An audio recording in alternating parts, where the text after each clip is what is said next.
How dare you be right? How dare you be right? I don't understand. Hey Lucas, hey Jules, welcome in. A happy day of the week, which I totally remember which one it is. Since I'm streaming, it's probably Wednesday, I think. It's like a 50-50 shot for me to guess that right, so... yeah, we're gonna be continuing our journey through Date Everything. So let me kill the music and continue on our journey through hell, I guess. River, can you shut up? Thank you. Alrighty. I think we stopped at the kitchen. It's also BG3 day, yeah. Funny thing about that. I talked to Jules this morning, thinking about how I wanted to, you know, continue streaming until we finish today. And she made me realize today was Baldur's Gate 3, and I was like, I cannot ask Lucas again to, you know, not play Baldur's Gate today, so... yeah. We're totally gonna play Baldur's Gate today, and I did not forget about it. Okay. You talk to Jules crazy. I know, right? We can talk to Daisuke? There you are, my love. I had hoped you might come by. Hush you too. I'm ready to realize you, Daisuke. Are you quite certain? Just save it if you don't know. No, I literally just forgot. Like, I'm looking forward to playing Yor again. So, no, it's not Baldur's Gate. It's not you. It's just my brain being silly, once again. Yes, I have what it takes. Welcome to your new world, Daisuke. The spectral energy flows through your date theaters, and what was once merely your dishware becomes... Oh, look at that outfit. It's very cozy. I mean, yeah. Yeah, sure. I can see it. I totally can see it. Need to get dressed and grab some dinner. Yeah, you do that. You do your thing. You do your thing. I'm not gonna run away. I will be here until like 1 p.m.-ish. Maybe, you know, a bit earlier away, but you know. What is this feeling?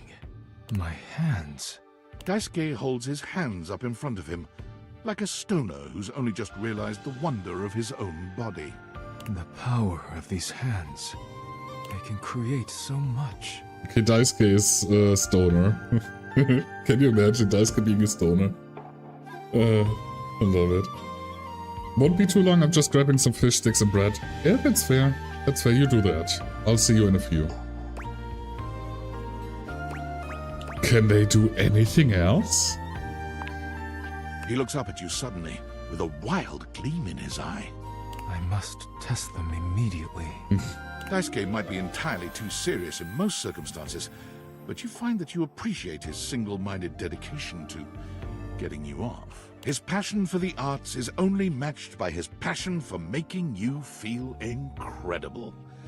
And by the time you've finished, you're both exhausted and a new believer in all his talents. Oh no, Daisuke, please, don't test your hands on me. You never imagined he'd feel comfortable ever? leaving his duties in the house, but he assures you that your love and support have empowered him to make his own way. Daisuke left your home and immediately went to what he knows, ceramics. He managed to talk his way into a job teaching ceramics at the local community college with only a few well-chosen words, letting his smoldering good looks do the rest. How gay of you. Unfortunately for Daisuke and the students, it became quite clear that he was in no position to teach anyone anything about ceramics, and so he tried his hands at teaching at a sip and paint in the city. Your paintings should look like this. Why do none of your paintings look like mine? Of course, we are painting the same scene. Never mind. Let us continue. But once again, Daisuke's artistic ambitions didn't match up to his technical skill. One of his customers did, however, realize Daisuke's true potential and invited him back to the community college, this time as a live nude model. His statuesque features, arresting good looks, near supernatural ability to hold still for long periods of time, and endless patience all make him an ideal candidate for modeling. Okay. I mean, sure. Daisuke finds he is content and fulfilled by helping others bring beauty into the world, even if it is not wrought by his own two hands. I mean, that is definitely a way for him to go. So, yeah, sure. Bye. Okay. So this corner is done. Is that correct? That corner is definitely done. Yeah. We did those. That's Dorian. We're not doing Dorian yet. We did Cam already?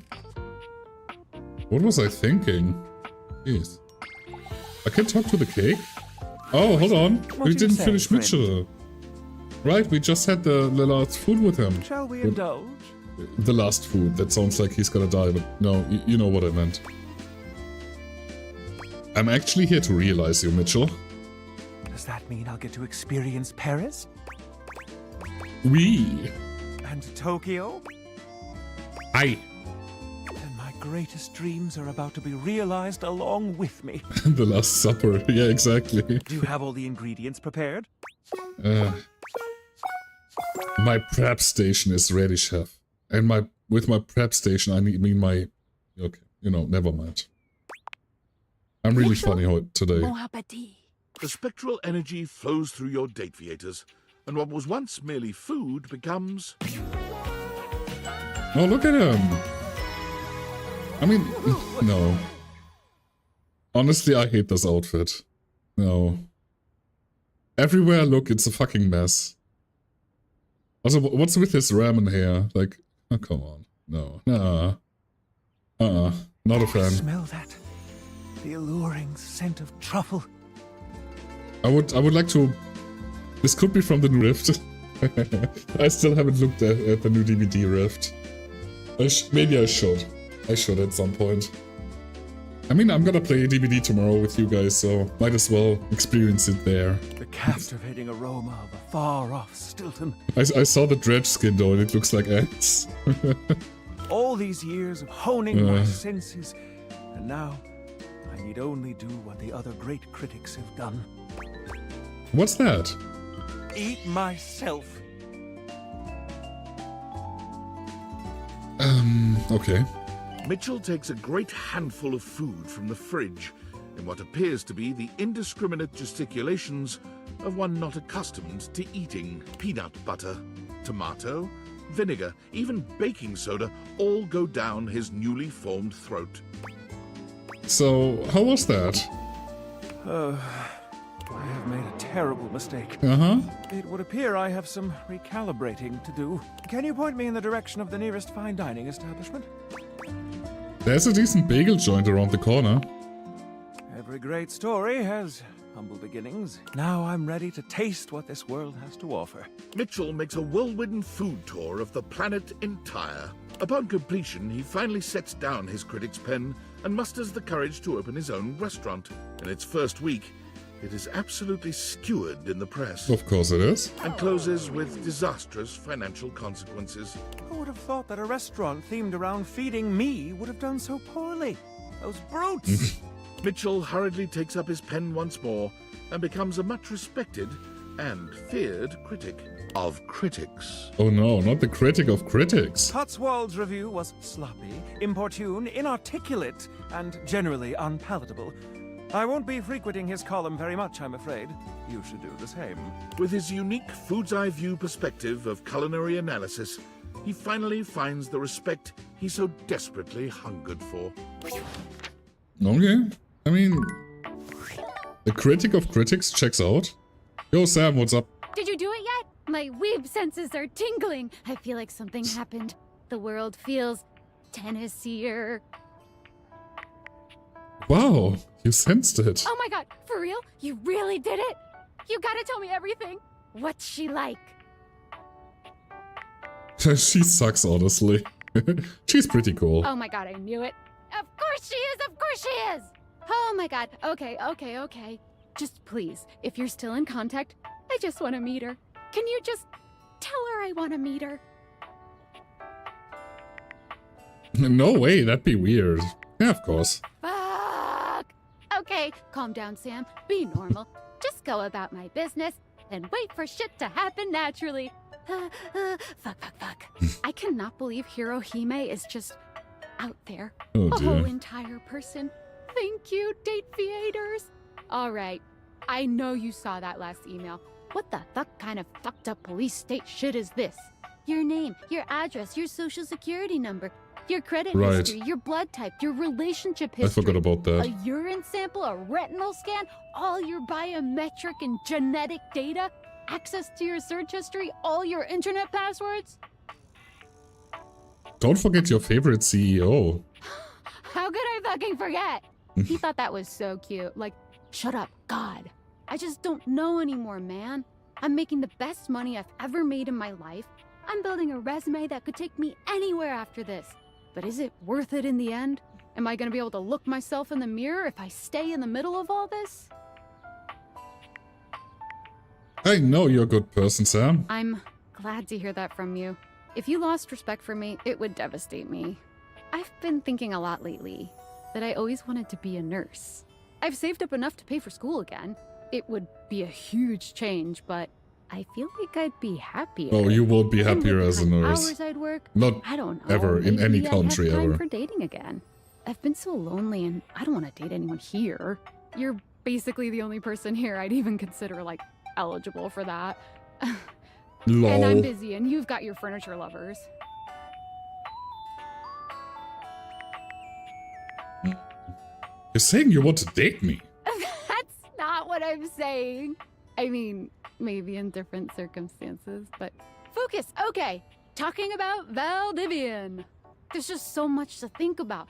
And every time I start leaning towards one or the other, I just talk myself right out of it or into the other one. Would you still respect me if I stayed?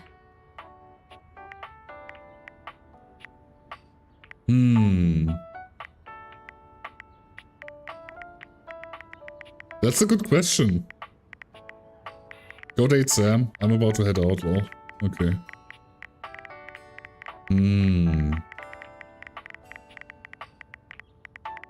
I don't think I would. I understand. I'd probably think the same thing. Thanks for always listening to me. I don't know what I'm gonna do, but I'm grateful for your support. Thanks, friend. I'm About to gonna head go. out. Alrighty. See ya, Jules. I'll see you in a bit. Okay, let's realize... Did we we did realize Timothy. Okay, let's do Freddy.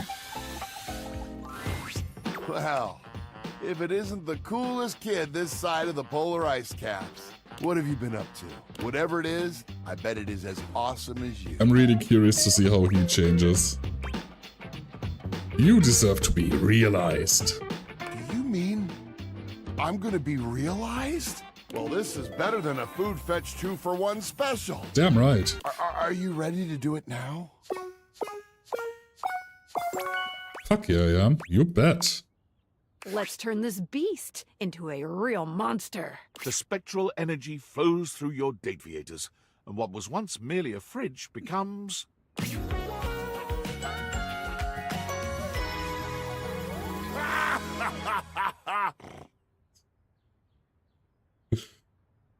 Yep, definitely a cool kid.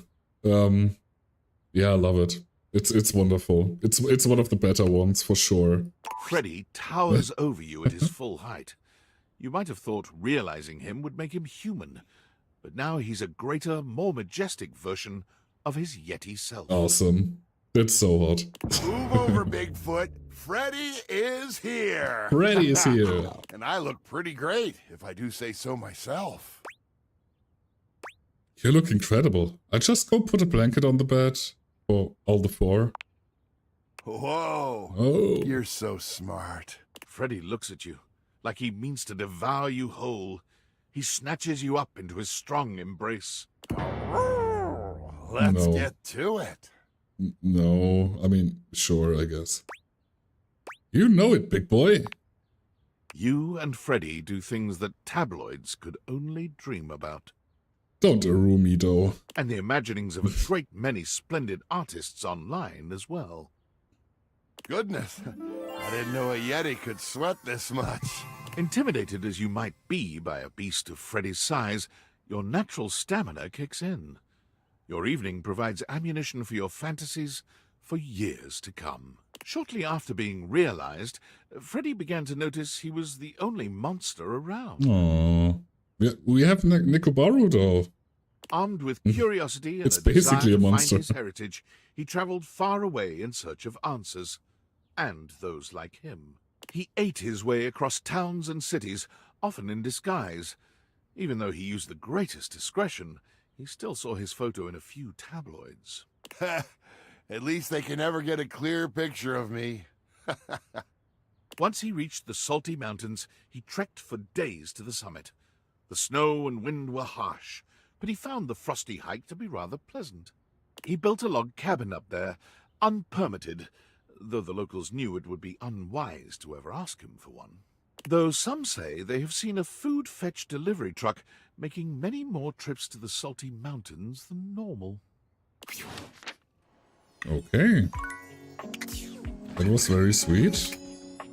Yeah, there's no one in here that we could realize since that's only Mitchell. That's good. That's Setbo? Probably not. Okay, Lucas, since you are here, let's get this out of the way.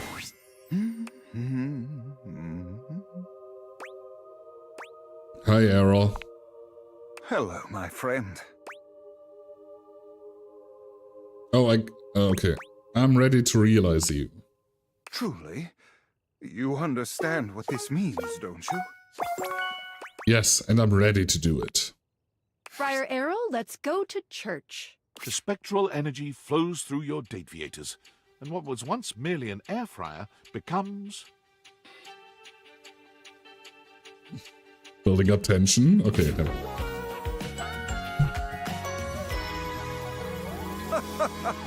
I mean, checks out. Definitely checks out. Friar Errol somehow only grows more severe as a human, the air of intimidation that emanates from him like so much hot air, overwhelming you. I don't know, I feel like the hair is weird, but, you know, that's the air fryer thing, which I understand, so it's not that bad, you know. Yes. Yes. The power of this body. Nothing will stop me from delivering his message now. Praise him. He's gonna get mugged. Oh, huh. I kinda thought you'd forget about that stuff once you were human. Forget? No. Now I have a body fit to execute his will here on Earth. He's gonna be like a TV teleshopping kinda guy. Like, you know, the buy one, get 12 free for only $999.99. Now I can truly walk in his currents, don't you see? Sure. Well, good luck. I need no luck, only blessings. But I thank you for your well wishes. Your service to the church shall not be forgotten. Mark my words. Friar Errol finds work at a members-only wholesale store, Priceco, famed for their excellent deals.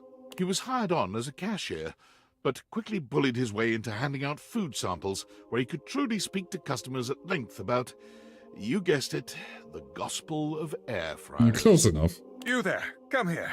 Yes, you, the slack-jawed oil-soaked yokel. You may be familiar with Mama Mary's pizza pockets, but have you ever had one made in the air fryer? It is a transcendent experience. Where are you going? Return at once and experience glory, coward! For as many customers as Errol annoys, even more walk out of the store with a brand new air fryer. Management has decided it's a wash and looks the other way. Errol seems happy enough, but nothing is ever quite enough for him. He sends you regular letters updating you on his and the church's activities. Each letter includes an air fryer recipe of his own. Truthfully, they're not bad. I mean, it's air fryer stuff, so yeah. Of course it's not bad. Yo, Stefan. My love, my muse, are you back to make the most marvelous of meals?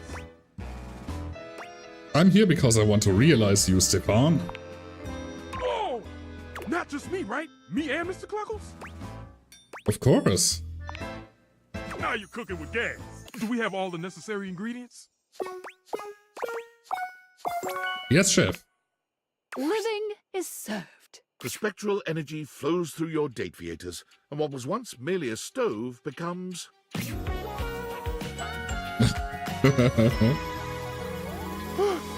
Nice.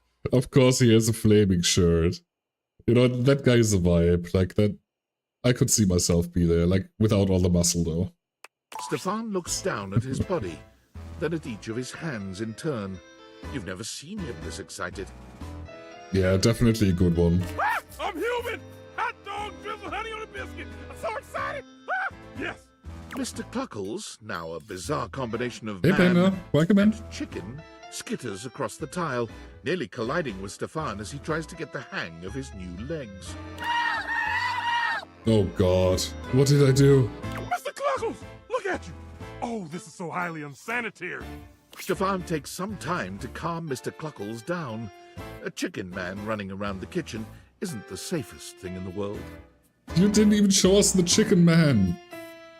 Fucking hell. Okay, he's calm now. I think. Rude. You both are real humans. Of some kind. We are! That means I can go work in a professional kitchen now. Oh boy. But I don't think I'll be cooking chicken anytime soon. Are you open to cooking up a little something with me? Oh, I think we can whip up something for sure. Mr. Cluckles, can you leave the room? There are some things a chicken-turned-human just doesn't need to see. You not only connect I with hate they're Stefan, not showing it. you also discover you have a new use for honey. And whipped cream, cherries, and Ooh. gelatin powder. Oh no, not gelatin powder. Your union leaves you with a much richer appreciation for the versatility I hate it. of certain ingredients. Stefan and Mr. Cluckles strike out on their own, after a quick fix from Skylar to make Mr. Cluckles a proper chicken.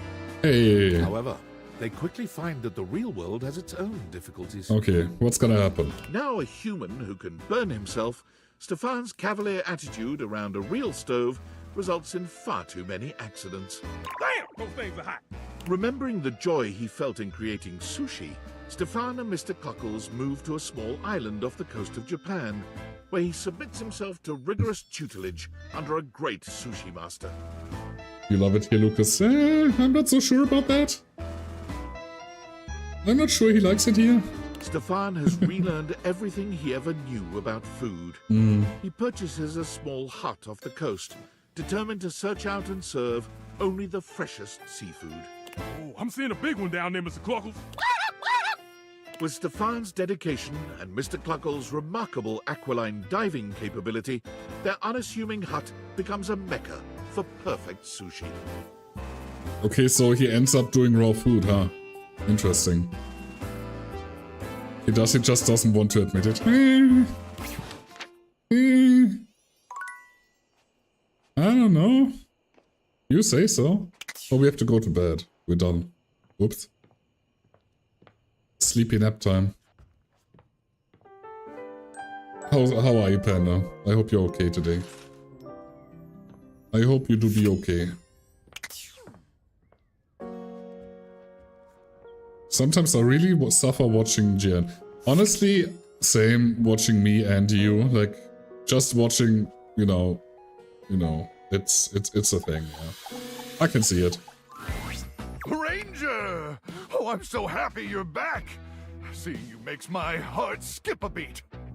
It gets even worse when I talk.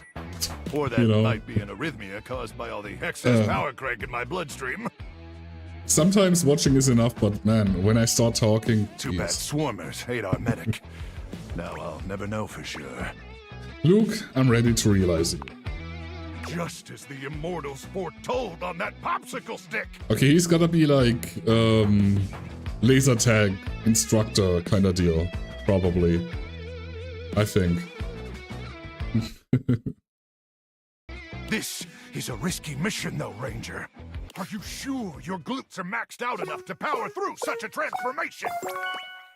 Aya. Luke, come get some! The spectral energy flows through your Dateviators, and what was once merely a microwave becomes... Yep. That's cool. Like black and red always goes. Like it's, you know, it just works. Oh, Croc! Thank the Immortals for bestowing unto me this blessing. And thank you, Ranger, for being their earthly instrument in rescuing me from that horrific wasteland. Were the Immortals ultimately responsible for this incredible twist in Luke's fate? Was it they who were secretly directing Destiny's hand? Welcome back, Jules. Perhaps they were the unseen force that had guided the creation of the Dateviators in the first place. Being alive is incredible. My muscles are even more swollen and throbbing than I could have possibly imagined. I'm a little concerned about being exposed to all that radiation over the years, and my dozens of chemical dependencies. But drugs and radiation probably just make me stronger, right? Oh, for sure. I don't think... Yep, definitely just made me stronger with no deadly side effects. Besides, even if I did still have my magnetron, it's buried somewhere deep and unreachable inside me now. No probing in the world could ever reach it. Don't even try. That is so smooth. Holy shit. Maybe we should do a little probing ourselves and find out. Didn't you just hear me? I just said, oh. Oh. Well, what are you waiting for, Ranger? Time to go deep into enemy territory. Real deep. You found the magnetron buried deep within. Oh! Oh! Travis, man. And it felt good. Real good. Swarmers be damned! And so, armed with a newfound enthusiasm for life and possible radiation poisoning, Luke set out to be a contributing member of society. I love Travis so much. Which was hard for him, considering he'd lived his entire life in a world without any society to speak of. And although he had neither employment history, nor proof he was ever actually born, he soon found someone willing to overlook these concerning gaps in his resume. It's fine. With one last glance at Hugh and an awkward combination of salute and hug, Luke bolts outside, straight to the nearest recruiting office. One, please! Luke easily finishes off basic training, but stumbles when he makes a shocking discovery. Croc be blasted! One night, while making a toasted pocket for another trainee, the microwave glitches and overheats, exploding the remains of the treat all over the glass panel. Oh no. Croc be blasted! In that moment, Luke realized that his love of safety would always override his call to battle. He joined the bomb disposal squad that night, One, please! where he works to this day, using his powers of protection wherever they are needed. One, please. Okay, that's really funny. Oh, that is a really funny running gag. I love that. Oh shit, armor, right. Well, hello, my hero. Let's send an arsonist out. That's fine. You're my hero, and I want to realize you. Holy smokes! Do you have the proper certifications? I got him right here. Okay, Arma, let's see if you can save the day. The spectral energy flows through your Dateviators, and what was once merely a smoke alarm becomes... Oh, look at her. Oh, that's really cute. Oh my goodness! So this is what the ground feels like. It feels so good to finally be able to move around. Now I can really respond to an emergency, instead of, you know, just beeping a lot.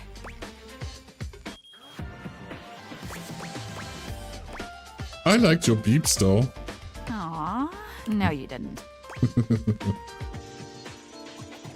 No, I didn't. I spent so much time stuck up here on the wall. I feel like I need to get out there and move my legs. Did I just fuck up the fucking option with that? Just one more for the... whatever, it's Is fine. there a good hiking trail around here? It's okay. There's a good medium-sized one. Nah, I'm thinking one One in the 1,000+ smile range. There's some stuff I need to work out. I feel like my character arc was big. Before you go, there's a fire I need you to put out. Oh, Oh. I know those eyes. Is the fire in your pants? No, I totally misread the situation. I'm bad at this. That would be me, definitely. You know it.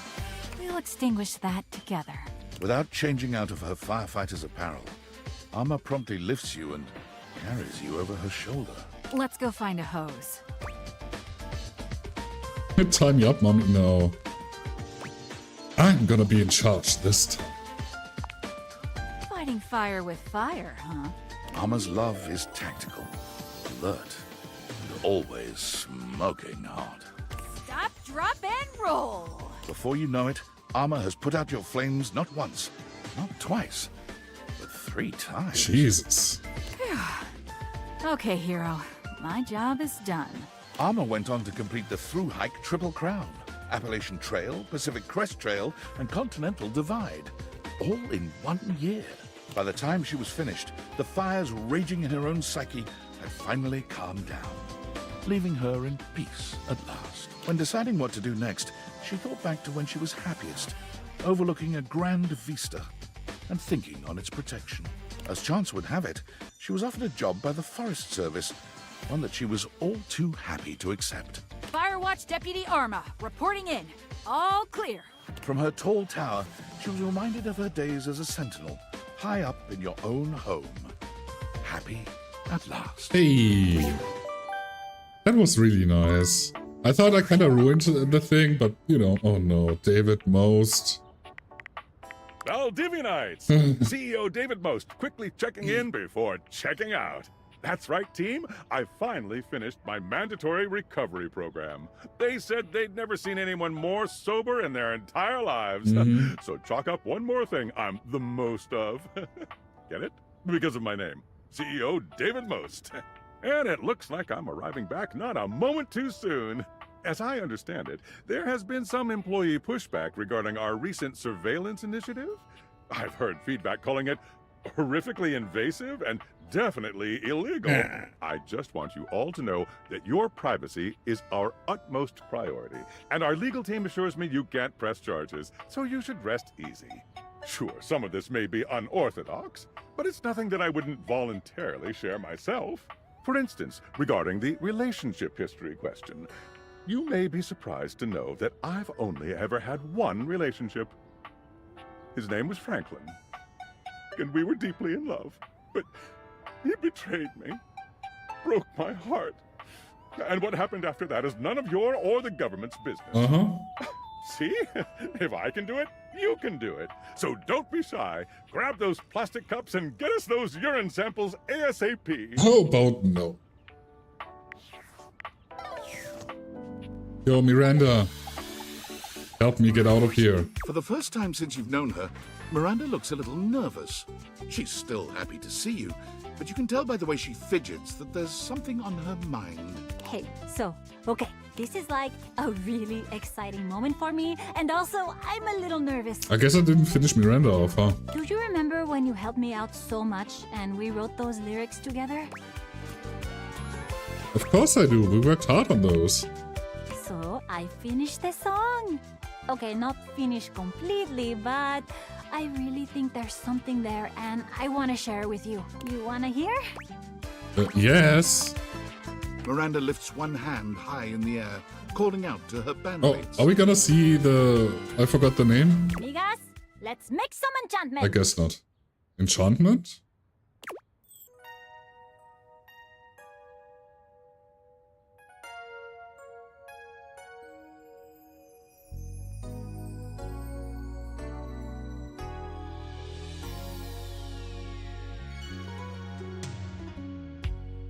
I never thought it could be true that I would find someone like you, but here you are in front of me.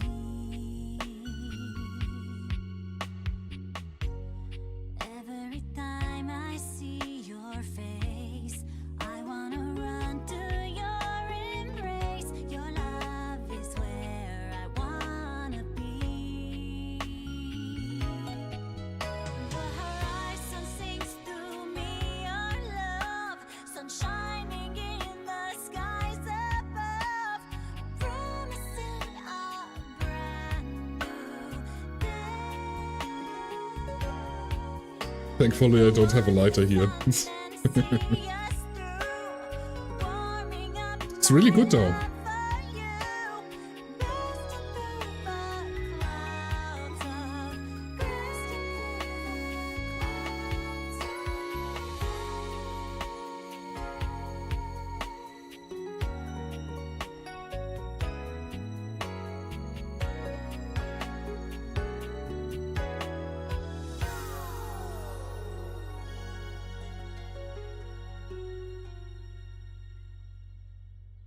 Oh yeah, right, that's the thing I could have done. Yeah, I didn't want to blind you guys though. If I put the light here, that wouldn't be, you know.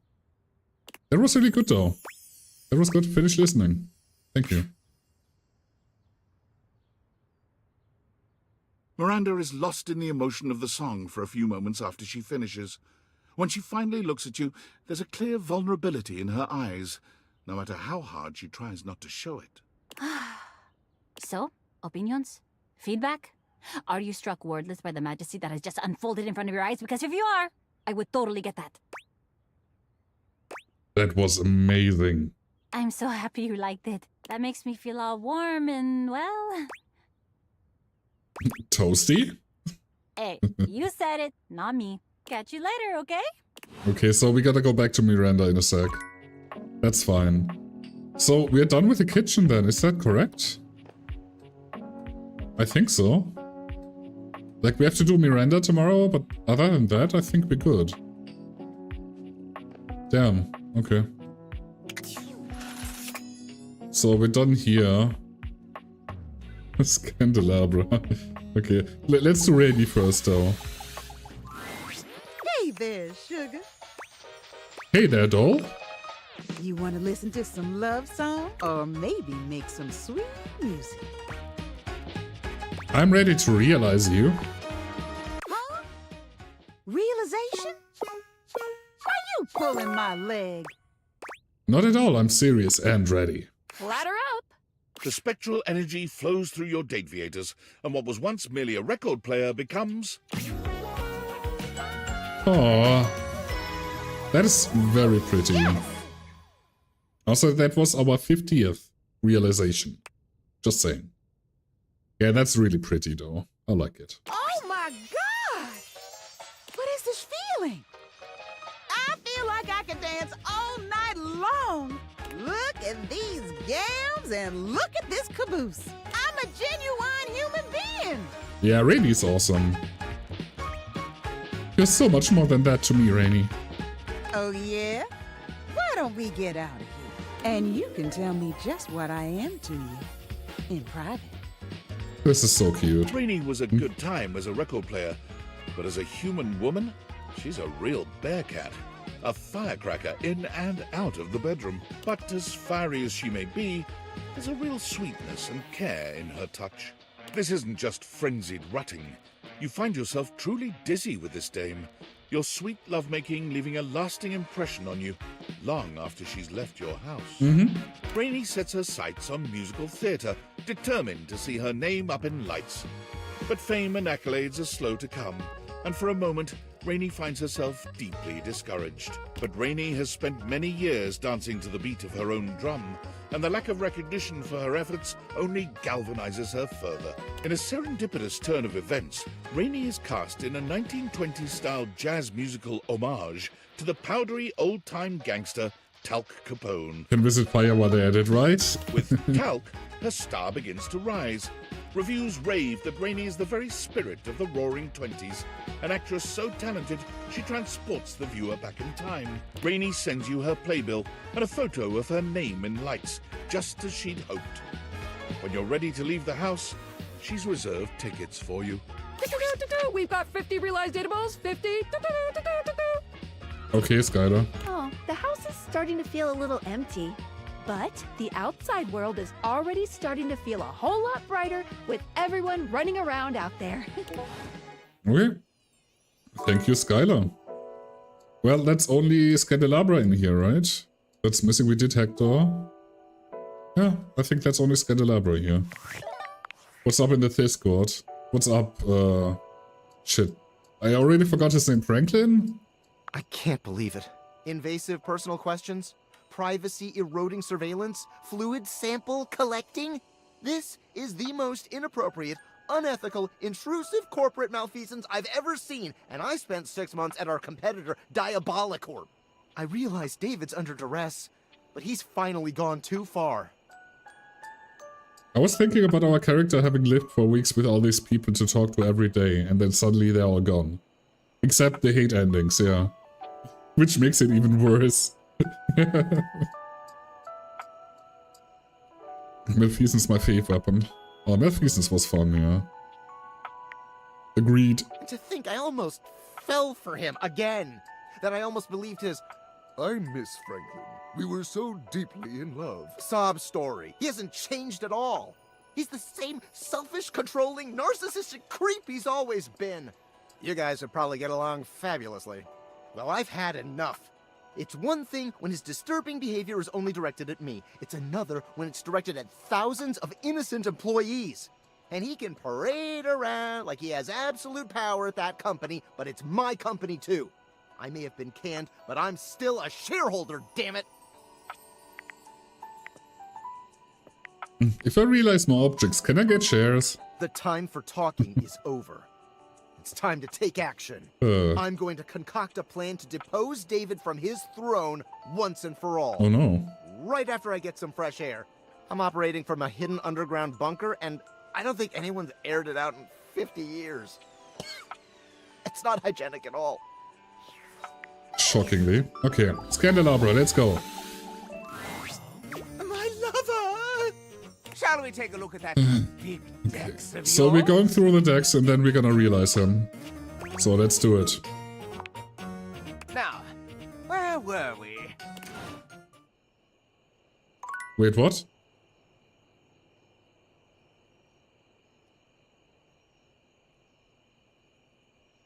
Okay. Did we go through all of them already? I don't think we did.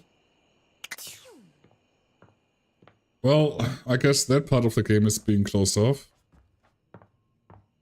Well, guess we're just gonna realize him then. That's really unfortunate, but okay. Like, is it because we started realizing people and they're outside already? My love! Shall we take a look at that big dex of yours? Yeah, I guess we're just realizing them and, I don't know, watch the video afterward or whatever, so... That's unfortunate. The chance to perambulate on my own two perambulators. Can you promise me it'll work? I can't, but Skylar could. Let's bring this wacky wax man to life. The spectral energy flows through your Dateviators, and what was once merely a candelabra becomes... Checks out. The outfit is probably different if he's John, right? Scandelabra runs his hands up and down his now human form, feeling the contours of his body in a way that's, well, downright scandalous. Oh! I'm so much more moist than I imagined. Yeah, I bet you are. Is this what it's like? A vast degree of moisture running through you all at once? Always. I'm always thinking about fluids. If he's John, he has a black suit, long blonde hair, and looks pretty good to be honest. Oh well. Well, I must be off. Wanna create one more scandal for the road? Yes? Yes, oh yes, very much. So? The deed. Now that it is here in front of me, I realize it is a threshold I am unwilling to cross. Okay. It is the anticipation. The unmet need. Good with me. It makes me feel myself. To make it manifest would be to ruin the magic. You understand, don't you? Absolutely. Oh. It's fine. Thank you. The Scandelabra puts his hand out in an offering. You take it and give it a deep and meaningful kiss. Oh yeah, I totally am doing that. Mm-hmm. He blushes and turns away. That is precisely the right amount for me. Thank you, my lover. The Scandelabra set his sights on the most exclusive palaces he could find. A fair de coeur, frippery. Here comes the Scandelabra! But with his ridiculously anachronistic attire and lack of ancestry, he was unceremoniously removed from every banquet, castle, and garden party he could sneak himself into. Whatever am I to do? While weeping in an urban alley, his eye was arrested by the magical rotating colors of the barber's pole. Oh no. I might as well get myself styled for the next chateau. As he entered the parlor, his ears were delighted to hear the sounds of nothing but the most outrageous gossip. He applied for a job as an assistant and was immediately hired for his ability to attract a crowd. But more than anything, he found a job which allowed him to sweep and scoop, hair and scandal, respectively. Honestly, sure. That works definitely for him. Okay, before we continue on, I need a short break. I will be back in 3 to 5 minutes. Thank you all for hanging. And we're gonna be continuing with XXX Shadow Dark Lord 420 XXX or whatever. 69 somewhere in there too. So yeah, we're gonna continue with that in 3 to 5 minutes. Okay? Take care.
We're gonna finish listening to this and then we're gonna continue on.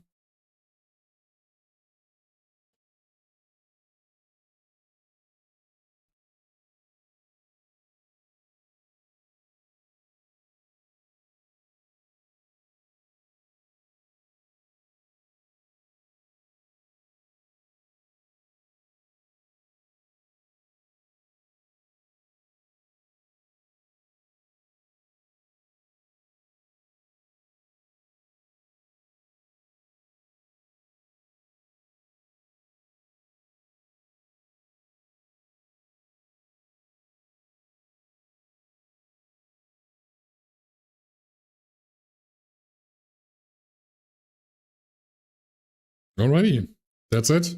We're done. Let's continue on. Time to bait everything. Hey, you. Hold on, I'm cold. I totally didn't, you know. I could have did that before that, but, you know, oh well. Console music never fails to deliver. That is true. Did you sleep well? Skips, I'm ready to realize it. I can walk into the light? For real? For real? For real? Yeah. Let there be shadow. Okay, that's... The spectral energy flows through your Dateviators, and what was once merely a shadow becomes... Okay, now I'm really curious.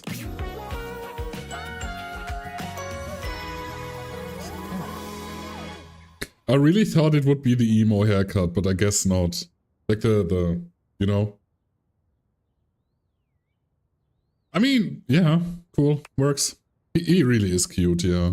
I feel so warm.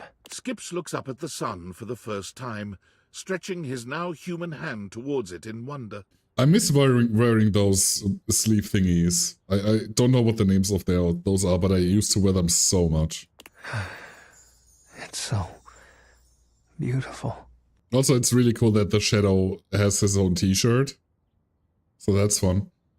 Yeah, I don't know why, but I love fidgeting with that. Like the feeling it does, and you can like kind of fidget with them without being too, you know, weird about it. Like I love it. Yeah. Not as beautiful as yours. You're so beautiful. You're even more astonishing in the daylight. Can I try something? Skips takes your hand, closes his eyes, and takes in your energy, letting it flow through his being. It's pretty good in the light, being here with you. The interplay between light and shadow. I can't look away. Skips stands transfixed, his pupils dilating in and out as he looks around at everything in the house. What if I... He takes the nearest lamp and turns it on and off and on. Fascinating. He does this for hours. My poor electric bill. You okay? Ooh, the contrast between the volumes. These shapes which transfix me. Yeah, you had to have warm hands all the time, yeah. That is, you know, a main thing too, yeah. I know what I need to do now. With resolve in his eyes, Skips stares straight into your soul. Lights dance between his irises. It's been forever since I had those, though. Like at least 10, 15 years, maybe.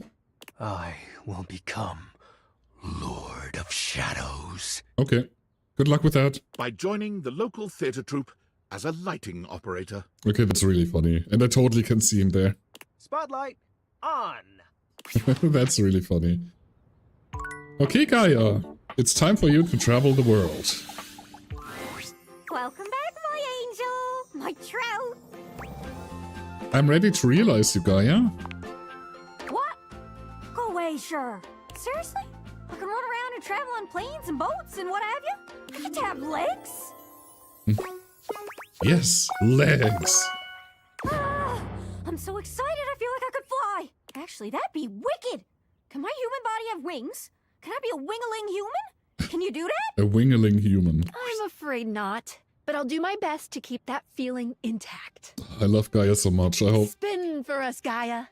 The spectral energy man, flows I through really your hope it's a good Dateviators. one. I really What like was once Gaia. merely a globe becomes... Oh, look at her. Okay, yeah, that's fine. That's totally fine. She really is adorable, yeah. Whoa. Whoa! Check me out! I'm just a little guy! Just a little guy guy. who fits comfortably on economy airliner seats! Where should I fly to first? Where should I visit? Ah! I can't decide! Gaia spins around, but quickly becomes dizzy. She teeters back and forth with swirls in her eyes. Whoa! If I do that again, I'm gonna lose me lunch. I'll have lunch to lose! There's so many human things I gets to do! Like maybe a little kiss? I would absolutely...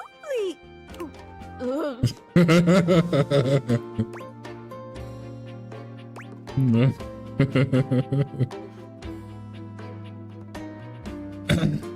It fits so well. Peck her on the cheek. Let's do it. You're some sweet. Okay, first things first. Gotta get myself a ticket. Gotta get myself a passport. There's no time to lose. I gotta get on the first bus I can find and just go. Where I end up, nobody knows. Please write down my number in case you need it. Gaia salutes you. She scampers upstairs and frantically begins packing. Her first few months as a human are fraught with problems. Airport security doesn't take "I used to be a piece of furniture" as an excuse. She ends up detained more than once. Aww. However, within the year, Gaia begins her globe-trotting journey. She always travels light, but never forgets to bring her scrapbook, which contains hundreds of pages of photos, postcards, restaurant menus, tickets, and anything else she can catalogue. Whenever you plan a trip, Gaia is the first one you call. She always knows the best spots. And whenever you disembark at the airport, she's always waiting for you at the baggage claim. Aww. That's so cute. Even if you didn't tell her you'd be traveling. That's so creepy. That's really sweet, though. I like that. Hello, human. Oh, God. Though you did not help me last time, I come asking for your aid once more in hopes to get a human perspective. How can I help? I have been serving many customers since taking over your responsibilities. But there is one issue that has come up. Helping customers is a terrible and meaningless existence. How do you cope with such a problem? I mean, you can check out YouTube too. Like, you know, if nothing else works. Like, you don't have the emotes there and everything, but, you know, at least it runs, I guess.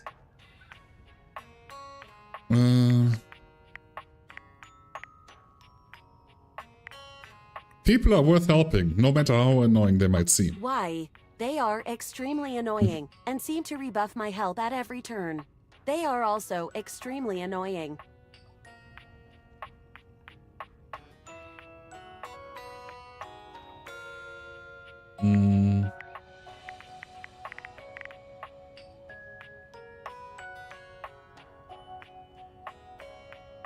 You're only seeing humans when they are the most vulnerable and frightened. There is self-selection in the data.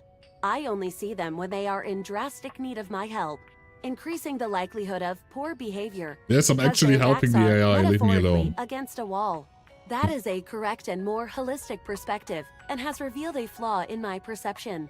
Thank you for your help in this matter. I will continue to think and work towards a clear I'm probably solution. ruining If there everything is now, anything but else I that's can fine. get for you, please say in a clear voice. Okay, Val, can you please help? And I will assist right away. Kate opened the bathroom door and it fell shut, and now he's sitting on the other side yelling his lungs out. Man, that's such a cat thing. Wonderful. I love it. Okay, keys. My darling, you've come to take in the sight of your rapturous lover? Or did you want to hear my concerto once more? Are you ready to be realized? Alive? I suppose I can give it a try. Have you practiced? I supported Val all the way. It was worth it. I mean, I already did the these nuts joke, so you know I kind of ruined it then. I've practiced just enough. Maestro, please. The spectral energy flows through your Dateviators, and what was once merely a piano becomes... Oh, that's a cute dress. Oh, wow. I mean, Yeah, sure, it's cute. Keys is beautifully human, but she doesn't seem all that excited. She looks down at her body with a calculating gaze. I stand here, alive. Being human is very... Keys claps her hands, stomps her feet, and sings a few notes. unmusical. Are you disappointed? It is of no importance, because I can dedicate these fingers of mine to their highest function, the keys. Keys sits down at the piano she just moments ago inhabited and begins to play. Yes, yes! How about we make sweet music with your lips as well? Absolutely we may. But only with you on top of the piano. Oh dear. Somewhat ungainfully, you climb on top of the baby grand and kiss Keys as she tickles her own ivories.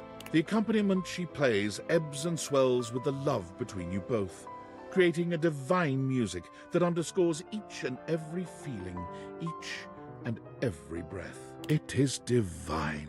Sadly, even Keys tires of playing the single piano in your household, and she moves out to do something even grander. She quickly plays every piano she sees, finding more and more acclaim as a concert pianist without even trying very hard. But being on stage with merely one piano was not enough for her. Oh dear. I'm going to surround myself with pianos and surround the world with me. Keys buys a grand mansion on a rocky outcrop with 10 rooms, each dedicated to a different type of keyboard instrument. Piano, clavichord, spinet, harpsichord, organ. And quickly sets up a variety of streaming equipment to give seminars, concerts, and music appreciation lectures daily, inspiring a generation of musicians and concert-goers into the deep and wonderful world of symphonic music. Again, molto vivace. Okay. I mean, that was pretty straightforward. I think that was the first that was really straightforward, right? Like, she knew what she wanted and she, you know, went there. Everyone else was like, yeah, I failed here, I failed there, and then they found something. Keys was like, yeah, there's only one thing I want. So that's really interesting to see. Okay, Maggie. No, not Dante yet. Not Dante yet. Maggie first. Hold on, not Maggie first. We still have Miranda. What the fuck? Yo, Miranda. Hola, mi amor. I miss you already. Don't be a stranger, okay? I won't, because I'm here to realize you. Shut up. Ay, Dios. Really? I'm so excited. Oh my god. I don't even know what to do with my cord. Like, now? Like, right now? I never know what to do with my cord either, so don't worry about it. I got everything. Set this toaster to realize. The spectral energy flows through your date viators, and what was once merely a toaster becomes...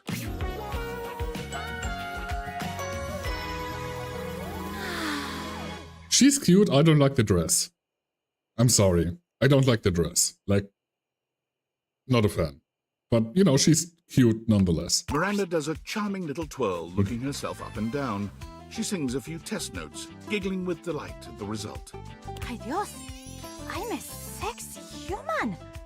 Look at me. Listen to this voice. Do you have any idea how many albums I'm gonna sell now? Like, even more than I sold when I was a toaster. That's like a lot. I'll take you on a human date to celebrate them. Oh, ay, amor. Now that I'm a human, and I'm not gonna, like, accidentally set your clothing on fire? Her hair is awesome though. Yeah, again, she's really cute. Like, everything fits. But the outfit, like the dress itself, nah. Maybe I'm just boring and I'm like, yeah, black stuff, you know? Go all black here and then... I'm gonna set some real that shit doesn't, on fire in, like, even a that sexy, doesn't, metaphorical way. you know. You know what I mean? The dress fits, we just don't like it. Yeah, I think so. Maybe.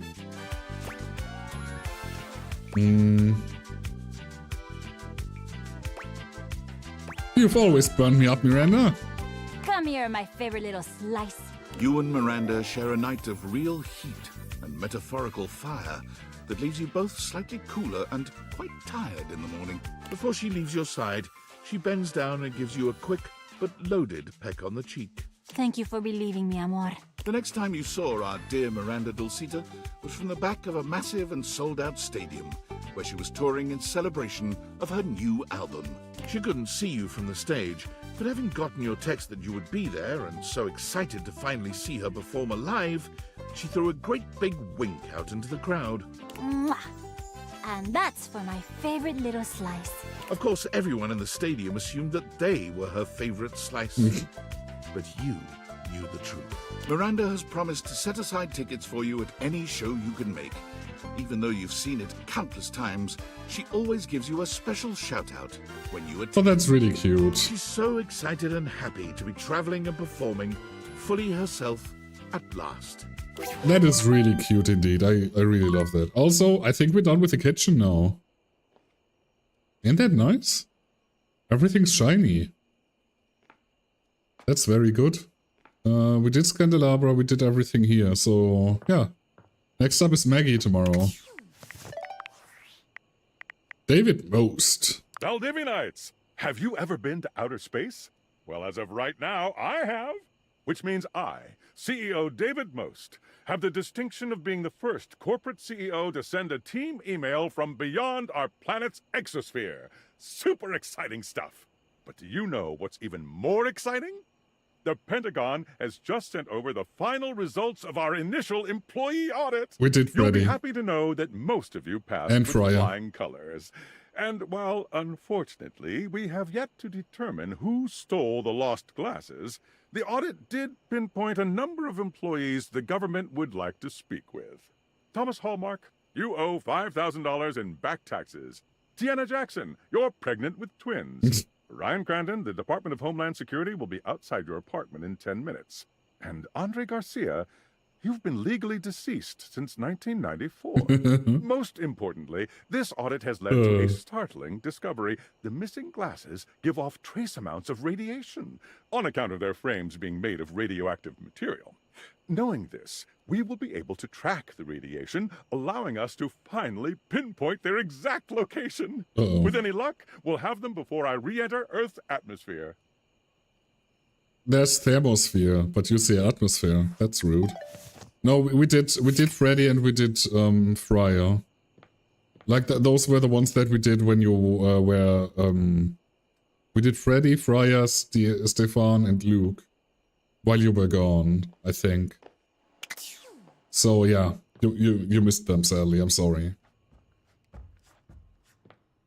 I'm sorry. Alrighty, back into the living room area, where we will Maggie up. Hello, gorgeous. What should we do today? Care for a bit of close reading? Or a spot of tea? Stefan looked really good, yeah. Or should we just inspect the sheets for a while? I was like, yeah, I can see myself wearing his stuff, but, you know, with all the muscle he had, like, his arms were fucking huge. Like, I'm ready to realize you. So I can pick up human cases? I've always been curious about how those work. Stefan was the flame shirt, yes. I think I'll need a name change, though. How about Nancy Drew? Nancy Drew? That is really nice. I think that's taken. I'll have to brainstorm then. Do you have the necessary evidence, though? Nancy Drew is really funny. It's all in the case file. Come on, Maggie, let's solve this realization riddle. The spectral energy flows through your dataviators, and what was once merely a magnifying glass becomes... Oh my god. Okay. Yes, yes, yes! Yep. That's really cute. That is really cute you have indeed. vanilla envelopes? I'm not sure about the beanie thing though. Like that seems weird, like with the hair open and still the beanie. Is that just like a hair thing? Is that just a thing that has a hole back there for the hair? Like, is that a thing that happens? I mean, she's gorgeous, no? Also the little necklace with the question mark, really cute. And the belt. Like, I'm not sure about the hat, but other than that... Maggie, you're human! I am aware. I have deduced this by the simple fact of taking a breath. I would like to start making a She's case really file cute. immediately. For who? Everyone. Maggie began her investigative career, vowing to catch criminals with ironclad evidence. Like, it looks odd to me. Again, I don't think I have ever seen a Beanie kind of deal with open end. Like, it seems kind of weird too, because it goes up, so you have to put all the hair through there, pull it out, and then plop it out, you know? I don't know. It's odd. It's odd. However, after her 15th crooked Wall Street banker walked free with only 6 months in prison and a 6-year trial, Maggie found there was an insurmountable gulf between guilt and justice. Damn them. After only a brief period of despondence, Maggie realized she could create her own justice in the form of stories. She turned the great looking glass of her intellect towards the creation of a new genre of fiction, magnified detective romance. My stories involve a very close look at the intricacies of investigative lovemaking. What? Can you give me an example of this style of romance? Well, I wrote my first one about you. You showed me how possible investigative lovemaking is. The magnifying glass shivered with ecstatic anticipation as the warm hand clasped firmly around her. "Is this your first case?" her lover asked. Yes, she breathed. "Don't worry," her lover said. "Just focus on the hard evidence." Convex to concave, their beings touched on all the facts of the case, leaving no stone uncaressed. It goes on from there. Uh-huh. Stalkative object smut. Yeah, basically. That was spicy. Oh, I'll have to send you a signed copy of the manuscripts after I'm done with my latest book tour. Maggie's new career was Oh, dear. incredibly successful, though she kept a modest lifestyle. For the proceeds of her work always went towards fostering the next generation of investigators. Not even the porn I read is that corny. Yo, body, pellet cleanser, please. Oh, hey there, you sex pot. Back again? I came to realize you, bro. Whoa. Hold on there, amigo. Realize? How many badass things are you gonna do for me? First, you wake me up, then you show me all these bodacious years I missed, and now I'm gonna get realized? So you're into it then? Oh, I'm into it. Big time. Let's go! Are you ready to rock right now? Yep, buckle up. Bodhi, let's get radical. The spectral energy flows through your dataviators, and what was once merely a time capsule becomes... Okay, that is really cute. Honestly, checks out and I'm all here for it. That's awesome. I love that. I love it. I love that style. Da, da, da, da! Here I am. That's really good. Alive and in the flesh. Gotta love it, baby. You gonna sing me a sexy song again? I hope so. Oh, I'm gonna do a lot more than sing. Although I'm definitely gonna sing. You know what I didn't get to do when I was learning all that stuff about the times that came after me? Dance! I never got to dance, and there are so many good dances. Would you dance with me? Bodhi, are you finally asking me out on a date? Finally? Wait, you wanted me to ask you out? Well, duh. Wow, I feel like such a doofus right now. Yeah. Consider yourself asked out. Asked out times a million. You are one radical human, and I'm gonna date the heck out of you. No, I bet you are. Bodhi proved true to his word. You sang and laughed and watched movies new and old, and at one point danced around in nothing but socks and white button-down shirts. Okay. You fall asleep holding hands, talking in the brief moments before unconsciousness of all the things in this new world you wanted to see together. Not the hand-holding. Just before sleep finally overtakes you, you realize that Bodhi has made you see your own time as new and fresh and wonderful. And how radical is that?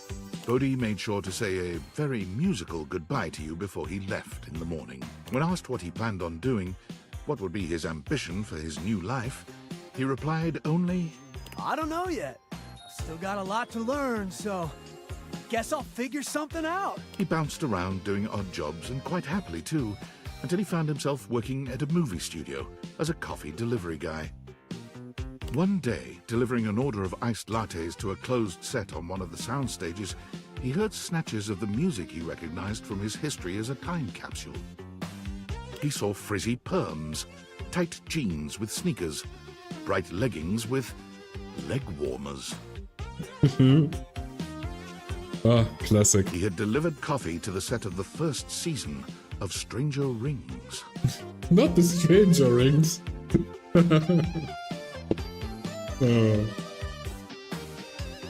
He couldn't contain his excitement or his emotion, and the director soon noticed the kooky coffee delivery boy in the corner who seemed to know all the references and all the mannerisms so much better than the actors, or even the writers. Although he of course couldn't tell the director why he knew the 80s as well as he did, he was able to label himself an enthusiast. Works for me, thought the grateful director. Bodhi was soon thereafter hired as a consultant. He goes to work grinning every single day. Nice. I'm very happy for Bodhi that he found his place. Yo, Dante. Wakey, wakey. Well, if it isn't my beautiful blue flame, what's on your mind?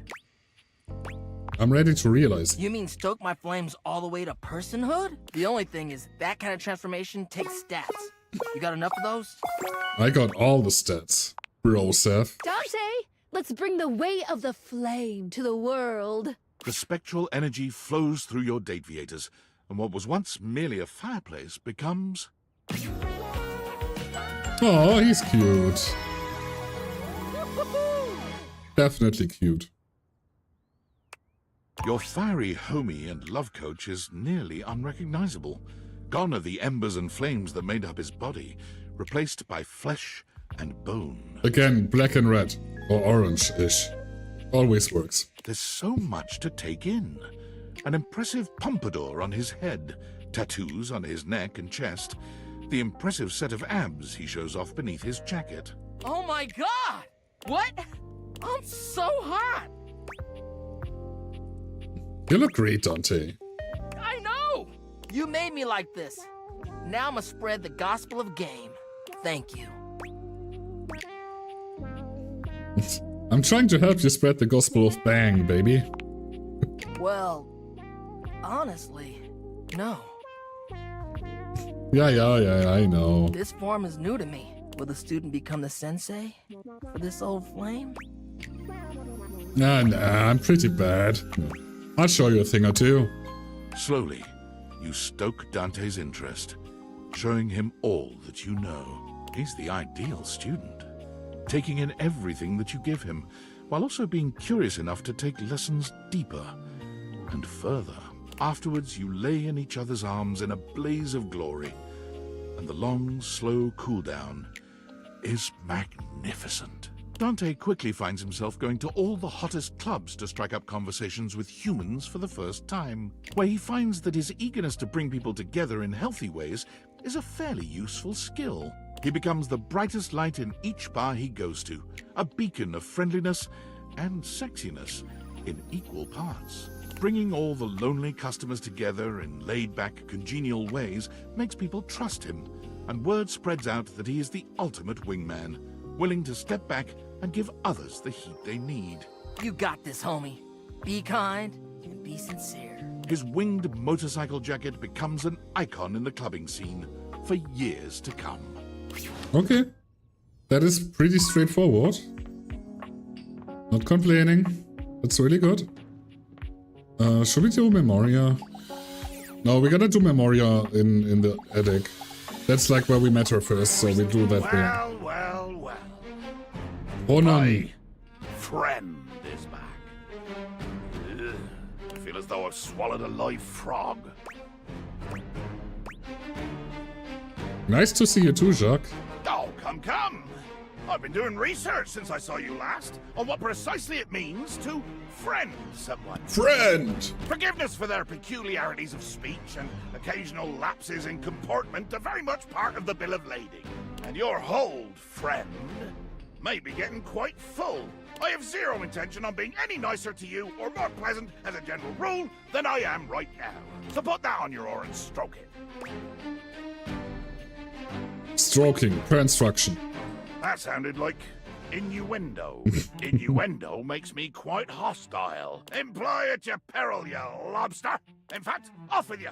Off to the boil if you insist. I have to find somebody to kill now, and as already promised, it cannot be you. Damned inconvenient, this friendship thing. Okay, I guess we talk to him tomorrow then. Yo, Koa. Time to go away. Hey, buddy. You want to relax? Or are we doing that realization thing? Realization time. Come on, Koa. Hopefully, realization doesn't tucker you out too much. Spectral energy flows through your Dateviators, and what was once merely a couch becomes... Nice shirt. I like the shirt, actually, yeah. Wow! Honestly, fair.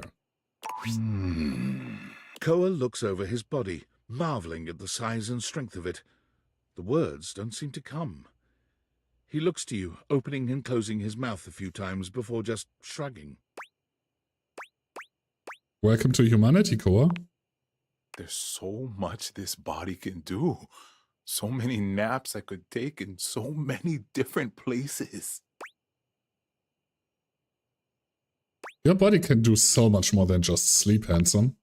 Koa's smile is as sweet as ever, but his tone sends a shock of heat through you. Why do you think I nap so much? I save my energy for the things that matter. Koa's comforting presence is remarkable in any other space. Very smooth. But when it's only the two of you, it becomes something otherworldly. Very good. He takes his time with you, allowing you to dictate the pace and intensity of your lovemaking. Koa's relaxed persona remains, but as a lover, he's as strong and steady as the waves pounding the shore. Considerate to the end, Koa ensures you're entirely satisfied before he allows sleep to overtake him in the aftermath. Koa's long-held dream of napping in all sorts of different places leads him to purchase a furniture store, complete with a massive warehouse. When you ask him where he found the funds for such an expensive undertaking, he cheerfully informs you that he's been saving the spare change that fell into his cushions for many, many years. You wouldn't believe how much money people drop into their couch cushions over the years. Yeah, unbelievable. Thanks to your generous donations, I'm gonna make my dreams come true. What do you mean those weren't donations? A couch's understanding of property law differs from those of humans, and That's by really way of an funny. apology, Koa grants you free furniture for life, and every piece comes with a special Koa comfort guarantee. Okay, that's sweet. That is really sweet. Let's go to bed. I'm tired. Very good. Yo, Matteo. Well, if it isn't my favorite human. Maybe you're about to be my favorite human. It's some holy. Yeah. Are you serious? Wait, of course you are. You've always told me the truth before, so it makes sense you'd be telling the truth now. But whoa. I mean, whoa! Let's do it. My rescue is about to get a lot bigger. Can we do it now? For sure, I'm ready when you are. Matteo, meet the rest of your flock. The spectral energy flows through your Dateviators, and what was once merely a blanket becomes... Oh, he looks so cozy. I would never wear that. I would never wear that thingamajig, but you know, everything else very good, enjoyable, Check me out!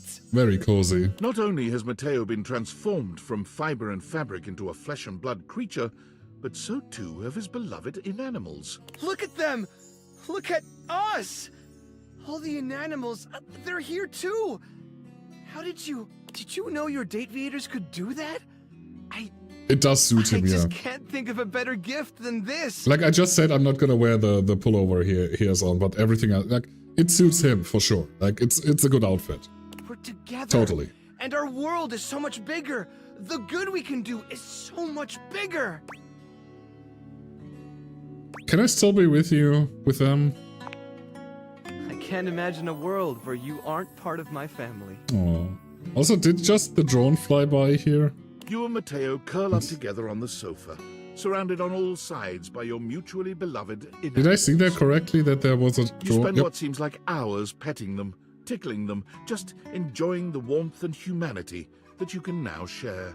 One after another, the inanimals fall asleep, sprawled on your laps and on each other. Aww.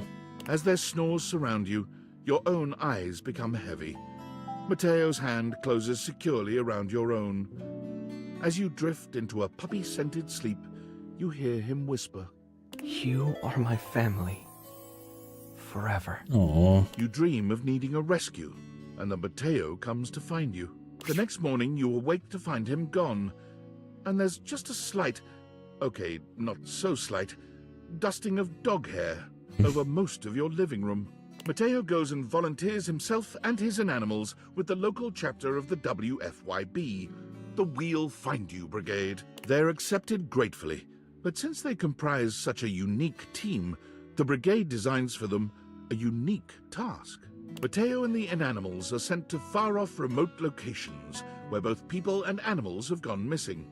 Avalanche sites, deep forests, tropical jungles, forbidding deserts. No locale has yet bested this team. They have never left a subject behind. Of course, they are occasionally presumed lost themselves.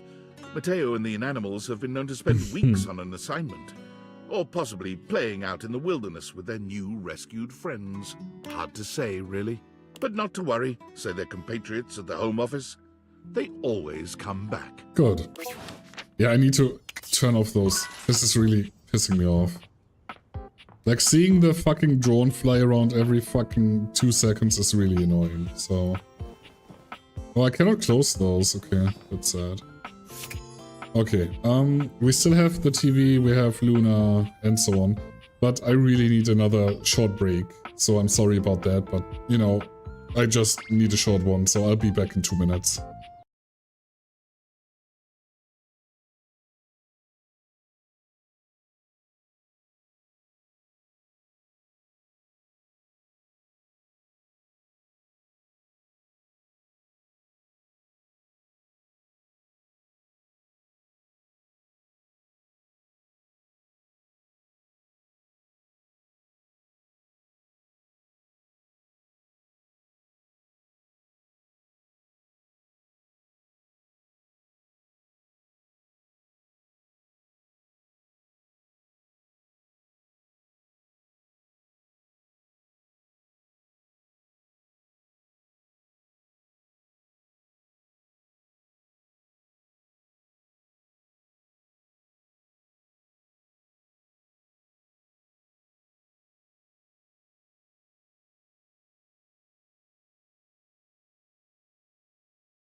Alrighty, I'm really sorry about that, but, you know, we're back.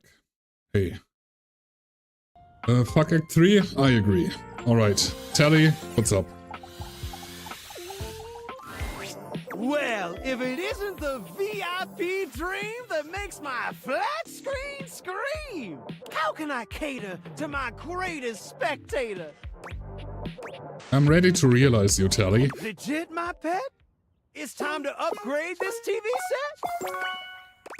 Yep, I have what it takes. Turn on the telly. The spectral energy flows through your date theaters, and what was once merely a television becomes... Of course he has an afro. Like, duh. This ain't a joke, artichoke. I'm alive. It's dope, and I'm so freaking stoked. It checks out. It works for him. True. Telly is alive. And for the first time, you can finally enjoy each other's company without being bombarded with commercials for pharmaceuticals every goddamn 30 seconds. While I'll miss the thrill of being a shrill TV shill, I got so many desires I still need to fulfill. And wow, maybe now we can find some time alone and finally produce some steamy, must-see TV of our own. Did you press the remote? Because I'm suddenly feeling turned on.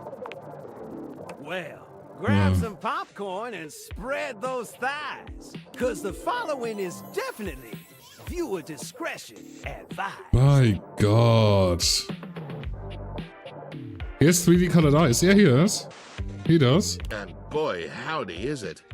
The kind of steamy, raunchy scene much too graphic to show on cable television. Or in a video game rated M for mature.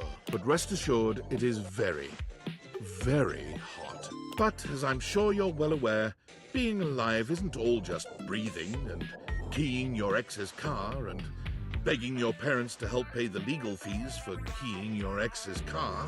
And so Telly, like all adult humans of legal employment age, set out to earn a steady paycheck. Something that would allow him to purchase questionably effective health insurance at an absurdly inflated rate. Amazing update, my mate! We gotta celebrate! I got a job reviewing Valdiviflix shows. It was well worth the wait. But don't you hate Valdiviflix? Listen, sometimes you gotta fight back and howl, and sometimes you gotta know when to throw in the towel. And thus Telly became the resident Valdiviflix review blogger for the entertainment website ContentBucket.com. Interesting. He spends his days watching a never-ending stream of original reality series about baking that no one has ever heard of or cares about. Sometimes you try to make your way through his reviews, but honestly, his whole bit where everything has to rhyme gets pretty stale after a while. Yeah, I hate it. Okay, fine. Oh god, so many. Okay, Now, David, Knights, what's up? I hope this message finds you well. As your CEO, David Most, I feel it is important to keep you informed about the ongoing situation regarding the stolen glasses. After thorough investigation and data collation, we have successfully tracked the glasses' radioactive signature to this location. Uh-oh. We are now in the final stages of the investigation, and it is only a matter of time before the perpetrator is apprehended. Before we take further action, I'm extending one last opportunity for the individual responsible to come forward and take responsibility. I implore this individual to consider the impact on their loved ones. They're being stubborn and destroying the lives of everyone around them because of their stubbornness. This individual needs to realize they were wrong, say they're sorry, and do the right thing. It is my sincere hope that they will. Yeah, I'm good. Hey, Sam. Hey, are you okay? I'm Did gonna you see the last die. email? David Most talking about tracking the date theaters to your town. I'm scared. What's going to happen if he finds you? I guess I'll die. No! I'm actually scared for you, man. Don't joke. This is serious. I guess there's nothing you can really do about this, but I don't know how to talk about anything else. It's just so much. Not like he'll even let us forget about this with the constant email blasts. He really needs a hobby. Yeah, or maybe a love life. Shit, maybe that's why he really wants those glasses so bad. Can you imagine him dating his desk? What an actual nightmare. Well, sort of a subject change, I guess. Let me take our minds off that crazy shit for a minute. I'm sitting here with this resignation letter typed up, but I can't bring myself to send it. Just, God. If you were me, what would you do? I'd quit. It's too much, right? God, I know you're right. I just have to think about this. But I have to make a decision soon. I can't draw this out forever. God, I want to stay and hang out, but I'm just going to be going in circles about this, so I won't be much fun. I'm going to get some food and try to turn my brain off. Joshua deserves better than David most. That is a fact. Most definitely. Lucas, your realization. My sweetest Yael. I bet it makes you happy to hear me say that. I haven't forgotten you. I'm ready to realize you. To become real? Like a human? A singular human? I think I'd like that. As long as I still get to play all my different roles. Obviously. They definitely have that in the real world. Connie, prepare to level up. The spectral energy flows through your Dateviators, and what was once merely a video game console becomes...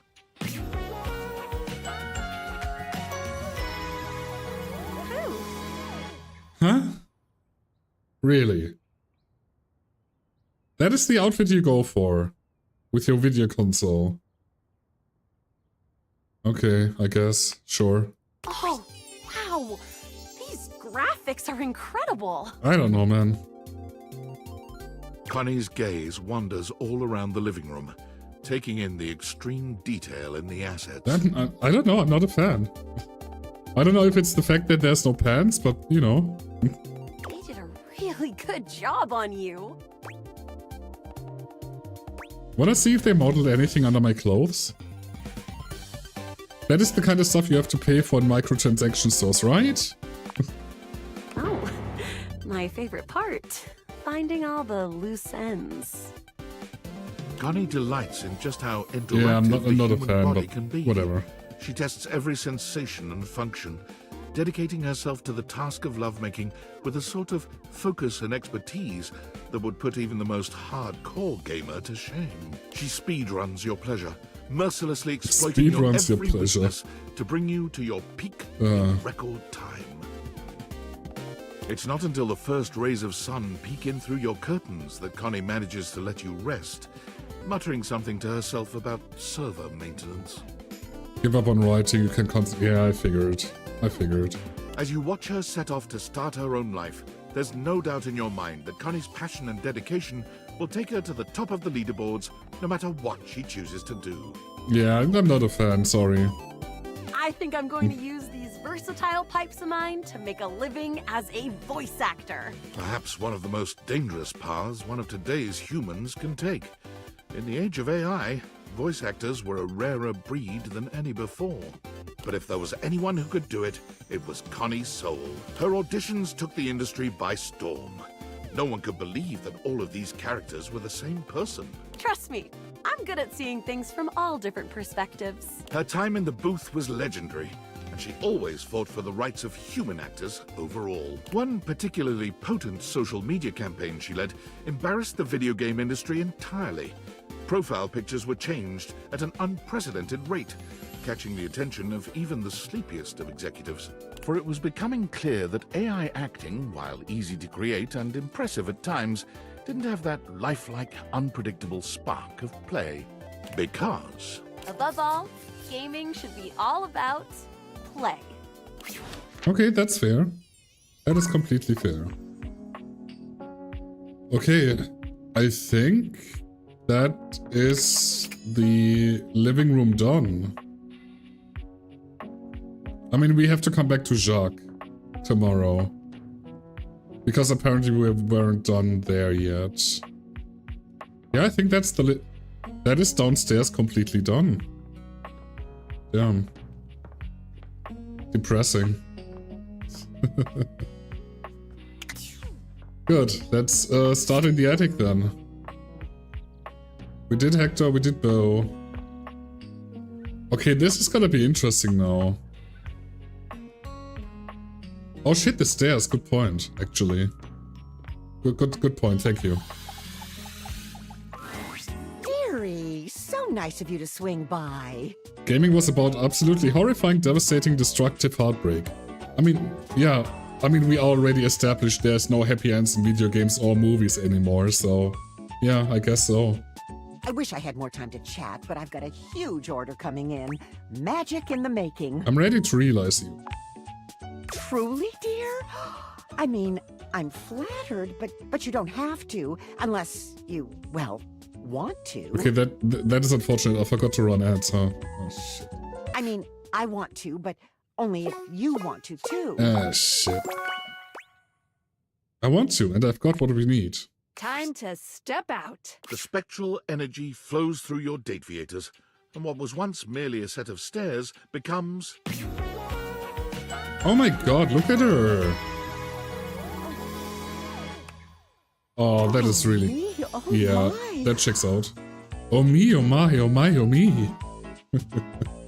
Will you set me free? Oh no. Yeah, she's adorable. Standing is a little bit... Shut up, Jen. woozy? Oh no, are you okay? No, it's a little bit wonderful, actually. Standing on my own 2 feet. I can move, I can look back, I can see how far I've come, and I can do that again and again and again. Thank you for your patronage. You are most welcome, Stella. Stella steps up and steps out. Onward and upward. This fucking pixie. I just had such a traumatic reaction to her. I'm sorry. Striking right at the heart of entrepreneurship, Stella starts 3 companies simultaneously.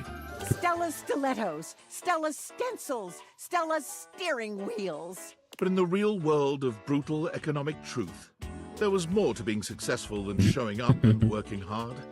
Sometimes things stayed stagnant, or even dipped. I'm not always leveling up. In order to cope with the feelings of despair, Stella opened a silly-looking app that you had downloaded onto her phone. Candy Crash. And very soon topped the leaderboards over the entire world. No, she's a Facebook mom. Don't stop, don't stop. Those numbers can still be Oh higher. no. With that kind of attention, streaming was the obvious next step. Stella's streams keep gamers inspired with new tactics and toolkits to get their scores into the stratosphere. Rule 102. No microtransactions. All hard work. Oh, amazing. Forgot to hang up the laundry. Yeah, I forgot to do the laundry, so oops. Oopsies. Okay, let's start with Memoria. I'm really interested to see where the whole thing... Hold on, that's art. Never mind. You know what? Let's do Zoe. Oh, hey. I think I can feel myself blushing a little. It's amazing to see you again. I missed you. I'm really interested to see how that's gonna work out. I'm ready to realize you, Zoe. Whoa, whoa, whoa, whoa, whoa. You're gonna bring me to life again? How does that work? Did those Dateviators of yours just find the secret to eternal life? We can bring everyone back from the dead? Well, about that. Oh man, sounds like a bummer already. I have the power to bring things to life. You, as a ghost, are a thing, an object. But a corpse is just a corpse forever. I don't think that a ghost is furniture. I mean, yeah. But apparently it is, kinda.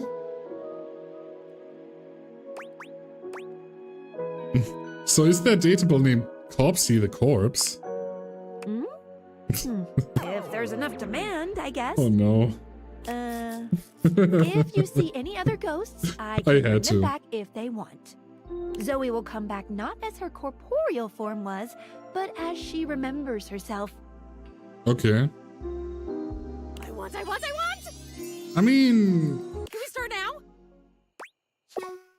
So it's not bringing back the corpse and put the ghost back in. It's like the ghost materializes a new body that they think they are. So that means you could technically give all ghosts bodies again they want to have? I think we need to send that to Nukes. I'm not sure. Come on, Zoe, that's the spirit. The spectral energy flows through your Dateviators, and what was once merely an ethereal spirit becomes...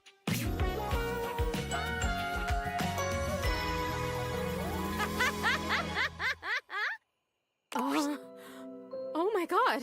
She's real. Complete with 2 legs, 2 feet, 2 arms, 2 hands and a trunk connecting all these disparate and very corporeal parts, stands Zoe, human, whole, and very much alive. She gets no difference in look. I mean, the ghost knows it is what she thinks she looks like. So, as she is as a ghost, is probably how she perceives herself. So it makes sense, I guess. I don't know. I'm not smart. This is so trippy. So did Crypty really date a ghost? Or was it all an elaborate hoax? That's so funny. I just heard that and I could totally actually trip on something now. Woo, let me tell you. If you haven't had a body for a number of decades and then all of a sudden you have one, gravity suddenly becomes like a really important part of you figuring out the world. I am so heavy. Is that okay? Yes, Zoe, it's called having mass, and it comes with the territory. Yeah, okay. That makes sense.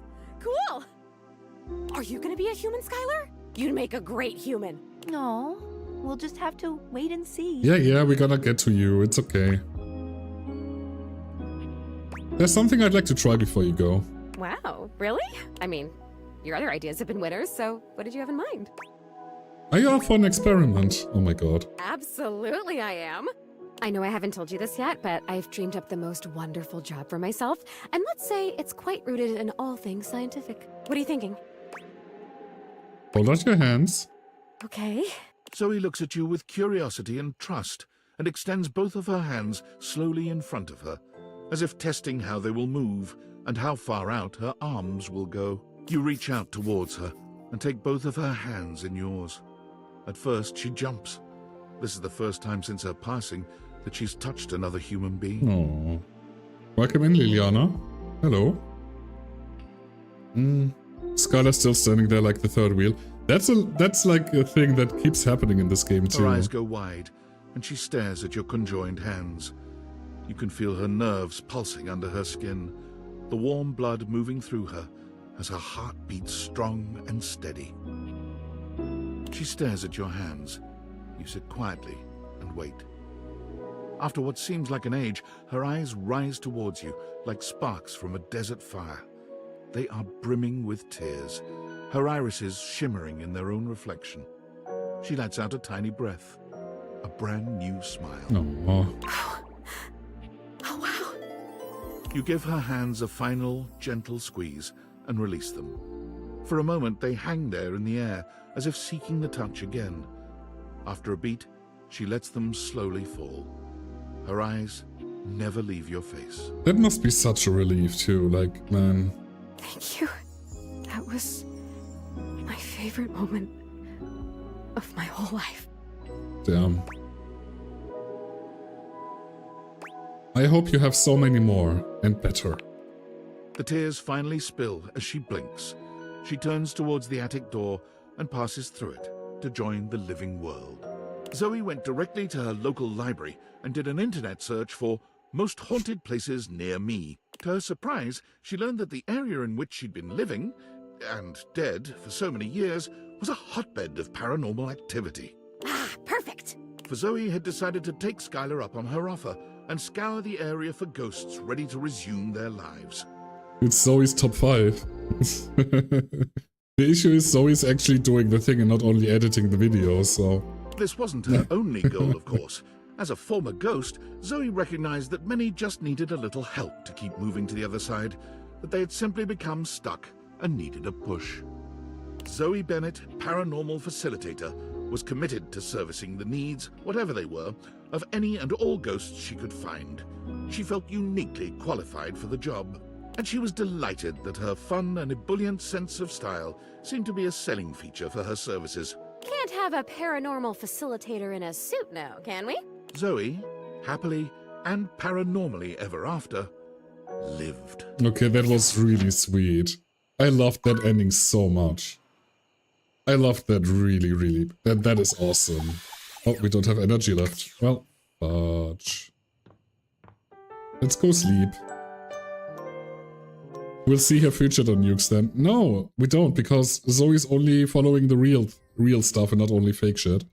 And edit the videos so he does stuff, you know?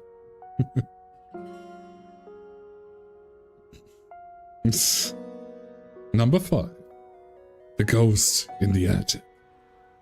Famous paranormal activity investigator Zoe Bennett shocked her community with a chilling experience.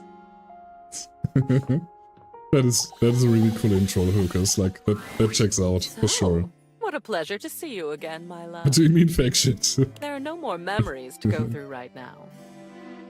Probably easier to be a paranormal investigator if you were a ghost at one point, right? Right? But we can make some new ones if you'd like. You can make some new ones. I can realize you. Realize me. Me. Really. Honestly, everything she would change into feels like it could be a downgrade, so let's see what happens. The embodiment of all your memories running around in the real world unchecked, unmonitored. It's fine. You're braver than I thought. Well, I'm not going to give you time to change your mind. I'm ready.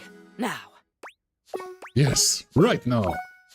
Lady Memoria, your kingdom awaits. I'm really curious. The spectral energy flows through your Dateviators, and what was once merely a memory becomes... John Cena! Kate is sleeping on the heating blanket, so I turned it on without him knowing. He just started purring. Oh, look at her! I'm not sure, like, is that supposed to be a coat or whatever? But it looks super comfy. Also, the dog. Also, how cute! Memoria's reaction to her Very cute. transformation is a bit muted, but amazed in her own unique way. Love she her. inspects her new body with quiet wonder. Would you look at that? Also, the fucking Tamagotchi as a necklace. I'm human. Yep. I have authority. I have a body. I can do whatever I want. Oh, authority. Oh my god, I think I feel excited. Is that what this is? It's marvelous. I have all my beautiful twisty darkness and also this lightness, this bright feeling of possibility. And I can choose. Isn't that something? I can make my own choices now. But my sexy twisty lady isn't gone forever, I hope. My darling, never fear. The lightness I can feel now only intensifies the gothic fog we love to live under. And I am more than a memory now, my love. Tell me, can you see me now, here, in front of you?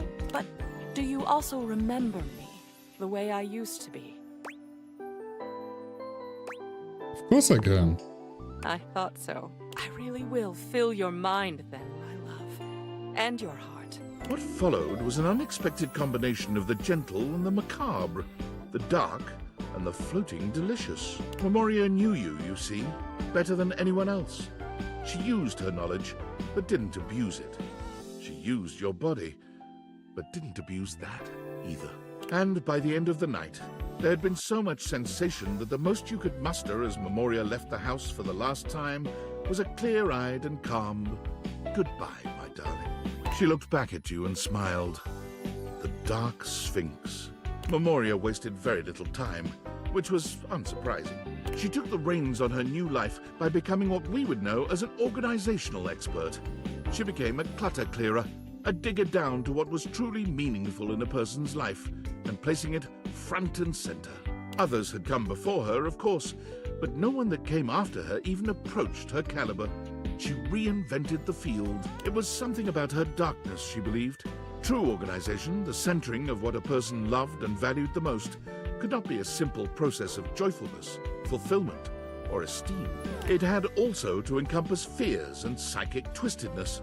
She believed that a large part of our preferred structure of life came from our darkness. Judging from her results and her burgeoning cadre of satisfied clients, she had a point. She called her company Memorandum because it was the most unexpected That's really funny. and often the most disturbing memories that could lead us into our new futures.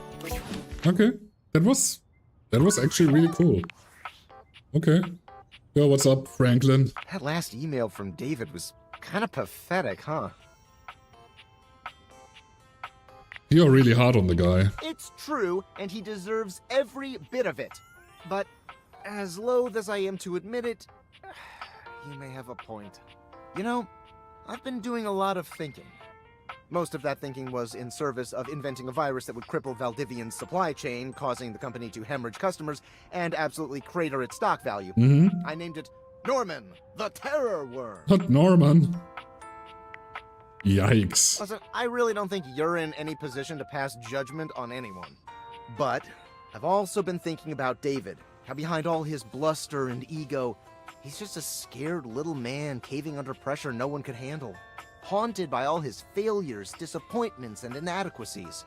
And as frustrated as I am by his actions, I don't want to hurt him. He was an important part of my life for many, many years.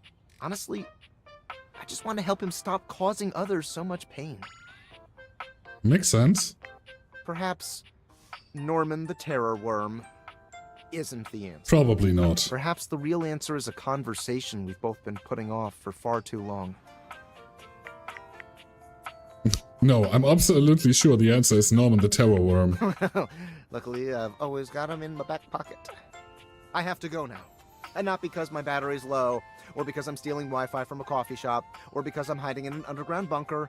Not even because chatting with you is exceedingly tedious. Terror! Although all those things are definitely true, I have to go now to have a difficult conversation with someone I don't talk to anymore.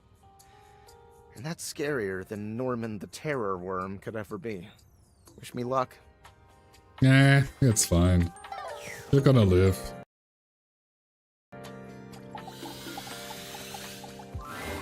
Hey, Holiday.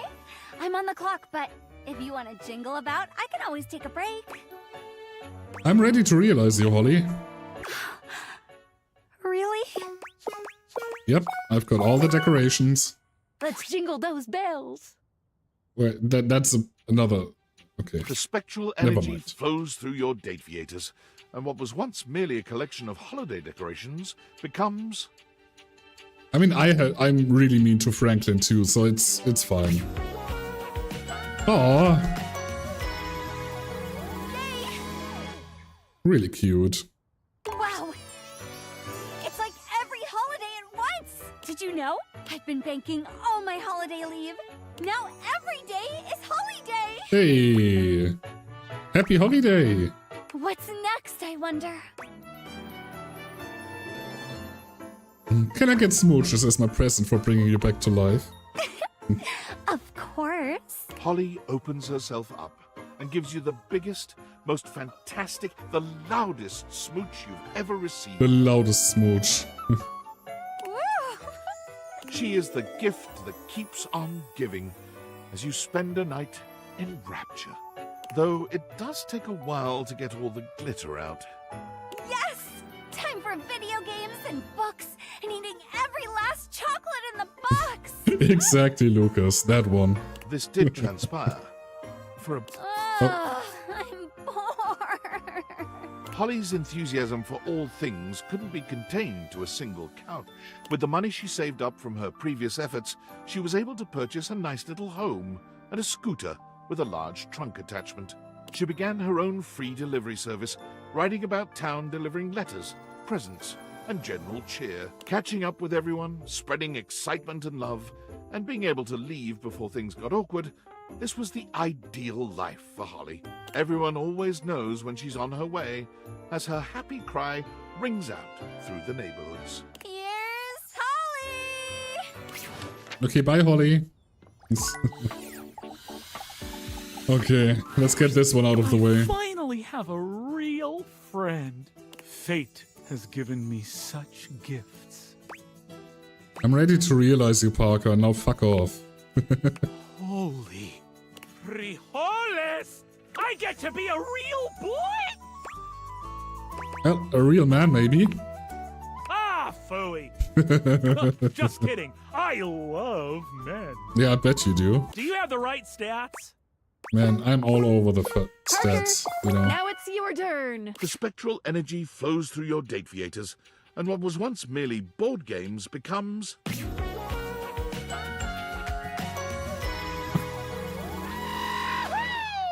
Yeah, there's a lot going on here. Works for him, I guess. Parker spreads his arms wide, flexing his hands into fists, and then pinching his fingers. He seems to be miming moving board game tokens on an imaginary board. Wow! I can do anything now! You sure can, Parker. Just don't jump out of any windows anytime soon. Is that a dare? You're on! I'm gonna become an umpire! Bye! Oh god. Okay, have fun. Parker's thirst for rules is no less powerful as a human man.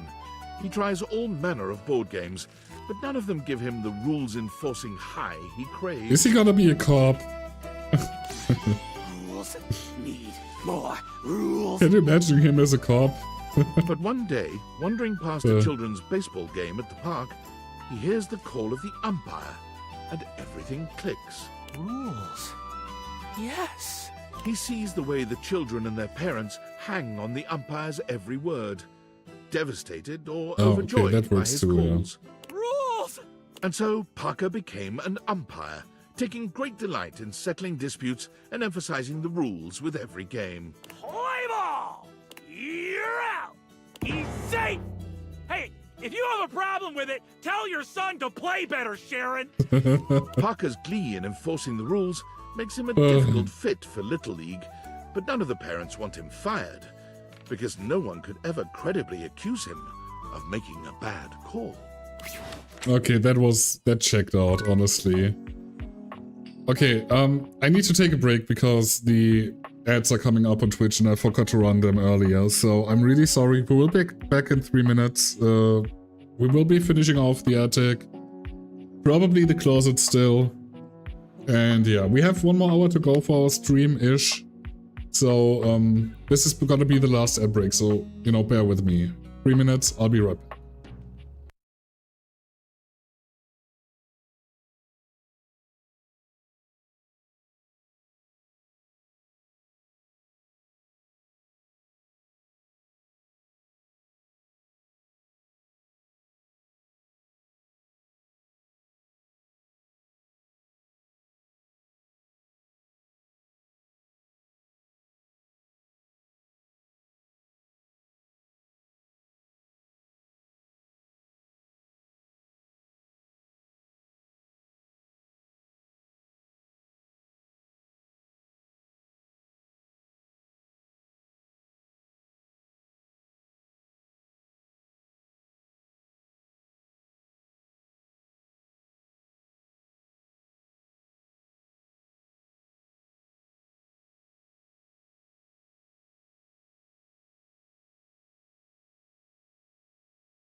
Alrighty.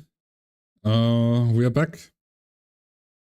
Oh, no, that's not what... No. Oh, no, Dasha, shut up. Not now. Not now, Dasha. Friday after stream, let me see. I don't think I have stuff on Fridays. Yeah, we could do Friday after stream if Jules is up. That should work. It was an Axe commercial. Oh, the deodorant stuff. Friday works? Okay, let's do Friday after stream then. That sounds good. Hello, my dear Red. Shh. Can we get it over with? Let's go, Sophia. This may have captured my passing interest. Is it true? It's damn true. Sophia, let's get you some more clientele. Since Mel is gone till Friday afternoon, I'm alone too. I mean, yeah, that works then. Then I could stream and we could play Baldur's Gate until, I don't know, we're bored. Or hit Act 3, I guess. The spectral energy flows through your date theaters, and what was once merely a safe becomes... I mean... Until we Act 3, yeah. The boots have been ass. Yeah, it happens. I mean, you had a good run last time, no? Like yesterday, or... Was it yesterday? I think it was. Sophia isn't very impressed with your seemingly supernatural abilities, as if that reaction is particularly surprising. But even she is thrilled with the new vitality this change injects into your relationship. It was becoming quite vanilla, by Sophia's standards. Her words, not mine. Well, I suppose the most interesting aspect of this transition is that I now possess an even greater ability to control every aspect of your pathetic little life. After all, it was much easier to ignore your mistress's demands when I was a safe. Being immobile and 500 pounds of steel made inflicting punishment for disobedience more cumbersome. But now I can administer consequences to my heart's desire. And I'll be frank, little wretch, that does make your mistress quite excited. Woof. I'd better watch myself then. But unfortunately, kinks alone don't pay for the myriad of subscriptions modern society necessitates. Sophia found it time to procure gainful employment. Delightful news, my little wretch. I got a job with a 401k and comprehensive dental benefits and an HSA and everything. Damn. As a dominatrix, Sophia was in demand, commanding a large legion of subs all across the world. What? A dominatrix? Why would you ever think that? No, I got a job as an armored truck driver for Armandillo Armored Truck Services. Okay, yeah, sure, it checks out. Dominatrix? Dominatrixes don't get comprehensive dental benefits, especially not for periodontics. That's just silly. Apologies. With her extensive background in home security, That's so Sophia silly. soon became the most successful and trusted armored truck driver on Armandillo's payroll. However, Sophia was still a sadist, and Armand did have a tendency to inappropriately exploit his employees. So when the opportunity to steal Armand's armored truck and its contents presented itself, Sophia couldn't resist concocting a zany and elaborate heist. It featured countless hilarious situations and tension-filled twists, the specifics of which local law enforcement unfortunately declined to share with us. Okay, at least this is over now. Monique, I'm very curious to see Greetings. what you are going to do with your life now. What can I help you with today? I'm ready to realize you. Do you really think I'm prepared for this? I trust you implicitly. If you say so, I'm ready. Your trust is well-founded. Monique, prepare to be liquid. The spectral Okay, that's energy really funny. flows through your date theaters, and what was once merely your cash becomes... Oh, that's cute. Oh, I love her. I love her so much. I'm really sad that I didn't get the love ending, but whatever. Fascinating. I am a human being now, and no longer confined to your house. The possibilities are endless, but there's only one logical. Yeah, she really is. What is that? I must circulate throughout the world. Money needs not stagnate. It desires to cycle, to circulate, bring trade to all who need it. Keeping your budget and accounts in line was to both satisfy my desire to have order and protect you. But now that I can leave, what if I helped everyone else out there in your similar financial situation? I would use the word gorgeous, but yes. Okay, you know what? Potato, potato.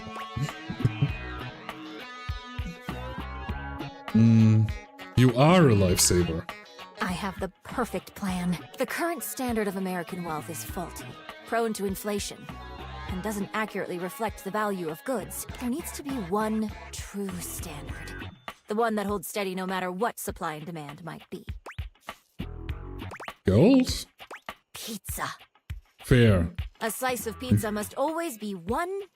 Nothing more, nothing less. Oh boy. I will create the most saliently run pizza shop in this country! Tracking prices, loans, and day-to-day expenditures while perfectly proportioning sauce. And teaching the American people about fractions whenever they get a slice. It would make for a full meal at an affordable price. Behind the scenes, there will be many receipts to organize and input into spreadsheets, ingredient unit pricing, monthly revenue, overall facility usage costs. This is so very exciting. Monique walks to the front door, brimming with excitement at the endless possibilities. But then she stops, waiting for something. For someone. Are you going to be okay? Will you promise to see me? Why wouldn't I? I owe you everything. It is now time for me to start my new journey. Monique gives you a warm hug before leaving. After some time, her new pizza shop opened, keeping true to her original promise of satisfying and affordable food. Her humble eatery began to grow after becoming a popular spot for delinquent gangs ditching school. You worried about Monique being in trouble, but word spread of how she set the delinquents straight and put them to work for her. And more importantly, single-handedly saved the economy. For Monique, the American dream is still alive in every slice of $1 pizza. Okay, that is very interesting. I did not see that coming at all. But okay. Interesting. That is the attic, though. We're done with the attic. Well. Next up is gonna be the nightclub with Eddie and Walt. So let's see. Hirohime is cute, Textbox John is cute, Prissy is cute. I mean, yeah. But still, just because we call them cute doesn't mean they're not gorgeous. You know? Yes, your boys. Livewire! You look electrifying as usual. Do we have the pleasure of your company for another visit? Blink twice if you want me to throw you out so you don't have to sit through another bad act. Not here for the show, guys. I'm ready to realize you. Oh shit. Really? I don't really know what to say. How about thank you, human? Say nothing. Just let it happen. Don't worry, you can do it, and we can do it right now. Okay, guys. Time to charge you up. The spectral energy flows through your Dateviators, and what was once merely electricity in a breaker box becomes... Okay, who is hotter? Eddie or Walt? My bet is an Eddie. Eddie. I mean... both work. The answer is yes. Yes. This looks like the fucking cosmetics from the DBD anniversary. The you know the one, Lucas. But yeah, I mean, hot. What can I say? There's a flash of light and a crackle of electricity that makes your skin tingle. And then... My. I'm now taking... this something. I'm talking about the jacket, not the boys, okay? So many new sensations. It's all rather electrifying. Looks like someone here finally found a sense of humor. Don't. I already hate myself for even saying it. Oh yes, you can clearly tell by the way you're smiling. Realization must have scrambled my circuits, or whatever it is humans have in place of circuits. Whatever, shut up. Look at him, practically vibrating with excitement. You've given us such a gift, Livewire. Thank you. Vibrating with excitement, huh? You know what?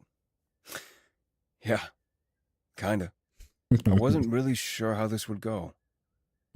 How it would feel to be. I believe the word you're looking for, dear Eddie, is free. Is that what this is? It's cute when you guys finish each other's sentences. Oh, is that so? I think you'll find our connection has many other benefits as well, Livewire. You know, when Volt and I were running the club, I kind of left all the fun stuff to him. All I did was work. Damn. I think I'd like to change that. By all means. You know I'm always more than happy to share. Oh yes, let me connect with you. What? Are you? Oh yeah? Oh, I have a few ideas. Time to walk funny for another week, yep. I certainly have some suggestions. I think our character didn't even stop walking weird for like at least a month by now. You know? But we'll need your help. You up for it? I'll always help you, Eddie. I had a feeling you'd say that. That's our Livewire. It takes some time for Eddie and Volt to find their place in the human world. They try their hand at several jobs, but Oh, I guess I nothing seems picked to the wrong fulfill thing. both Oh, of their never mind then. needs. Construction work Okay. leaves Volt bored and understimulated, but working as an MC in a cabaret show drives Eddie to frequent exasperated outbursts and longing for isolation. Yeah, I feel that. The two of them wondered over what they might do, determined to find a path in their new lives that reflected the perfect balance they had with one another. It wasn't until they came upon a dilapidated old diner for sale that they were struck by a solution, as shocking and intense as a thunderbolt. Between the endless list of necessary repairs and the uphill struggle to turn a profit at restaurants in this day and age, no buyers were willing to take on such a project. But Eddie and Volt could see its potential immediately. I just thought the whole, yeah, you're talking about sexy stuff thing is, you know, I didn't know that we were supposed to be helpless about that. Not just be like, yeah, sure, let's go, you know? Why is it always weird, you know? Anyhow, nothing like that, Lucas. So you have to get to the stash below your bed. They bought it on the spot. The repairs filled Eddie's days and his soul, while Volt took care of staffing and marketing for their grand opening, which was, naturally, a roaring success. But looking around at all their hard work, neither could help but feel disappointed. As it turned out, the fantasy of running a diner was far more exciting than the reality of it. Stop thinking then. Wow, okay. What they both truly craved Rude. was the challenge of getting it started in the first place. It was then that Volt had his own brilliant idea. Sell the place and find the next big adventure. Volt's charisma and passion made him a natural realtor. The diner sold in one day, well over asking price, giving them plenty of cash to invest in another property Eddie had his eye on.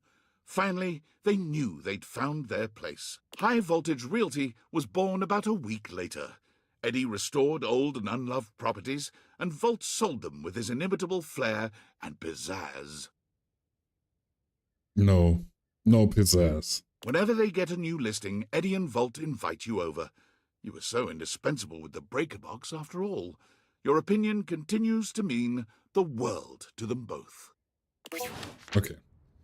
Before we continue on, I just realized we still have to talk to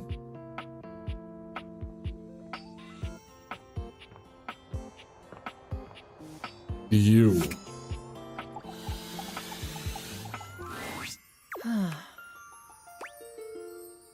Aaron, I want to bring you to life.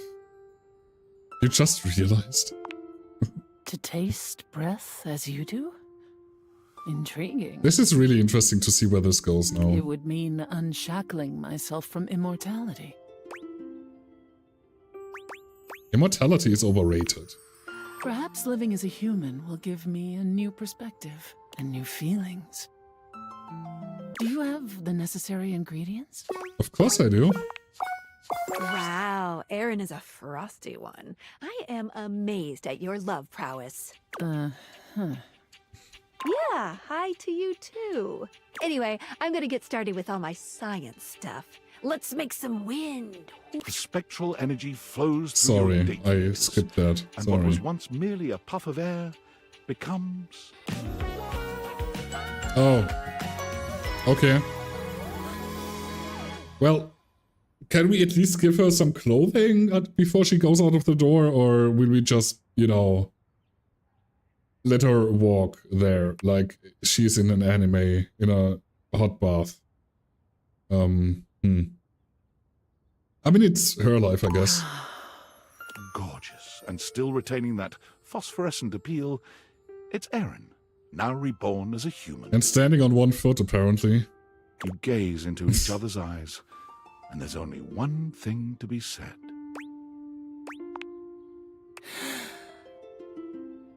I feel amazing. In fact, one of the reasons Erin was so cold was because she was at the mercy of the elements at all times. Completely wrapped up in the whims of other elements, she believed she could not act on her own. I can do anything? Yeah, but with clothes on, but Erin please. lifts her arm, Bitte, bitte. spins around, and does an incredible backflip. Not the backflip. Where's Goldine? There's a backflip happening. All at once. Jesus. My love. My love, my love, my love. Oh boy, oh boy, oh boy. It feels awfully nice to speak. Mm-hmm. I get it. I get it now. I can do. Me? Goodness, yes. My stars, yes. I want to see what this body can do. I hate that we're at the end of the game. We always need to be super needy. This is like, come on. Erin is a spirited one, and she is eager to explore Hmm. all that her new body can do. Breath play becomes her favorite, and the two of you gasp for air with incredible satisfaction. Erin speaks to you, to the air, to the couch, to the people she sees on the streets. Hey, hey, hey, hey, hi, hey, hey, everybody talking is really, really fun, huh? With boundless energy, Erin embarks on the career that gives her the most joy. Auctioneering. What? We've got lot 405, lot 405, staying alive with 405, bidding starts at 3. Do I hear a 3-pointer? Do I hear yes? All in the way. Do 4, 4. Do I hear 4? Do I hear 5? 5. Anyone for a 5? 5? No? Sold!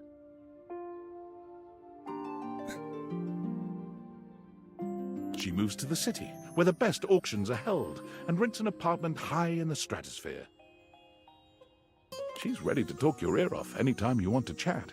As a lover, her energy is unstoppable, and she is always ready for action. For her, she is truly happy, for the first time in her limitless existence.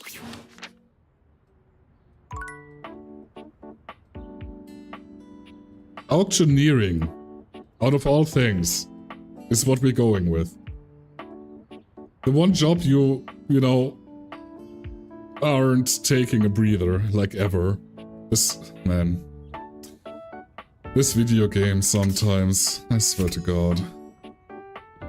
I mean, if she's happy, that's all that matters. That is in fact all that matters. Let's go back up and talk to Tony.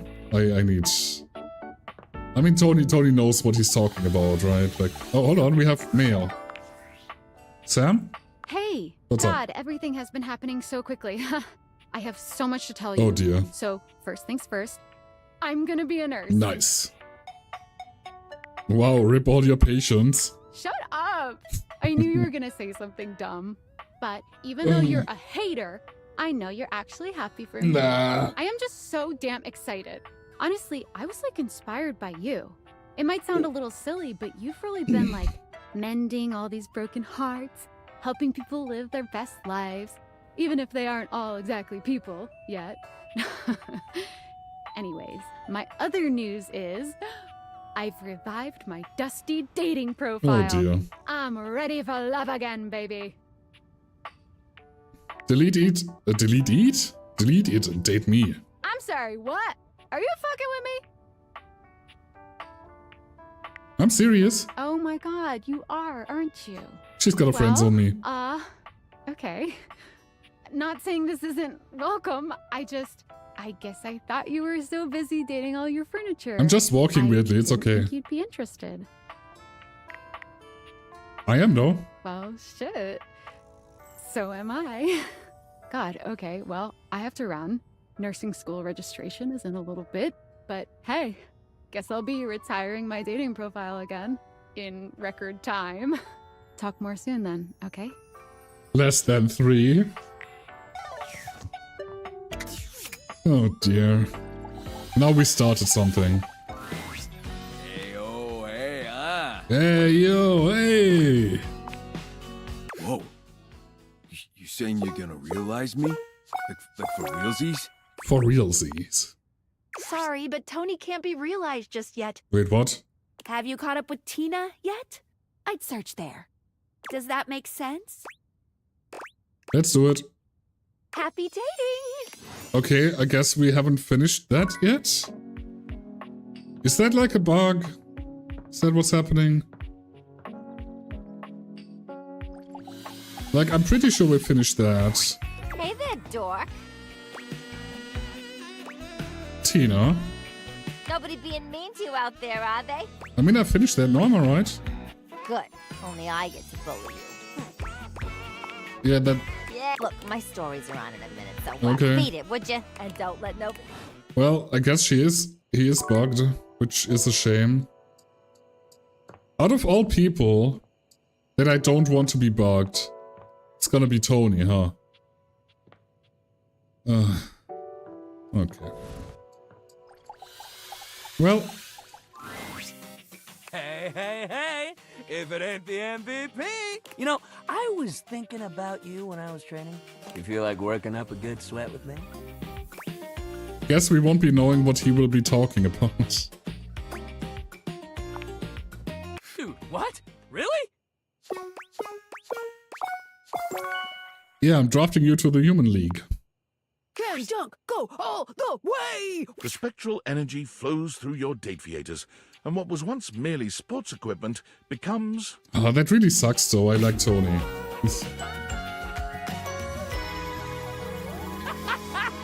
Like, we have 100 dateables, also very, very cool outfit.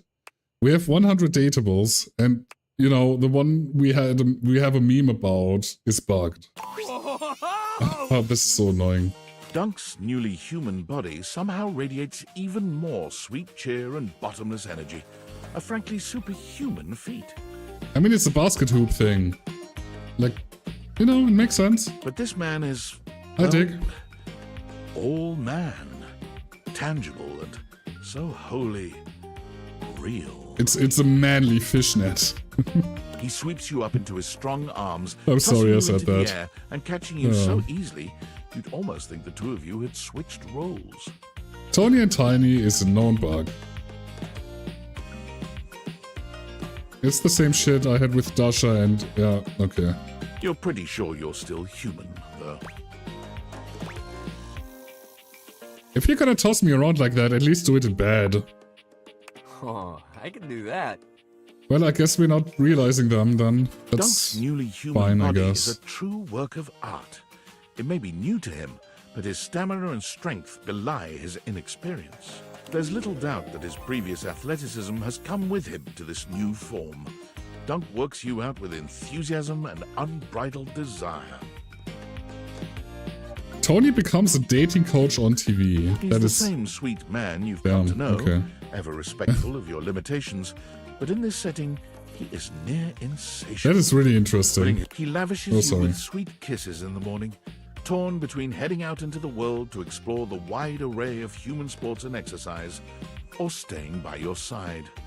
But eventually, sports wins. Dunk is true to his word, giving absolutely every sport he can get his hands on a shot.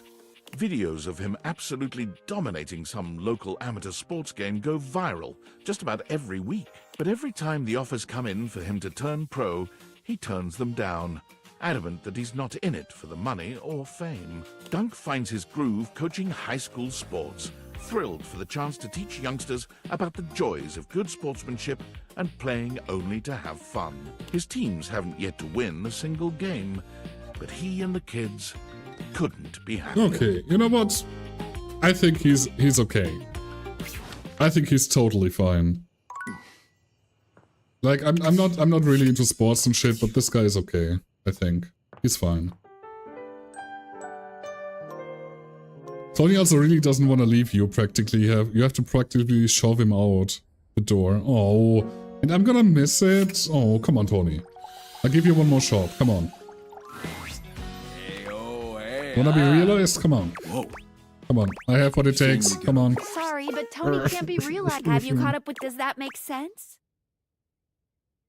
Why can I not just realize someone whenever I want? Because they have an appearance to make in someone else's story. Yeah, but I finished the story, If you took them fucking... out, then you'd miss out on all the cool stories. How do you know that? Oh, bye. Try realizing Tina. I mean, probably the same thing then with Tony, no? Like, it will stay stuck, I'm pretty sure. Hey there, dork. Are you fucking with me or are you for real? Tina, let's get shapely. What the fuck? The spectral energy flows through your date viators. What was once merely a musical triangle becomes...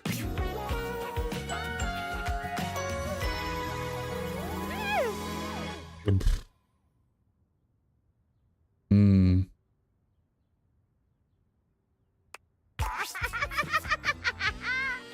Finally! Look at me now! Look at this body. Oh, look how fucking human I am!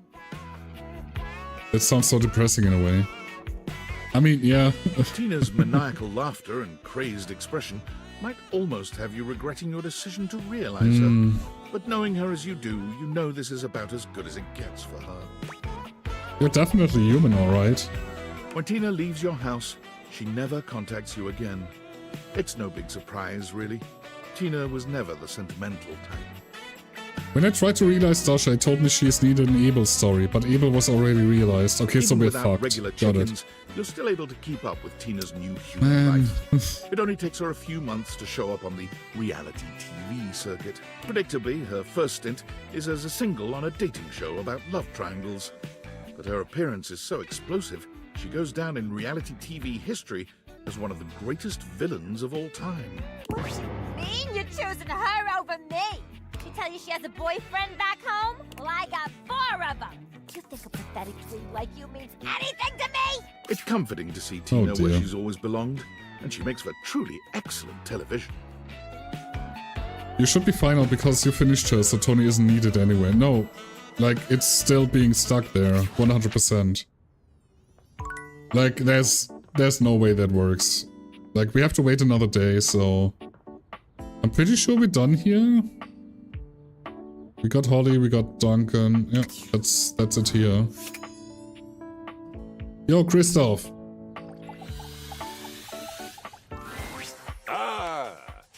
Back for more, eh? I am a very skilled lover. Though you, I must say, really melted my glacier.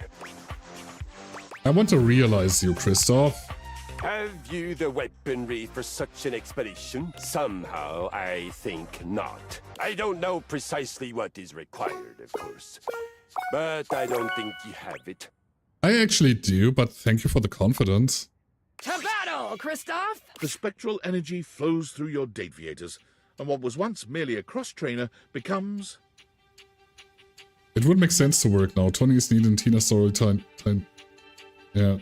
Yeah, still, it's not gonna work, because that's not how Date Everything works, because I'm pretty sure it's still stuck in the story. Okay, that is very cool.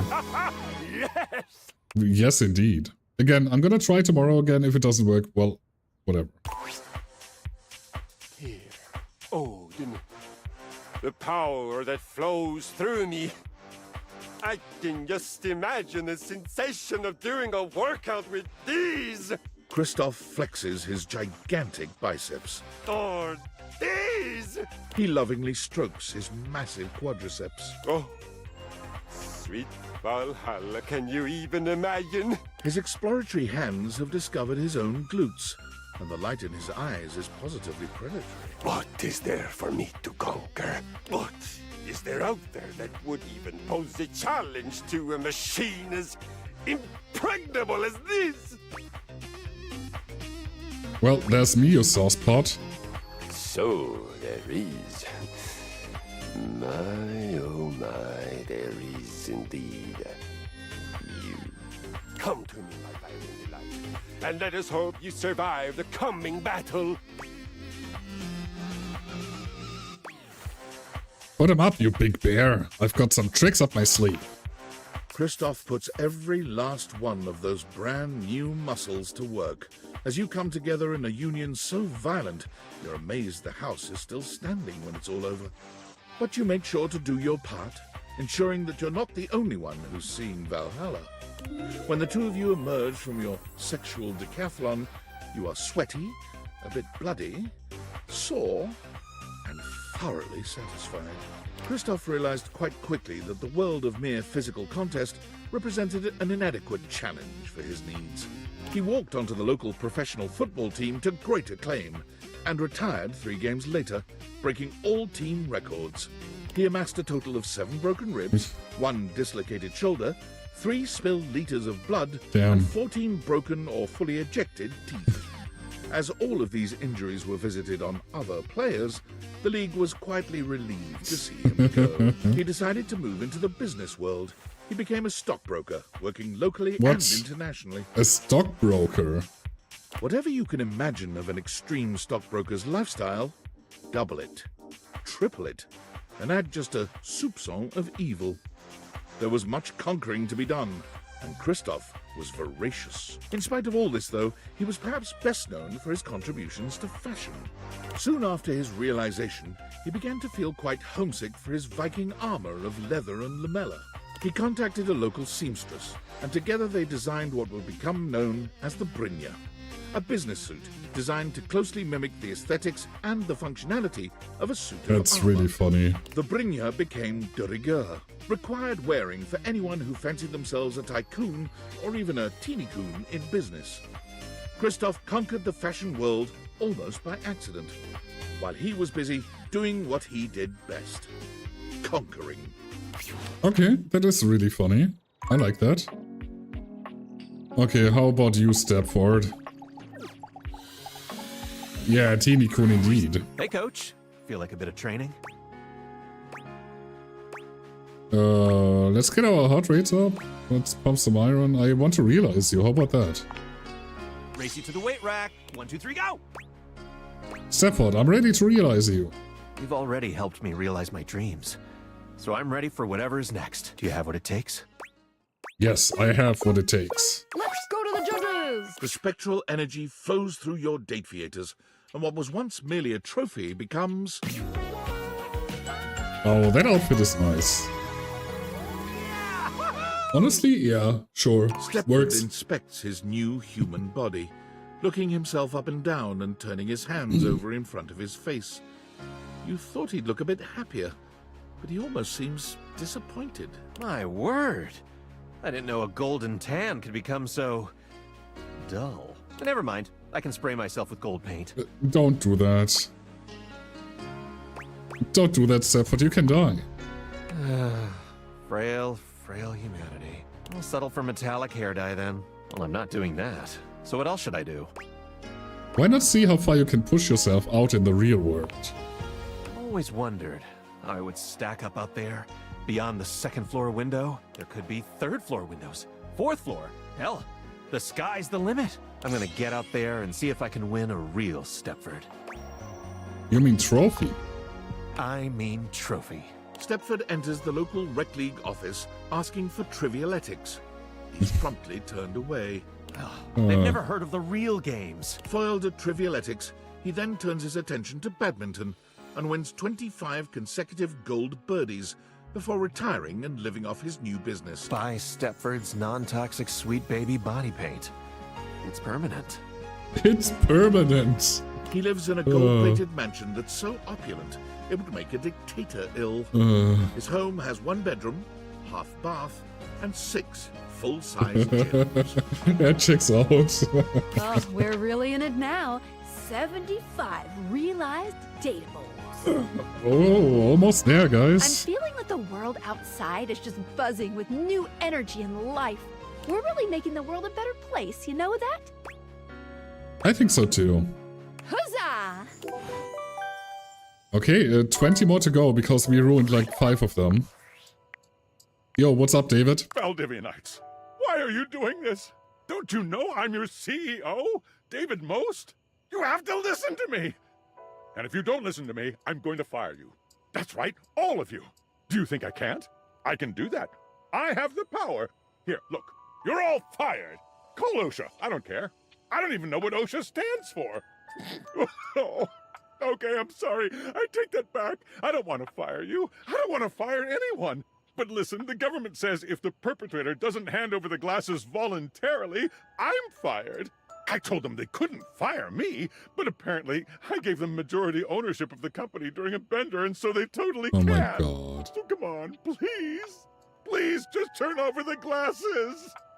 Pretty please. Pretty please. It would be really funny to me to see if I could, you know, if there would be an ending where I could actually do that. That would be really funny. Yo, Fantina. Damn, you're hot. I know. Let me cool you a little.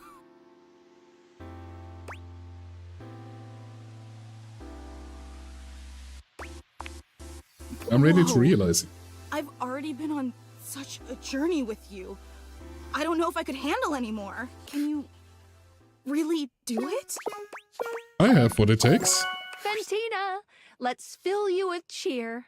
The spectral energy flows through your Dateviators, and what was once merely a fan becomes... Oh my god, she's cute. Oh my god! Oh my god. For a moment, you wonder if perhaps it hasn't worked. Fantina stands in place, looking around in an oscillating sort of motion just the way she used to. But then, she's moving far more organically, feeling herself all over, and riding the roller coaster of newly human emotions. Oh my god! This absolutely cannot be real. This cannot be happening right now. Somebody pinch me. If I'm not bleeding, you're not pinching hard enough. I just cannot believe it. This is legit. Cray, I am so close to shaking, crying, and throwing up. But now I'm concerned actual fluids would come out of me. Is that normal? Depends from where. Yipes! God, there's so much I want to do, you know? So many fandoms I can participate in.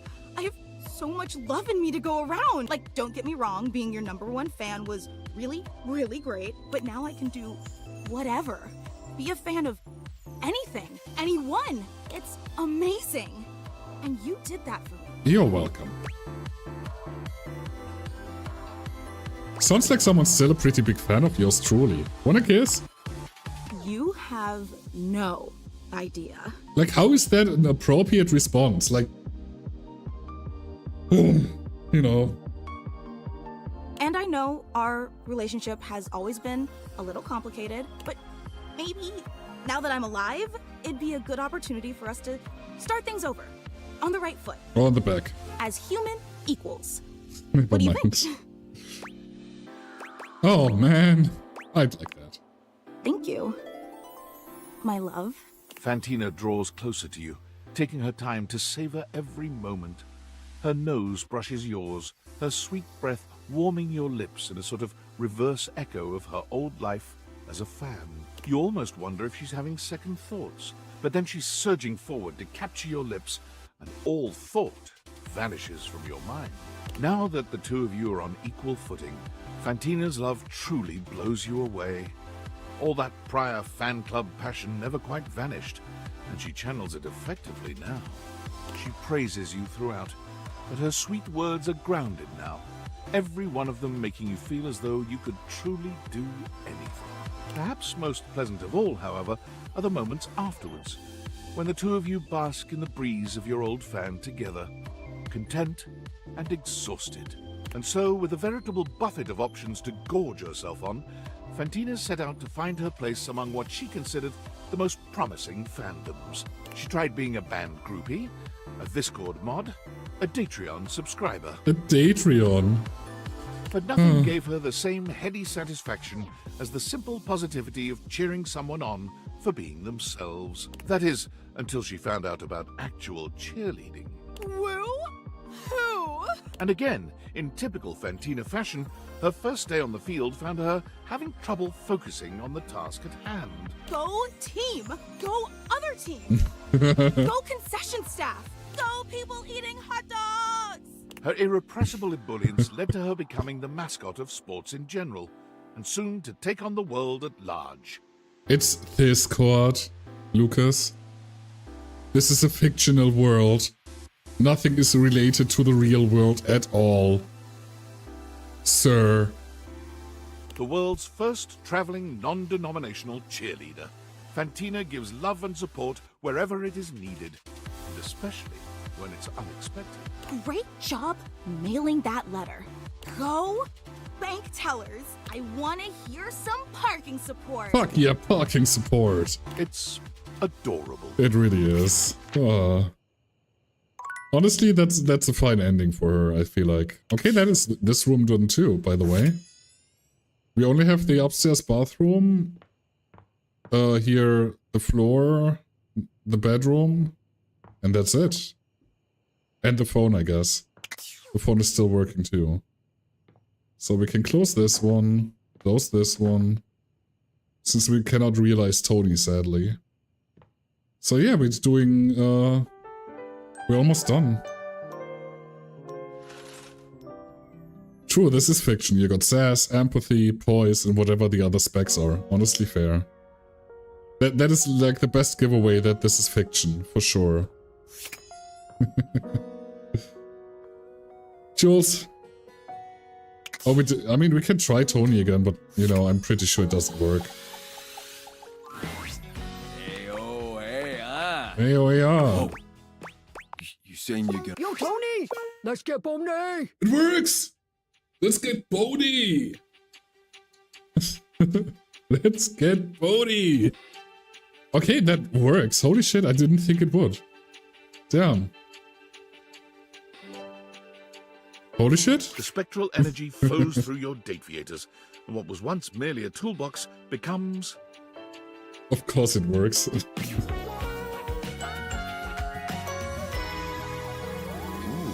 Did he even change? I didn't even... I mean... Whoa! Whoa! Tony is looking himself up and down, curling and uncurling his powerful hands into fists. Holy cannoli. Feel like I could tear this entire house down and build it right back up. You humans feel like this all the time? You make me feel all kind of things, Tony. Tony tilts his head, raising an eyebrow and giving you a sort of up and down appraising look. It's clear he likes what he sees. That's a first. Oh yeah? Well, I'm about to make you feel even more things. Birds are returning to your garden. Time to soon put up the buffet. Right, it's almost buffet time again for the birds. Yeah, the thing is, Jules had the same issue with Dasha and Abel.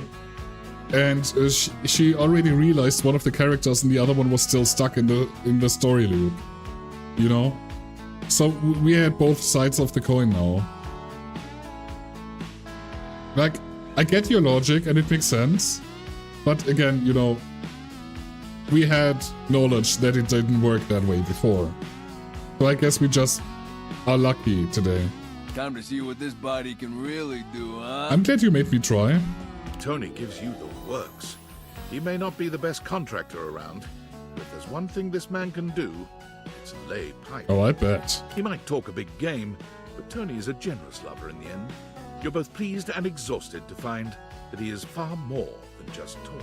When he leaves the next day, he's loath to let you go, but he promises you that any time your pipes are leaking or you need some drywall patched, he will be there for you. Yeah. Yeah. Yeah, I mean, again, like, I'm glad it worked. That's all I need to know. Tony has no trouble getting hired onto a construction job right off the bat. But a few workplace safety incidents later, Tony announces he's retiring from construction, going out on top and taking his love workshops on the road. Like, I can see how both are true, so I'm just happy we happen to be on this side of the spectrum, you know? Tony's workshops prove strangely successful. When Tony invites you to attend one, however, you notice that his audience is mostly made up of housewives who just enjoy listening to him. All right, so those 5 principles of successful relationships are what? Come on, ladies. I ain't talking just to hear myself talk. All right, I can remind you again. Tony rides the success of his workshops to a self-help special on a large streaming platform. That in turn leads to a wildly popular reality series called Fix It Tone. Fix It Tone.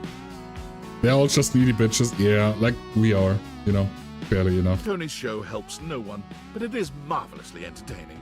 Whenever you see his face on your TV, you can't help but smile.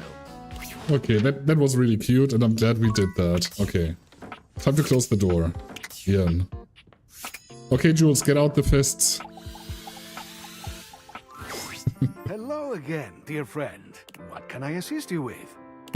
Candy, perhaps? His show helps no one. I mean, no.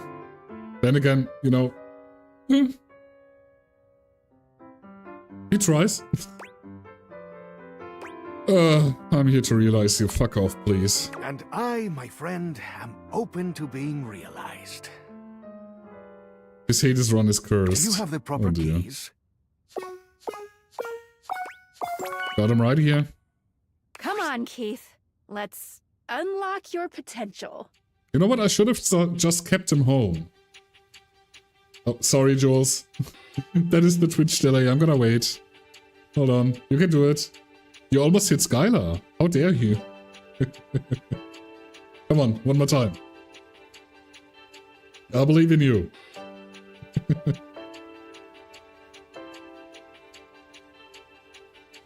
The thing is loading super. Yeah, I'm gonna wait for you. It's okay. I'm gonna wait for you. She hit Wallace. It's fine. She just slapped Wallace's butt after it got burned the other day. It's fine. It's like boo-boo kisses, but with a fist, you know? It's fine.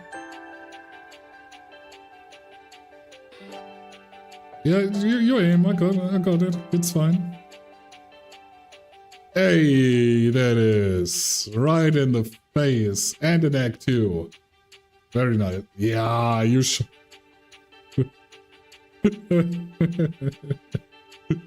Okay, thank you, Jules. The spectral energy flows through your date theaters, and what was once merely a skeleton key becomes... Might have clicked a bit too much. Yeah, maybe. Oh, okay. Yeah, I'm crying too, mate. I'm crying too. Let's fucking party, carajo! What? Yes! Hey, where are the drugs, eh? Oh my god. Your aim was perfect, yes. I don't have any drugs. Well, that's fucking lame. Catch you later. I'm on the next flight to Ibiza. Join me if you feel like taking off that diaper. What the fuck? Can't believe this. What? You're speechless? Yes. Where did you get the cash to buy tickets to Ibiza? What do you mean, where did I get it? I opened your safe. No, Monique! Key, get it? Ah. Well, Keith did indeed get on the next plane to Ibiza, which happened to be full of missionaries of the Church of Latter-day Saints. After being caught consuming a certain unnamed substance in the bathroom through an unnamed orifice, a heated argument broke out between him and the flight crew. Keith's last words were, See you on the other side of the moon, lunch ladies! Before exiting the plane via the emergency door at 30,000 feet. Did he die? Yes. Yes, he did. Almost certainly. What the fuck? What the fuck was that? That was wild. Holy hell. Hold on, how do I talk to Celia first? Welcome. The mayor is currently in a meeting. Oh, it's you. that guy's Hello. terrible, dude. Talk to Dorian after this. Okay. Even though I'm co-mayor now, I still mostly handle the administrative duties down here.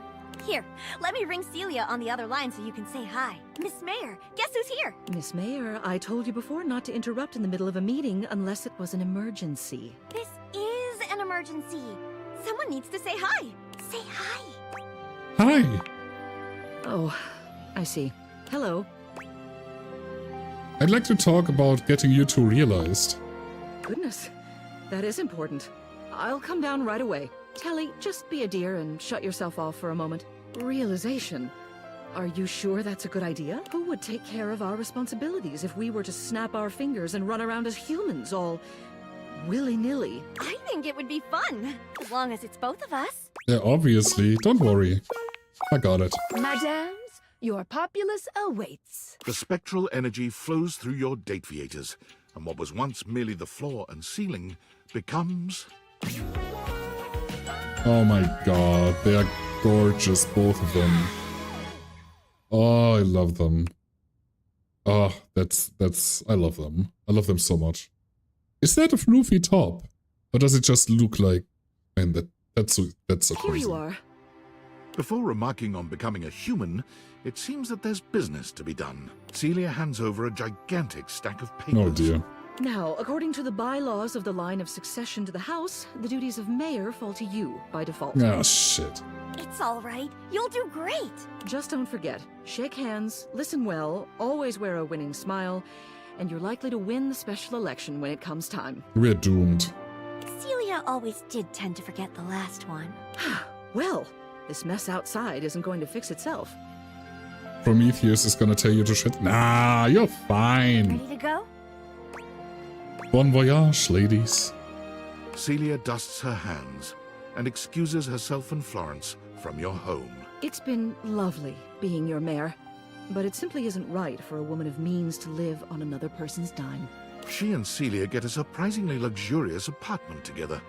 You never did figure out how they could afford it. Soon enough, Celia throws herself back into local politics. First it's the neighborhood watch, then the local school board, then a small government position a few towns over. It's never a surprise to see your previous ceiling running for the primary. She always holds the most wonderful parties on election night, and she never fails to answer you any time you reach out, especially with the help of her lovely assistant. She and Florence as a team complement each other perfectly. Okay. That was really... Okay. That was sweet, though. That was sweet. Okay, now it's only Wallace in here. Which we're gonna do after we talk to David? No. The Tell me, Well 9000. human, how were you able to find out about realization? Hey Val, how are you today? Apologies. Allow me to begin the conversation with a proper greeting so as not to alarm. Hello. Tell me, human, how were you able to find out about realization? I discovered it while using the Dateviators. I do not know what date viators means. Oh, whoops. Do not be afraid. I believe I can deduce that these might be the means by which realization can be achieved. I would like to be realized without using any such date viators device. Why? I exist somewhere between these ideas, between object and human. I would like to better understand my being by transforming it into something that can perceive the physical realm in a more meaningful way. Do you think I should find a way to become self-realized? Sure, who cares? I care very much, but it appears that you might mean this in a casual, flippant manner. In which case, thank you. I will continue my research. You do that. And perhaps see you one day in person. Yeah, probably. That's gonna work. Hey, Wallace! My love, we sing the song of the prophecy! My darling, I'm ready to make you realized. Me? To bring me to life? To breathe? To sleep? To dream? To pee? Yes, to pee. That's right. Then the ritual may commence. If you only have the required recipe, do you have it? Do you have it? I do. I am so happy I get to be a part of this. Bringing love to you both gives me the biggest kick in the glass. Is there anything you wish to say before being brought to life? I have said all I must. Save one thing. Whoa! Yes, I was hoping for that. Having said his piece, Wallace heaves a mighty breath. Skylar nods, doing a few last-minute checks with her instruments. The recipe is a perfect match. Let's do this! The spectral energy flows through your Dateviators, and what was once merely a wall becomes... He did the thing! Okay. I mean... A wall! My love! Resplendent still, but less covered in wallpaper, is your true love. Definitely hot. The tendons in his arms bulge and surge with strength. His days of holding up the house are over. I feel so relieved, so relaxed. Tell me, does it ever get better than Wallpaper! It does. this? Outstanding! Even more to look forward to! To breathe, to flex, to no longer have to hold anything up save my head on its shoulders. And you, my love, under my protection, you will be safe. We will stand together and defend side by side. Of course, as squadron mates, we will shoulder all burdens together. As the years go by, Wallace is ever steadfast, unwavering in I his guess that was the discipline boring and answer. thoughtfulness. Fine. He seeks employment in your local school district as a crossing guard. The application process goes faster than any superintendent has ever seen. With his mighty bulk, he body slams any car that dares to get within 5 feet of a child. Defend! He moves down the street to a fixer-upper. Oh, where I he love takes it the so time much. between child defense sessions to patch up his home. Watching him work on his home always puts a smile on your face. It's a sweet reminder that this relationship will never crumble. Oh, that was amazing.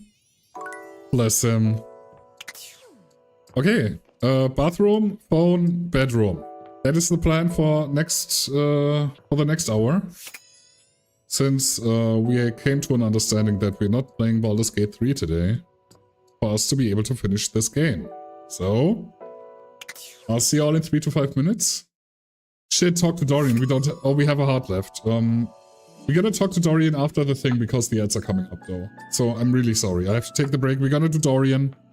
Go to sleep. Go to the bathroom. Whatever. All the good stuff. But the ads are coming up and I cannot snooze them anymore. So I'm sorry. I'll see you in 3 minutes.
Oh. Okay, let's stop here. Nope, nope, nope, nope, nope, nope. Shut up. Shut up. Okay, good. I just needed to continue on the thing. Okay, Dorian, before Jules is screaming at me. I saw it happen. What? Keith, my old mate.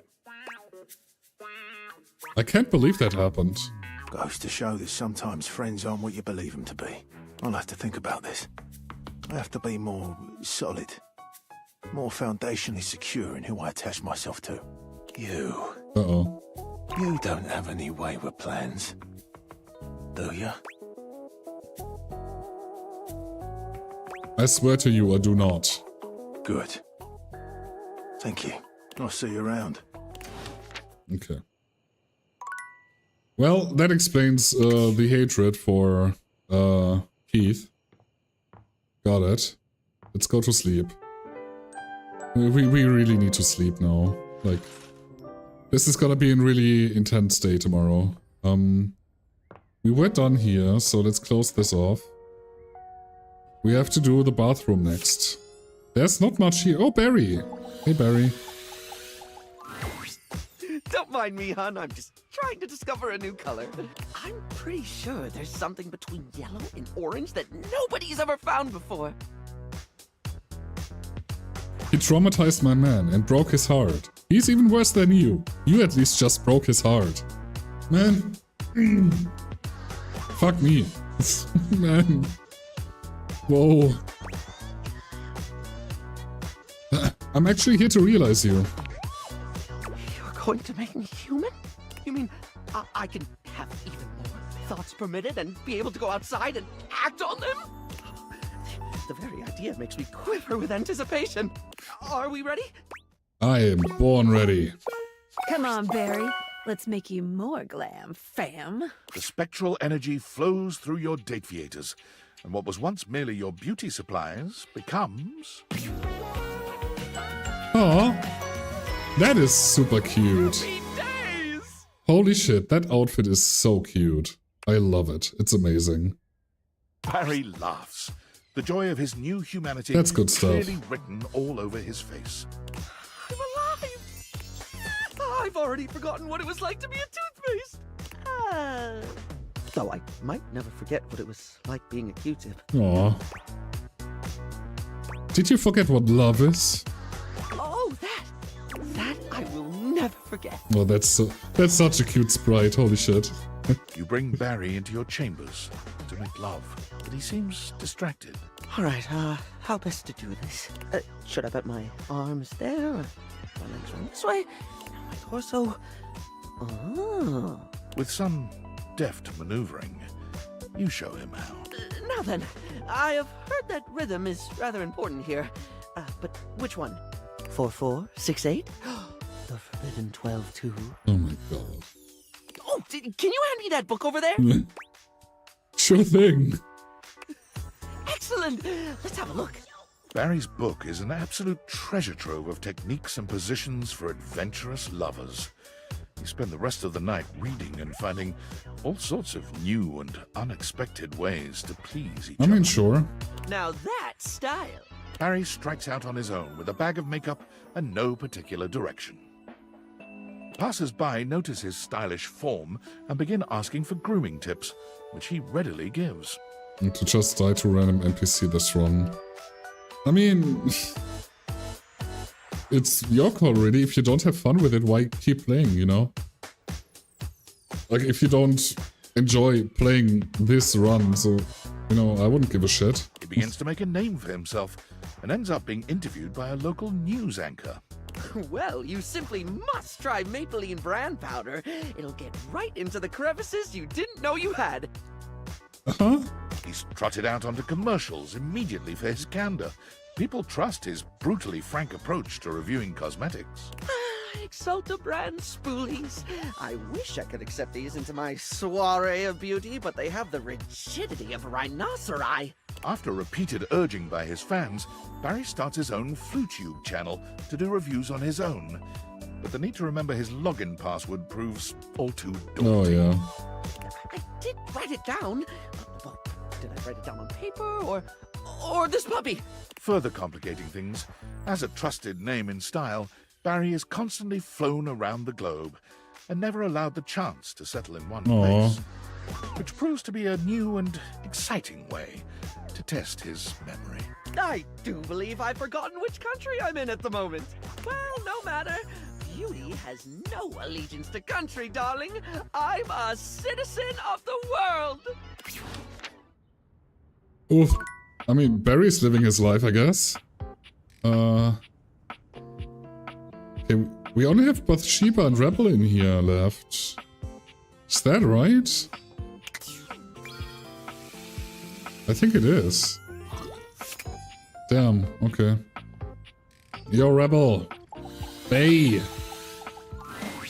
Never thought I'd see Amir write anyone but himself. Okay. Huh. Impressive, honestly. I'll bet he's a shitty lay, though. I'm ready to realize you, Rebel. Duck off. I'm serious. No one's ever serious. Everyone's just full of shit. Unless you've actually got the goods. I've got the goods. Duck off, Four Eyes for Eyes. I'll miss you, Rebel. Let's flap. The spectral energy flows through your Dateviators, and what was once merely a rubber duck with a potty mouth becomes... That is... I'm not sure about the outfit. Like, it makes sense that she was a rubber ducky and whatever, but... She's cute, for sure. But the outfit? Yeah, the pants are throwing me off a bit, yeah. Like, then again, you cannot find pants that work with this jacket either, you know? Oh, sorry, I hit the mic. I apologize. Like, yeah, I can see it, but other outfit, please? Oh, that's new. Oh, that's nice. Enjoying yourself? Duck, yeah. You should try it. I'd say thank you, but gratitude ain't really my style. So hell yeah. And, thanks. Shit, did it anyway. I think I was a little scared. You tell anyone I said that? I won't suck your earlobes anymore. Oh no, not my earlobes. They will be so dry. I think you might be scared too. Take your time, dickhead. I bet it's worth the wait. Speaking of head. If you're really asking me, then it's about ducking time. Whatever debauched acts you're imagining took place between you and Rebel, you're not even close. Go farther.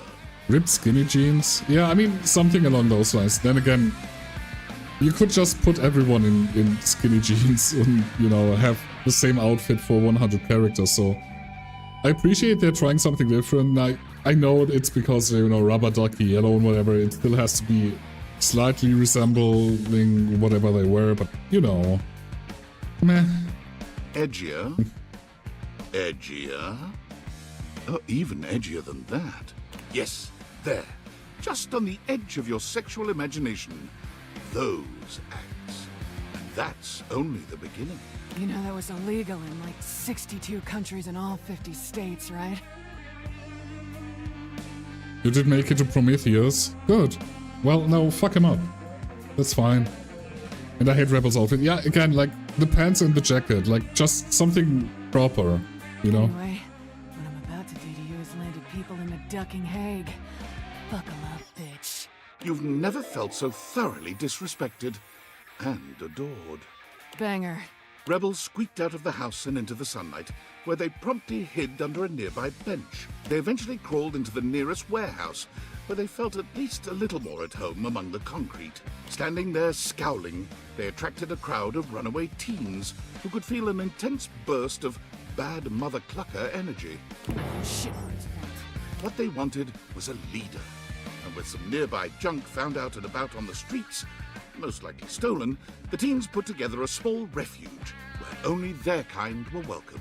Misfits, miscreants, and misanthropes all, they helped each other through the shithole called life with unmitigated support and love.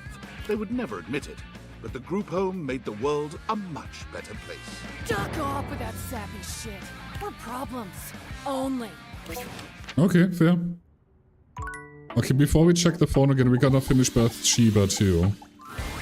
Hey, bestie. Hey, bestie! Oh my god. Come to talk about how amazing we are together. Oh yeah, for sure. How about realization though? You want to realize me? I could be an actual princess? I'm ready to crown you. Bathsheba, meet your new world of adorers. It's so funny having heard Dorian just now and now Prometheus. They sound so different. The spectral energy flows Fair. through your date theaters. What was once merely your bathtub becomes... Okay. Yeah, sure.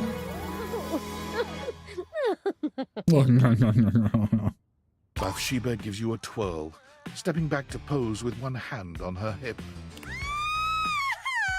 Look at me! Oh, man. I didn't think I could be any hotter, but I'm on fire, honey! You really are in fine form. I never felt like it, but maybe now I will. Thank you. Time to get out there and really find out who Bathsheba is and what she's gonna do with her life. I'm really excited to see where this goes. Bathsheba goes on a whirlwind tour of countries with monarchies upon leaving your home. It's only when she's visited her 6th country and castle that she realizes one cannot simply apply to become royalty. Oh no.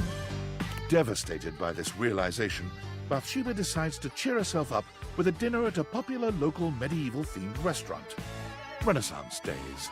It's there, seated in the audience of the jousting show, that Bathsheba is struck with a realization. Oh my god! You can get paid to be queen! Hey, lady! Don't get too comfortable with that crown! After a few weeks of pestering the restaurant for a job interview, when Bathsheba finally gets it, she nails it immediately. Uh-huh. She entertains crowds as Queen Bathsheba 5 nights a week at Renaissance Days, savoring the cheer that goes up every time she waves at the audience. Honestly, this is perfect for her. Okay, I mean, it works for her. What can I say? Okay, we're done so here. Next up we do the phone. Why is does Skylar have a message? Not a fan. What's up, Franklin? David saw my email. If his last blustery most mail is any proof, seems like he did. It was a last-ditch effort, but I still think it was the right choice. Even though it would have been kinda fun to watch Norman the Terror Worm cause an economic recession. Now all we can do is wait. I'm not just going to sit around and wait. Yeah, well, you just keep telling yourself that. Oh, and when the government finds you, just plead ignorance. They'll totally believe that excuse coming from you. Rude. Say you grabbed the wrong backpack or something. People accidentally walk off with experimental military technology all the time. I'm pretty sure that's not going to work. Only one way to find out. I'm so sorry, I can't talk anymore right now. I'm stealing coffee shop Wi-Fi and the barista finally noticed I'm only ordering tap water. We had that one before. You already used that one. Oh, gotta go, good luck. Okay, that's really funny. Yo, Reggie. You've reached Reggie Rejection's special phone app. Virus uploaded. How can Reggie Repair help you on this fine day? I'm ready to realize you, Reggie. Really? You gonna bring me to life? You sure that's a good idea? Of course it is. Of course it is. But do you even have the stats? I do have the stats. Here we go. I hope / don't hope this works. The spectral energy flows through your date theaters, and what was once merely the manifestation of rejection itself becomes...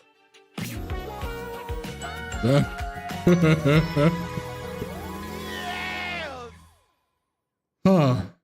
Really? Yeah?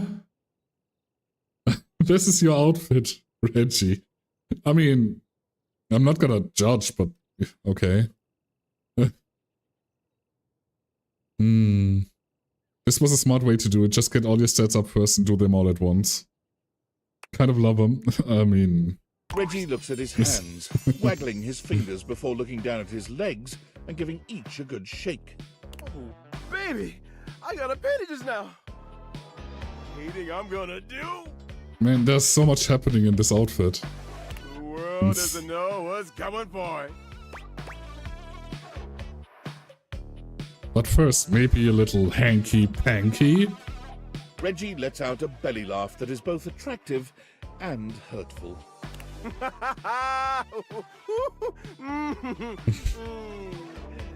No way I'm gonna do it. That's fine. Should have figured. He raises an eyebrow, shooting you a smirk. Just kidding. Couldn't help but give one last rejection. Now let's blast off and work off all this friction between us. Reggie's constant talk of hate and negativity might have had you concerned about how a romp with him would go down, but you needn't have worried. There's a fine line between love and hate, and you and Reggie dance back and forth over it all night long. Does he love you? Does he hate you? You don't care as long as he keeps touching you like that. That is healthy. Reggie somehow manages to make you feel both disrespected and cherished all at once. He's a proper tease, dangling your release just out of reach until you find yourself going a bit mad, and then pushing you over the edge until the only word you can manage to speak is his name. When it's all over, he leaves you there in the bed without so much as a goodbye, only a rude little tussle of your hair. He sneaks off before the sun rises, smugly muttering something to himself about all the best hate is done in the dark. Reggie burst forth into society with one aim on his mind. Is he gonna be a Redditor or whatever, like Twitter troll? I don't know. Hate, give me all the hate, baby! He went looking and found hate immediately. He signed up for all the nearest hate groups, looked into hate crimes, and found that there was even a hate rally going on. Prometheus indeed tore me to shreds. Dear God, he destroyed me. As he arrived, one Oops. thing became immediately apparent. I mean, you made it until his place, so you're good, right? What the hell? This shit's lame as fuck. While Reggie liked to style himself as a hater, it was clear that the real-world practice of hate was a much crueler, distasteful thing. Okay, no Twitter troll then. I'm more of a mischief maker, a lovable scamp. This is just boring. So, with his trademark style and flair, Reggie organized his own group, Haters Gonna Bait. Haters Gonna Bait. Armed with banana peels, Ugh. slingshots, and handshake buzzers, Reggie's army of tricksters descended upon any rally they found to give those in attendance a bevy of annoying That's nuisances. really funny. Their stated goal to turn the hate down a notch has successfully caused a great number of groups to declare that the stains on their pants aren't worth the trouble anymore and disband. Of course, any time that happened, Reggie arrived seemingly out of thin air to give the perfect rejoinder. Later, haters. Okay, that's really funny, actually. Yo, Sam. Hi. So- God, it's been such a whirlwind with school, but all of it is amazing. It's been like 2 I won't days. get to work with patients for a while, but just hearing my instructors talk about like connecting with people, holding their hands, looking into their eyes, comforting them in the worst moments of their lives.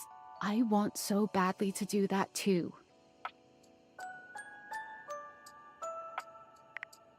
You're going to be an amazing nurse. Thank you. This might sound silly, but I was sitting there in class, thinking about like what you're doing with all those objects you're dating, like beyond the dating. You're like giving them lives, helping them find their true selves and stuff. I don't know. It's really nice. I feel like you and I are both in our own ways, trying to make the world a little gentler, a little sweeter. I'm basically a hero then. So I hope you'll keep that up. It makes David most pissed off, and it's a really nice thing to do. Thanks for supporting me all this time. Of course. It's been fun anyway. But how could I do anything else? I should probably get back to my reading, but I just wanted to thank you again for believing in me. It's crazy how different both of our lives are now. We should talk about us. Ah, my favorite subject. There's so much I could say, honestly. You know, I have to tell you, I consider myself an open-minded gal, but it was absolute torture to know that you're dating and dating like so many people. 102. Slash things, I guess. And here I was just sitting here wishing you'd notice me. It's hard for me to believe I can just like flirt with you now. We can do better than flirting, can't we? Oh, well, yes. The truth is, like, I'm a lot better at this whole flirting thing in actual real life. You know, meet Scary. space. Well, we should have a date. We should. I'll get back to you on those details soon. I told you, I'm not great at this whole, like, digital flirting what's gonna be thing, the- But I think you should know you occupy my thoughts. Like, constantly. And I think way too much about how much I'd like to kiss you. So there's that. Whoa! I'd like to kiss you back. You're on. Anyway, now that I've put that out there, I feel like I'm gonna combust. And I have some reading I have to do ASAP, so talk to you again soon. And we'll step up the flirting. So, what's gonna be the plot twist with her, though? Like, there has to be something, right? Like, it's the Val 9000 that I'm talking to here. I want to show That kind you of deal. something. What is it? Look. Quenisha holds up a sweet little painting. The brushstrokes are a bit shaky, but the likeness is wonderfully clear. Can't believe you're actually dating a real person. My very first thing. Maybe Sam's not real, though. That's what I'm talking about, you know? A paint? You moved out of digital art, huh? That's right. You're looking at the next Bob Floss. I started Bob taking Floss, lessons yeah. with art, and it's been incredible. Art is gone, though. I feel so free. I didn't even record the process. I'm so proud of you. It's too bad, though. I would have loved a copy. Well, that's good. Because I was actually about to say, I want you to have it. Nani? Art says that all artists create from a perspective of certain emotions, that their inspiration comes from those emotions. And I've been thinking sorry. a lot about what I was vibing with the music and trying thought to she find was things done. that would make me happy. Oops. Instead of just focusing on making other people happy. I wanted my art to come from that happiness. Joy. Love. And when I thought about it, I thought of you. That's a first. That is incredible. You're so talented. I love it. Yeah, I think I do too. Thanks for being my muse, and for not giving up on me. I would never. Oh, Hello, beloved. babe! I'm feeling generous. What sort of dream are you wanting? Let me make your dream come true. No dreams tonight. Only realization. Wait, really? Me? Yes. You're my first, and, you know, the best, still. I'm ready to do this.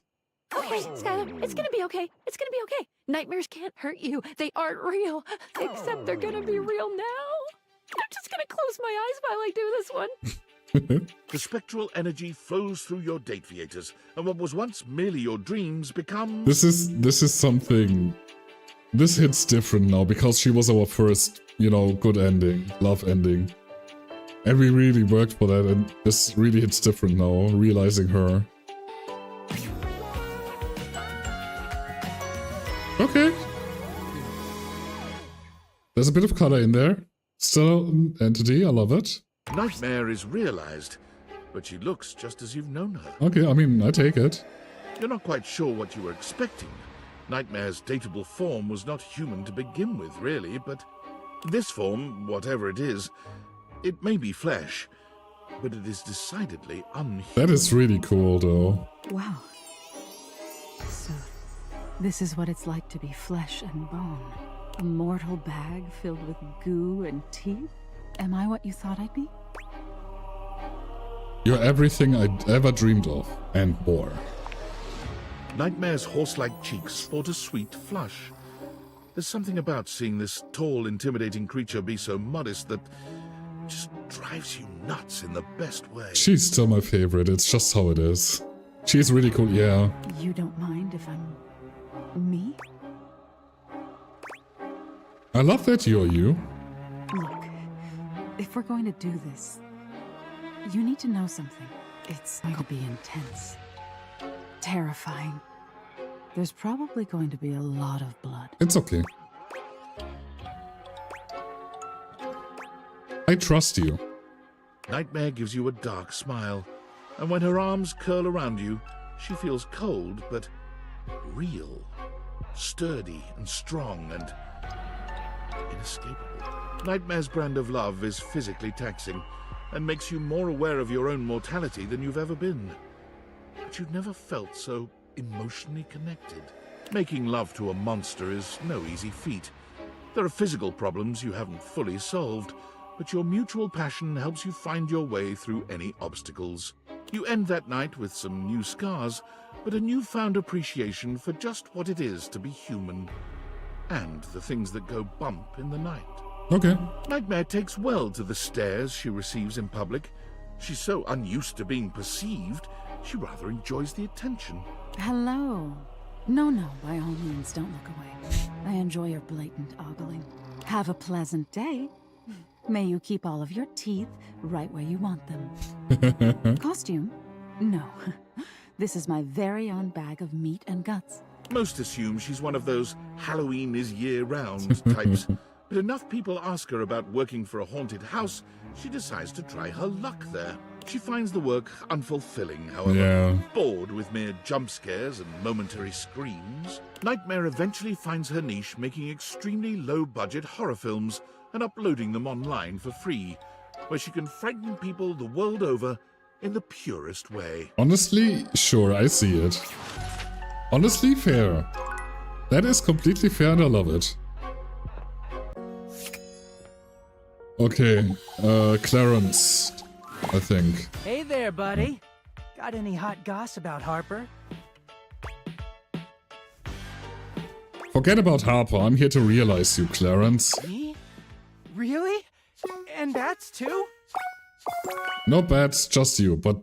Oh, hold on. Not bats, just you. Goodbye for now, bats. I'll still sleep with you every night. When he transforms, I wonder what he'll be wearing. Probably nothing. All right, let's get this linen spinning. Time to whip up a real live human person. The spectral energy flows through your Dateviators, and what was once merely clothes becomes... That's even more clothing. I mean...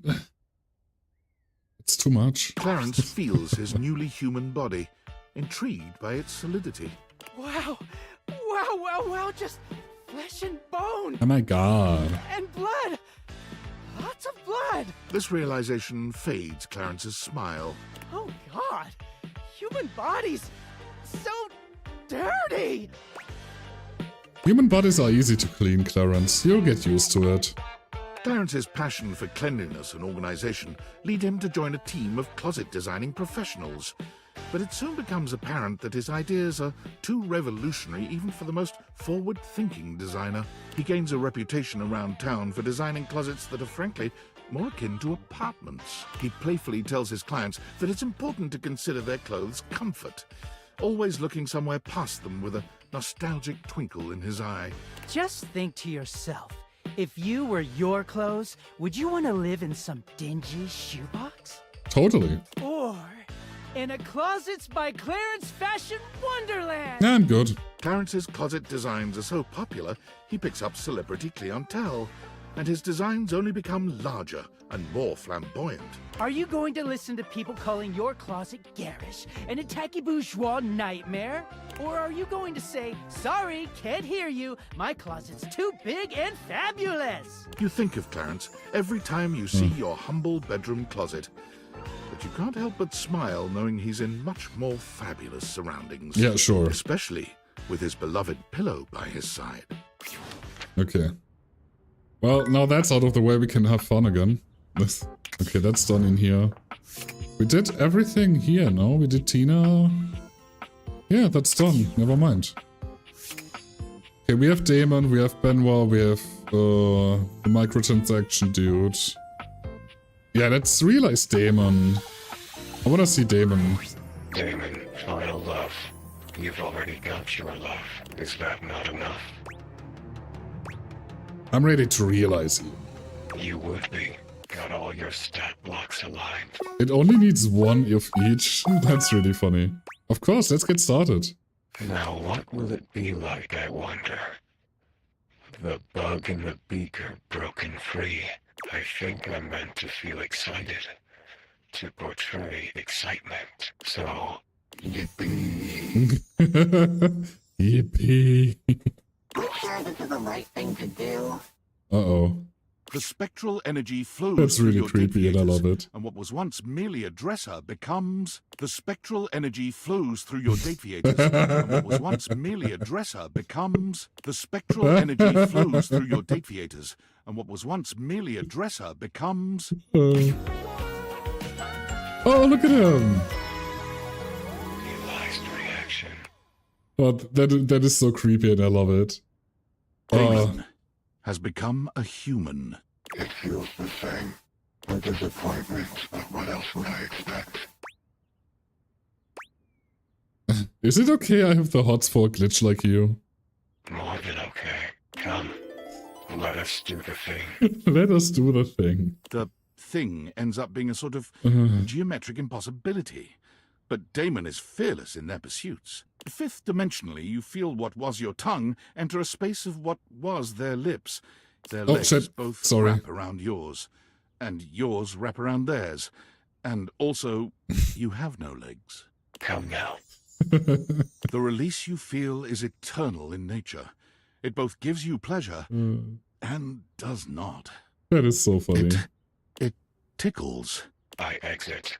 Damon find themselves in the... He exits. It gets so dark outside, I had to turn on the lights again. Ugh. Ugh. Damon enters the real world, searching for the next big thing to crack open like a puzzle box.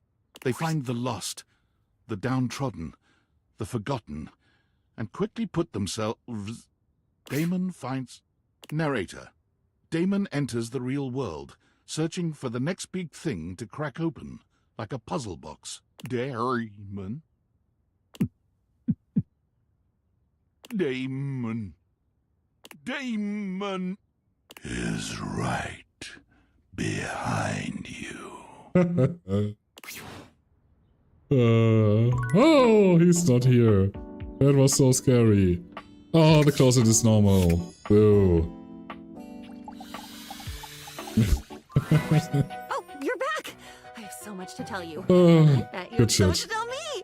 Adventures? New friends? This is the place to share, divulge, and burden and reflect. The fact that we both get to do it is just... It's the best. I'm still me. You may have imagined that identity fades in and out like a camera seeking focus, but really it changes colors. The chameleon learns and adjusts, but it's still a lizard in the end. We forgot to check on Jacques. We didn't realize Jacques. I think I also might I be just obsessed with realized. lizards. Anyway, welcome. It's always good to see you. We have to go back to Jacques. God damn it. What if I could offer you real skin, my chameleon? Yes! Enthusiastically and with no context, yes! I mean, you could have let me know that I forgot. How about that? But as I understand Rude. it, this isn't entirely up to me. Do you have what you need? I have everything. Diana, bring your magic to the world. The spectral energy flows through your deviators, and what was once merely your diary becomes... Aww. Yep. Someone's excited. I have skin. Diana runs her fingers over her own body, understanding slowly that for the first time in her existence, she is. I am here to be entertained. I am not working for you. Fair. I mean, if you think I'm entertaining, then I don't know what's wrong with you, but sure. I have an Also, you're ending, kind of working for me as a mod. which Just saying. must mean I have a beginning. And then between those 2 points, if they even are points, they may be spectra of their own. There must be a middle. Diana's hands come to rest on her own very real belly. You get paid with love. She looks up at you with quivering silver tears balanced in her eyes. I have a middle. I am so proud of you, Diana. Diana's gratitude at finally having a self to understand was so deep that she wanted to help other people discover themselves in the same way. She became a therapist. For a while, her practice was booming, for, as you can attest, there's never been a better listener and keeper of secrets than Diana. But as time went by, she began to notice the same creeping dissolution, that numb panic that had defined so many of her years in the house. She was filling her new self to the brim with other, and the fragile her was being crushed with the accumulated mass. Finally, she had had enough. Walking back to her apartment from the office, she found herself standing befuddled in the middle of a crowded intersection. All the lights were broken. The pedestrian signal flashed, go, stop, stop, stop, go. The cars from all sides were honking. The driver of a yellow taxi to her right waving his arms. The driver of a great black SUV in front of her laying on the horn in dark sunglasses. Diana stood disassociated in the midst of this chaos. From deep within her, a slow knowledge welled up.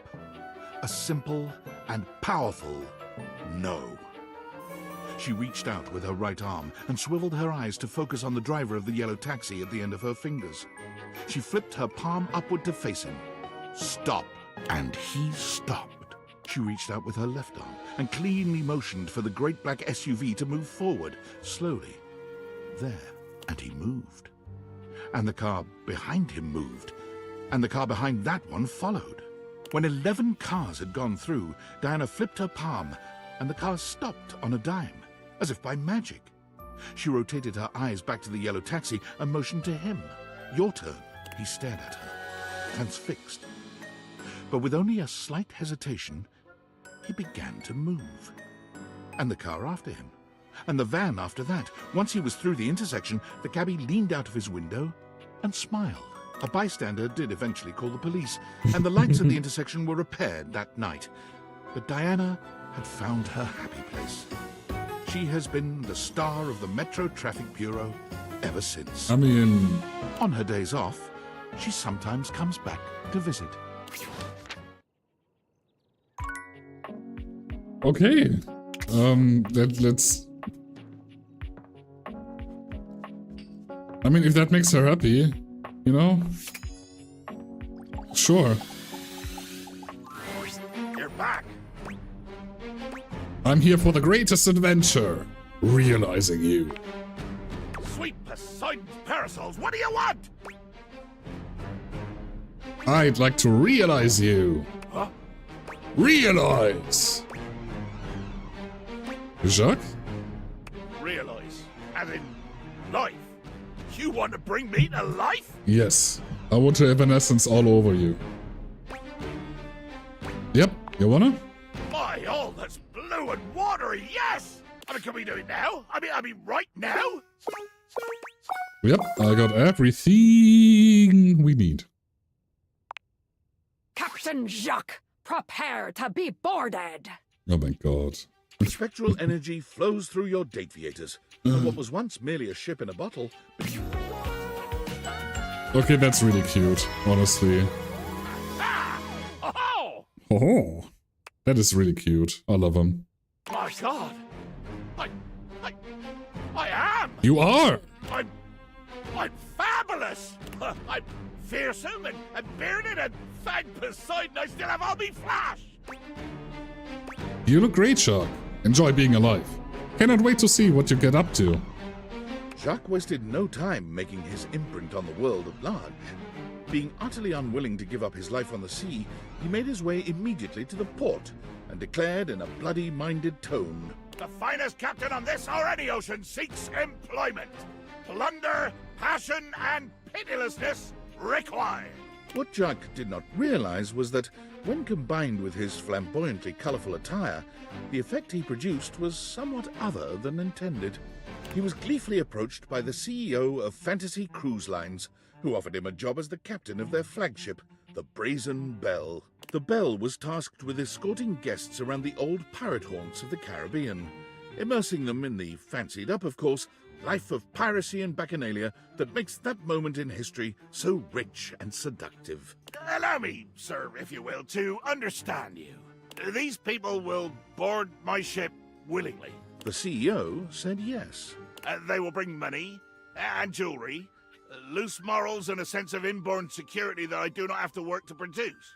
They will bring their own booty. Slightly more troubled, the CEO again said yes. I'm gonna bring them to my favorite ports, my favorite whistle wetters, the best wrecks and hunting sites, the sunsets that stir my soul, the beaches that bring tears and memories of great bloody deeds to my mind's eye. Charmed now, the CEO nodded. And you will pay me? As it turned out, they were going to pay him quite a lot. The one proviso was that he was not, unfortunately, allowed to rob, maim, or kill any of the guests. Bummer. Jacques grumbled, but tightened his sword belt and assented. Whoa, whoa, whoa. Wow, that's 90 realized datables? You know, if you need any help with making this last push any easier, I can give you some extra features in my app. I'm okay. Let's do this thing. You I'm good. I'm totally fine the way I am. Okay, workspace. What's up, David Most? Valdivianites. My name is Franklin. Oh, damn. Franklin Oliver Ivan Least. As you may have surmised, I have hacked the email account of your CEO, David Most. David, if you're reading this, I just wanted to say, I forgive you. Yes, you've done a lot of damaging things, things that hurt me personally, and things that have harmed your employees. Your actions have broken our trust, and that trust may never be repaired. But I also know you were never intentionally malicious.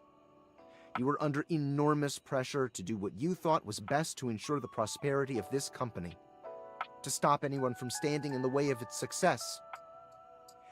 But now it's time to recognize that the person standing in the way of Valdivian's success is you.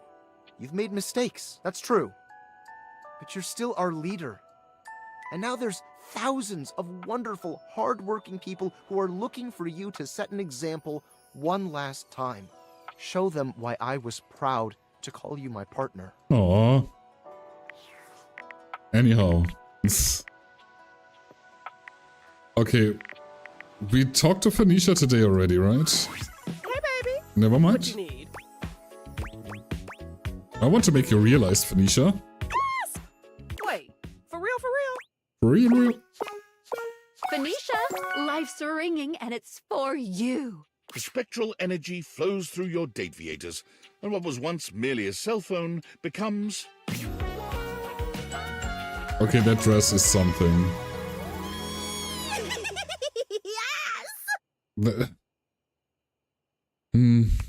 I'm not sure. Its colors are cool now, but I mean, it works for her. Great!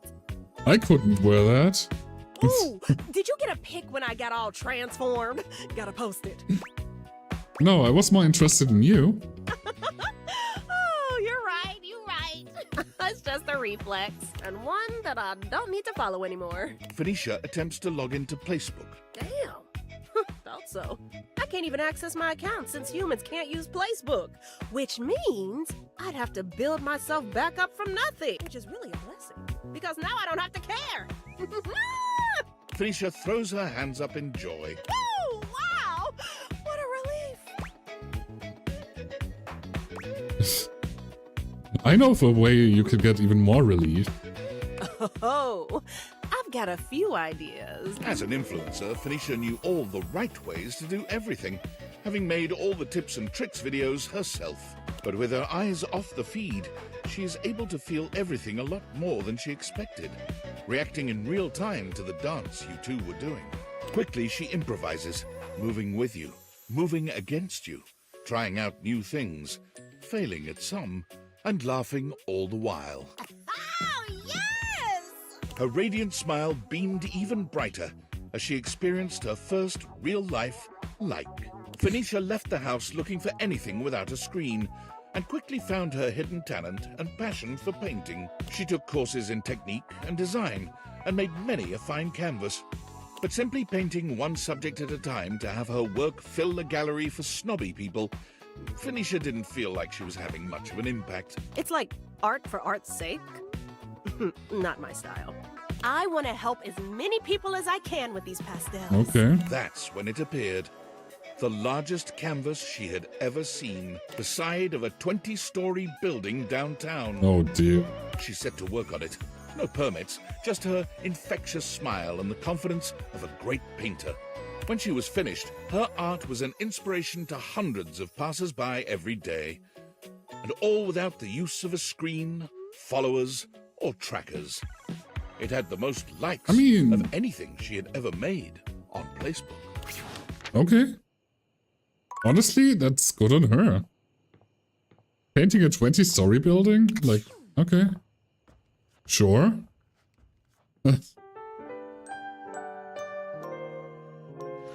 Okay.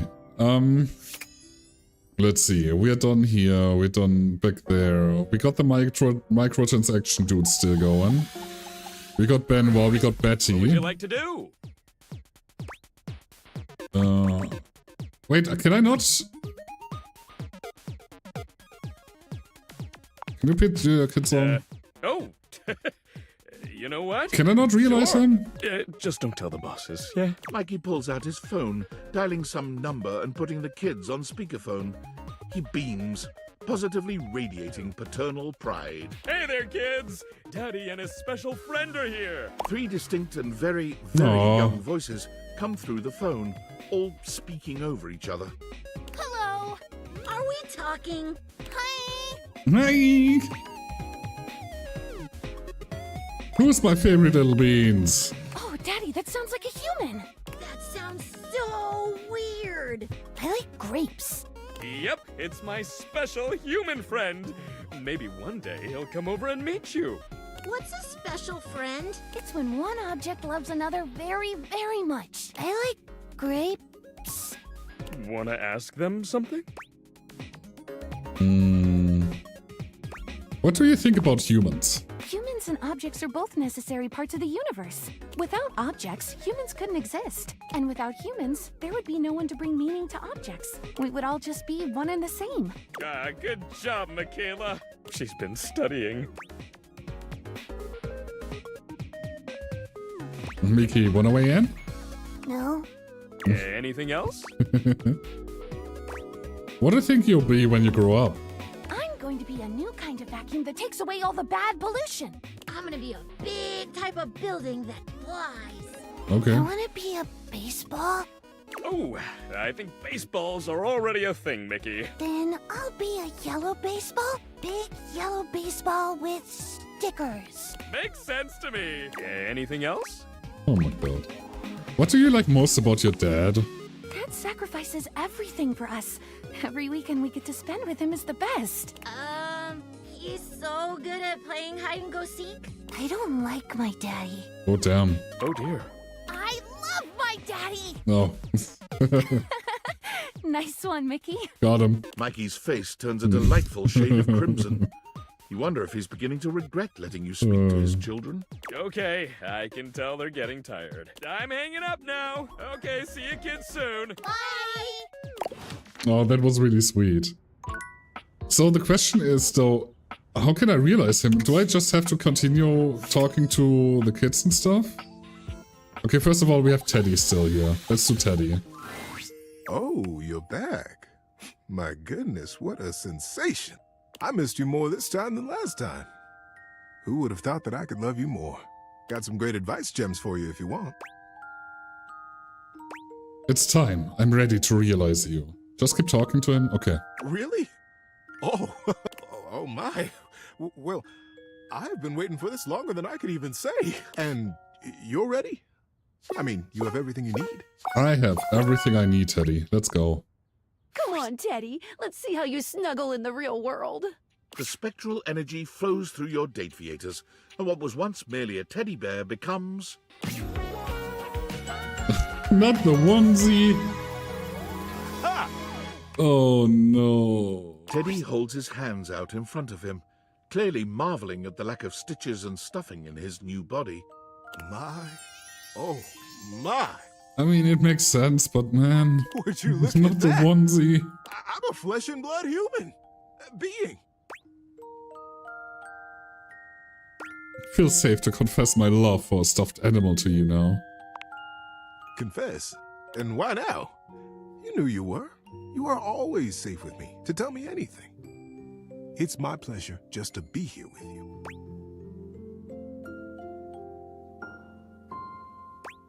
The confession is I've already thought of you were pretty well sexy. You might have expected Teddy to be a bit more taken aback by this confession, but the look he gives you proves that your feelings are no surprise to him, and entirely mutual. Sexy?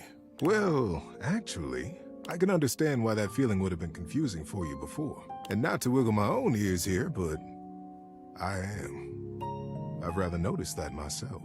What are we going to do about it?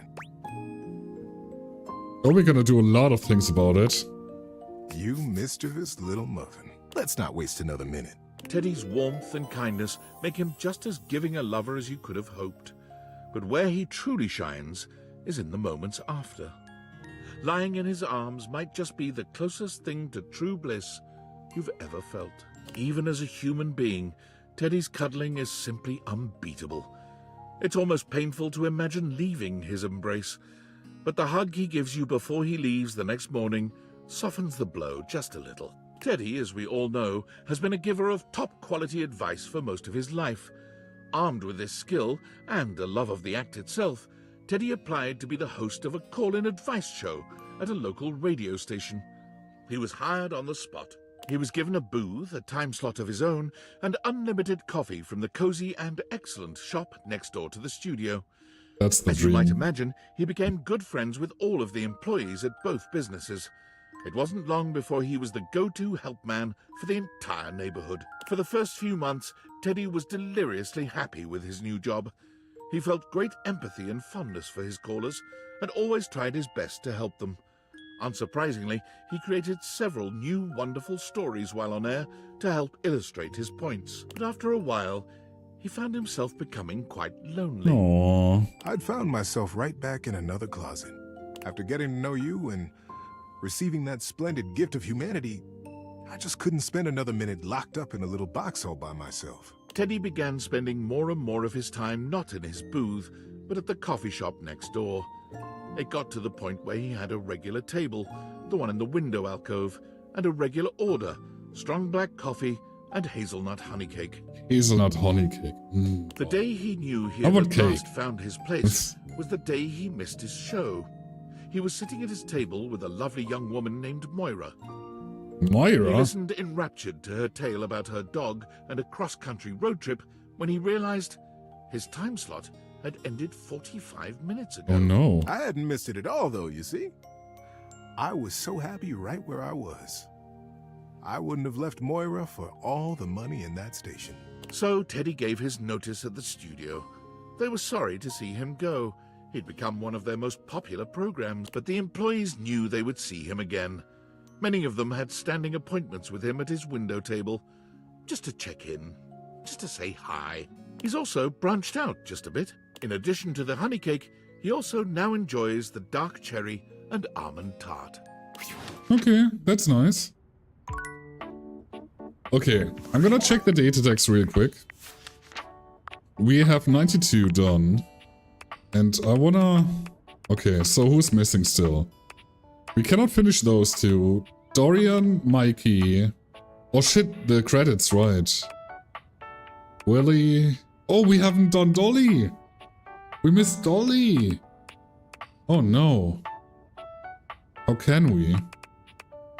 Okay, so Dolly, Willie, Betty, Benoit, Sassy Chap. So we will do the credits, we will do Willie. We will do... hold on. Dolly, Willie, Sassy Chap, Mikey.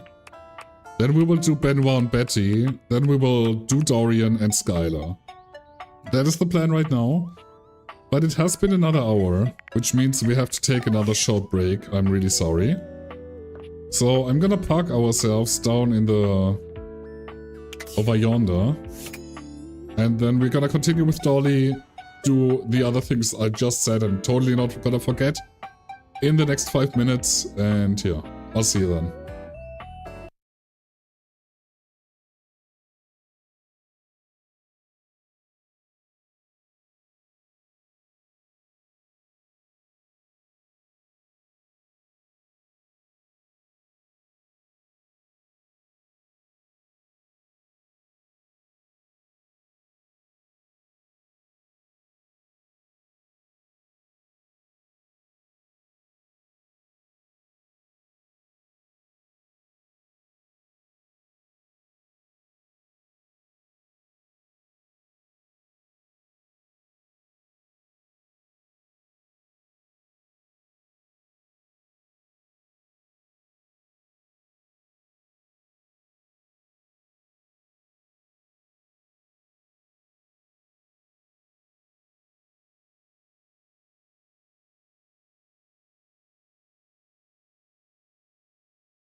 Hi. It's almost time. We still have a few seconds of ads to go, so I'm gonna wait a second. Oh yeah, this is the final stretch, guys. We are about to finish the video game.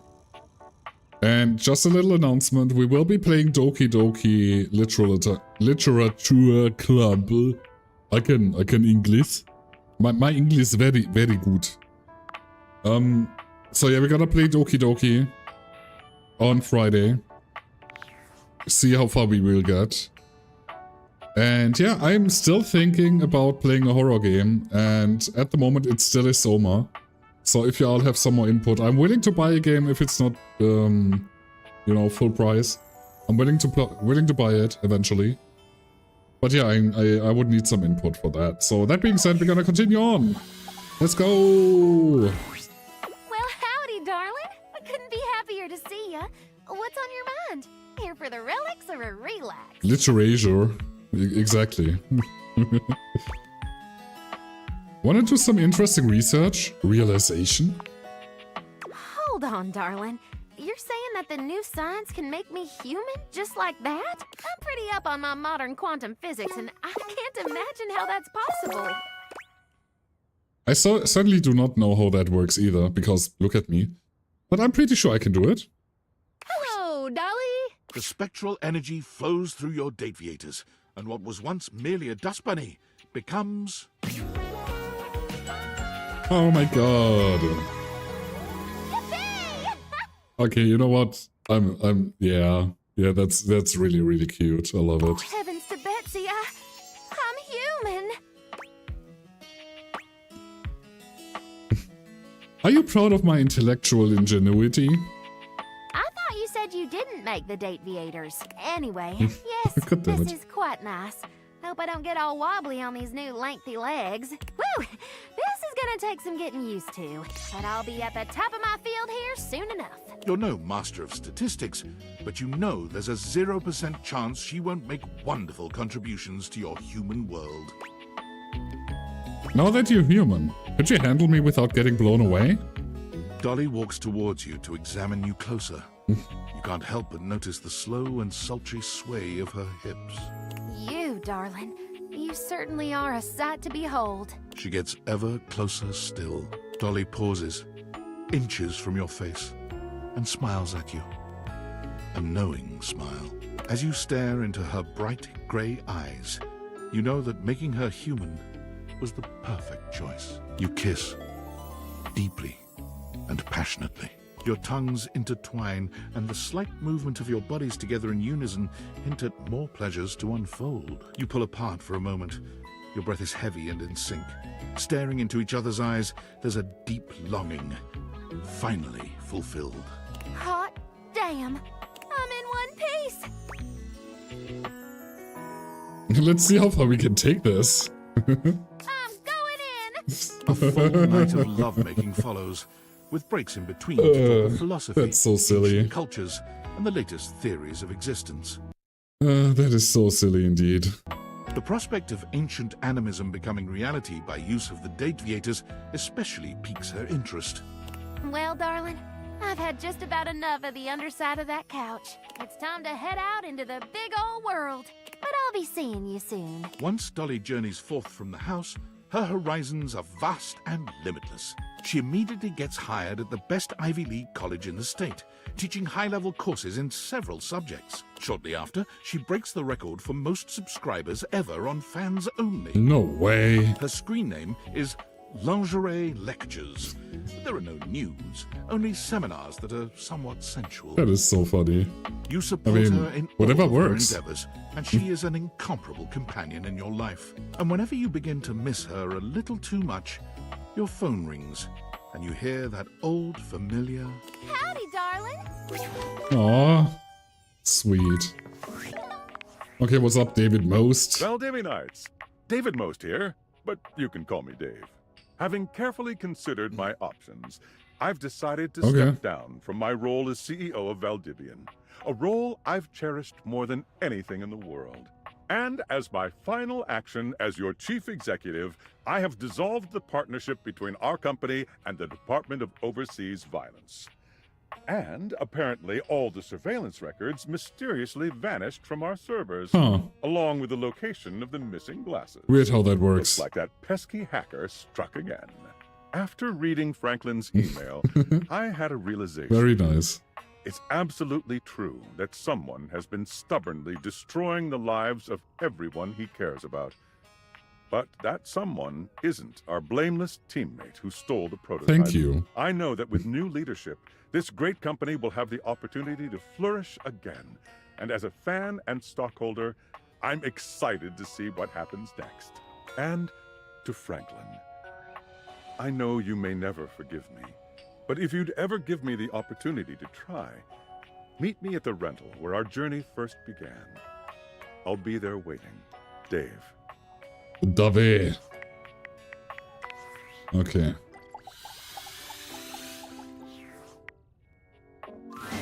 I had a feeling you'd be back. My love, my one, my only. The devs love you, but more importantly, I love you so much more. And you're wearing that fantastic red shirt that we created to make more money. I mean, fun. I mean, I don't. I kind of thought I should, but man, it's so cold in a shirt, so, you know, I'm just not. I'm ready to make you a real chef. I think I should like that. Mascots can't do much, you know, but humans, they can do everything.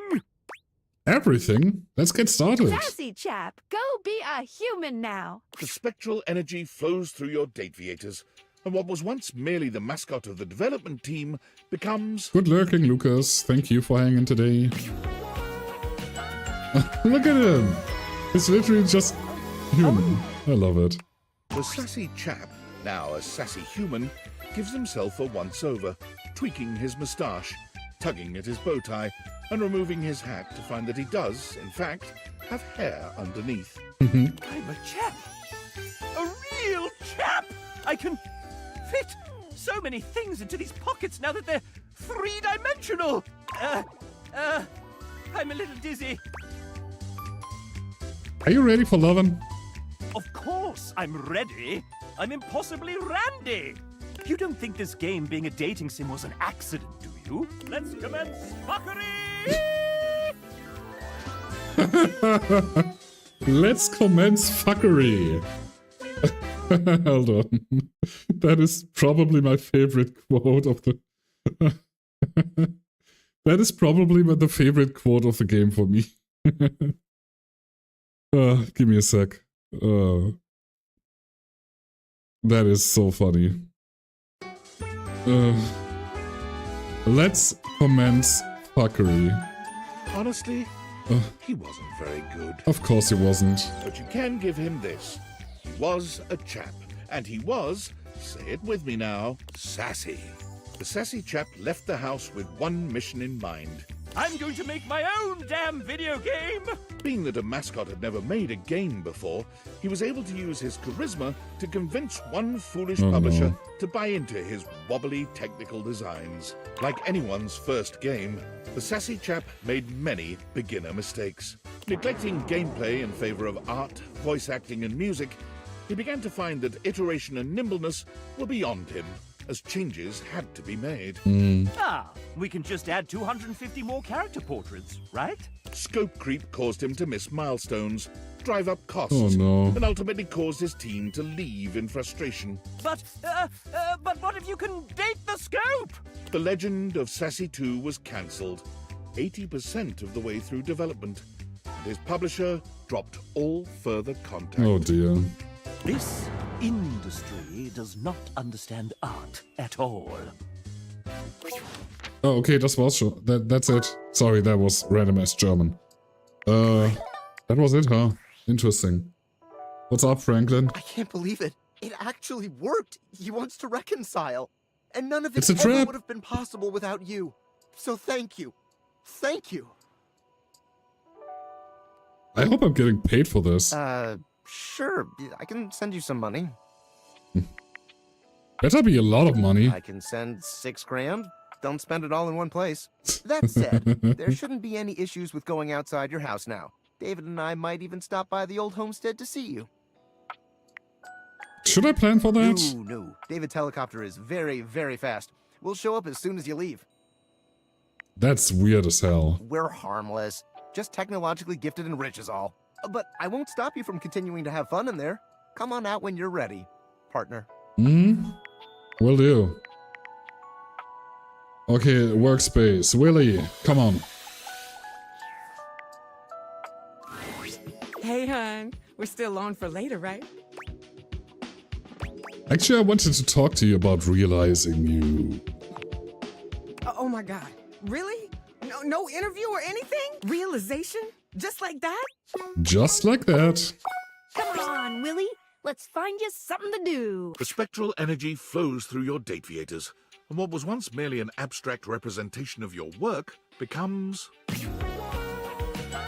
Okay, that outfit is fire. Oh, hell yeah!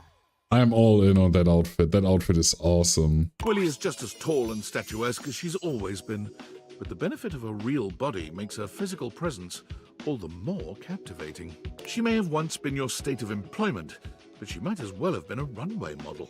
She is magnificent, effortlessly graceful and poised, even in this moment of supreme happiness. Agree, Jules. So this is what it is to be human. Feels like I finally achieved something. Like I belong now. Let me show you just how much you belong.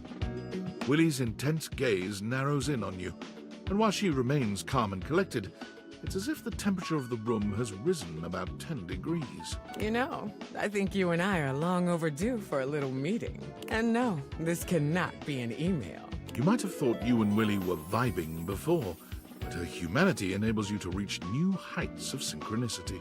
Willie ensures every item on your agenda is thoroughly addressed, line by line. And when all is said and done, you peek together multiple times, your hearts in perfect organization. No luck with boons again. Oh, I'm sorry. Willie is quite satisfied with your work, for once seeming entirely certain she's done all she set out to do. When she leaves the next day, you can tell she's nervous and excited. Her future may be uncertain, but she's ready to embrace possibility. I'm sure you will find some good boons soon. Willie's journey to find herself as a human is a true journey in every sense. She travels the world, trying out various careers and sampling the local cuisine everywhere she goes. You're not really certain how she's funding this journey, to be frank. When you ask, Willie only tells you not to worry about it, and that Valdivian is making good on what they owe. But that's so. Willie eventually ends up right back where she started, at Valdivian. She's hired as a high-level consultant to repair the extensive damage caused by handing over policy decisions to Val 9000. She works remotely, so she frequently sends you photos of herself at the beach with a laptop and a drink in hand. Could I get another one of these coconut things? Thanks, honey. What? I'm obviously not talking to you, Milton. God.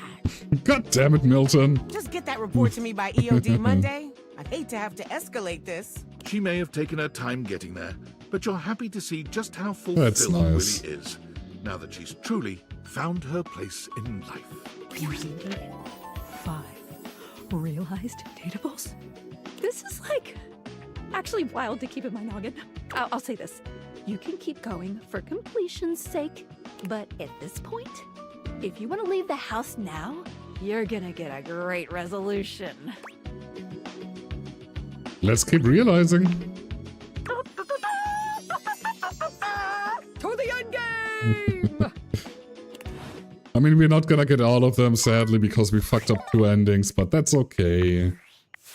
That is completely fine.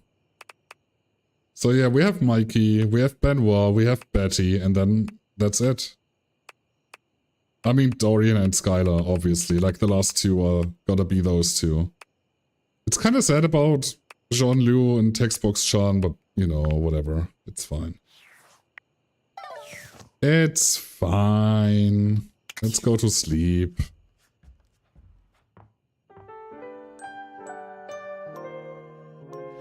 Alright, let's talk to Mikey first. I wanna get that out of the way if I can. What would you like to do? Oh, can we try this realization experiment and get you out of here? Oh boy! To become a human? To get out of this existence working for Valdivian? I couldn't possibly be more excited. Oh wait! I just did become more excited! Do you have the right stats to make me a human? Oh, you need the full stats for Mikey, huh? That armor, I bet you do. I do have the right stats. Mikey, let's give you your family back. The spectral energy flows through your Dateviators, and what was once merely a mechanism for providing microtransactions becomes... Ooh, okay, that outfit is really nice. I don't know about the different colored shoelaces, but yeah, otherwise, sure. RNG daddy. It should be D20 with glasses on or something, like to hint on Matt or something. Like, just because, you know, it's a die and... Mikey flexes his It's fun, though. substantial muscles, I like it. speaking in a booming voice that nearly rattles the walls. You've never seen him looking so powerful. That outfit is really, really nice. The ultimate pull! Freedom!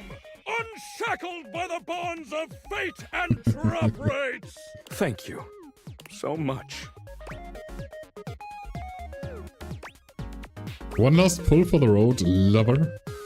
Mikey steps closer, and without his usual armor and sack to distract you, you can finally see just how much man he is. Only one? I may not be a microtransaction any longer, but it's gonna take more than one pull to bring me home. No mobile game could ever compare to the high of being with Mikey. That's so Every funny. touch feels like a 5-star pull, and with no microtransactions to stand in your way, the two of you simply can't keep your hands off each other. You make love well into the early hours of the morning, each of you feeling as though you've obtained an SSR pull on the first try. Now look, I might be human now, but it doesn't mean you can stop doing your dailies. By which I mean, don't forget to keep in touch, alright? God, being human feels great. Every minute feels like it's just raining free, guaranteed pulls. I hate dailies, though. But even so, I can't be happy until I have what I really need out here. It didn't take long until Skylar was able to execute some complicated date theater maneuvers and bring Mikey's kids to life as well. Hey! Hi, Daddy! Look at them! Dad, what's up? Daddy's here!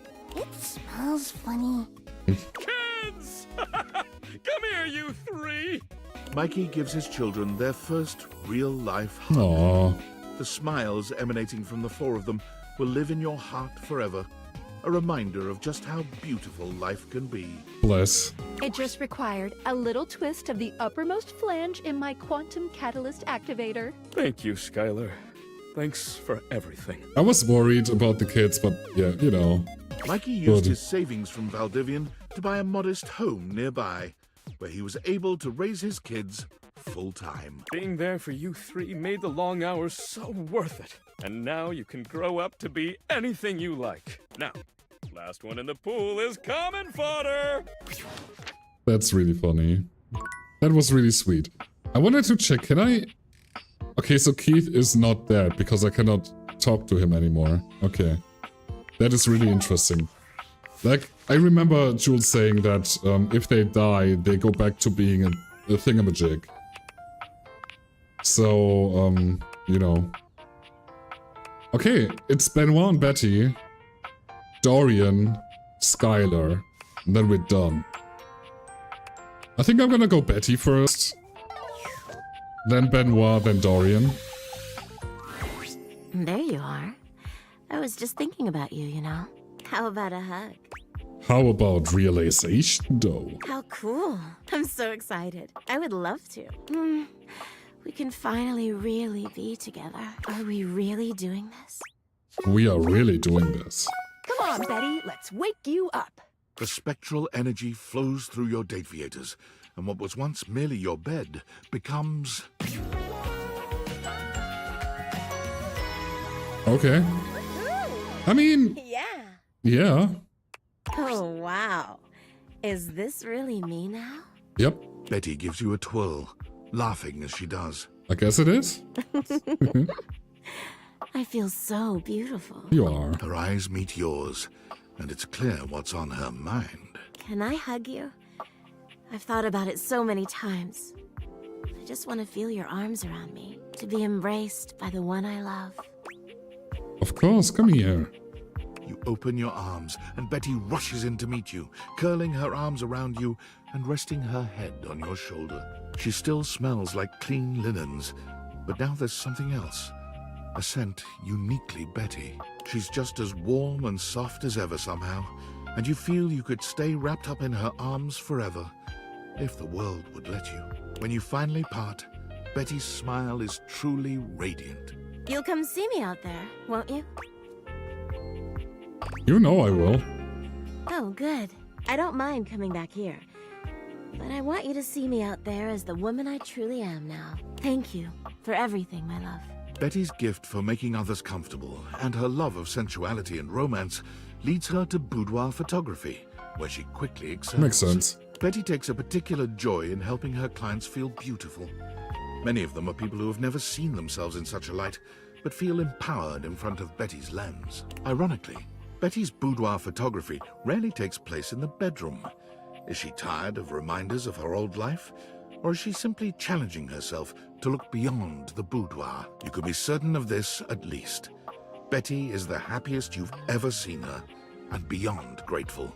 The world is just a little happier and sexier, thanks to your efforts. Awesome. That is really good for her. I'm happy. Hello, lover. Oh dear. Ooh, you've got that devious little gleam in your eye. Here we go again. I got time for a quickie now. I'm here to realize you and what? A human body for me? There's so Yes. much I could do with an actual body. We could do, comrade. Get ready to be fed to human. Let's go. Activate all your pleasure centers. The spectral energy flows through your dateviators, and what was once merely a sex toy becomes... Okay. Even more tentacles, yeah? Okay. Makes sense. Oh my god. A racing heart, fluttering lashes and flushed cheeks, hot, heaving breaths passing my soft, kissable lips. Is this what it is to be human? Benoit trails their hands down their body, sighing blissfully. I thought I knew pleasure before, but this... Oh, this body has so much sensation. Nerve endings all over this gorgeous body, just waiting to be activated. Dorian. Jules, decide which Dorian door I'm talking to realize him. You can tell me whatever. I'll go to the door you want me to. Since it's the next one. We shouldn't keep those nerve endings waiting any longer. You've seen this seductive look from Benoit before, but its already powerful effect is only magnified when it's on an actual human face. As a sex toy, they could only guide you, but now they're an active participant in your joining, and it makes all the difference. I mean, we could do the Trap Dorian, we could do the Tiny Dorian, Back Dorian, Front Dorian. Just decide which one you want. They take full advantage of their human body, delighting in the capability of their fingers Next to Hoover? and savoring the sounds they can Is that pull the one from you want? with just the right touch. You're not even sure how much time passes in their embrace. Has it been days? Weeks? A few hours?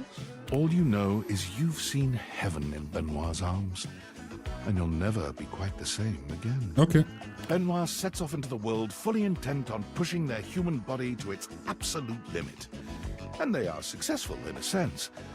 But when an orgy gone wrong lands them in a hospital in Germany... Of course it's in Germany. Ah, maybe that bungee cord should have been a little tighter. No, I should have just worn a helmet. And maybe a touch more lube. Their recovery gives them plenty of time to think. Just how many humans out there are having unsafe sex? Oh boy.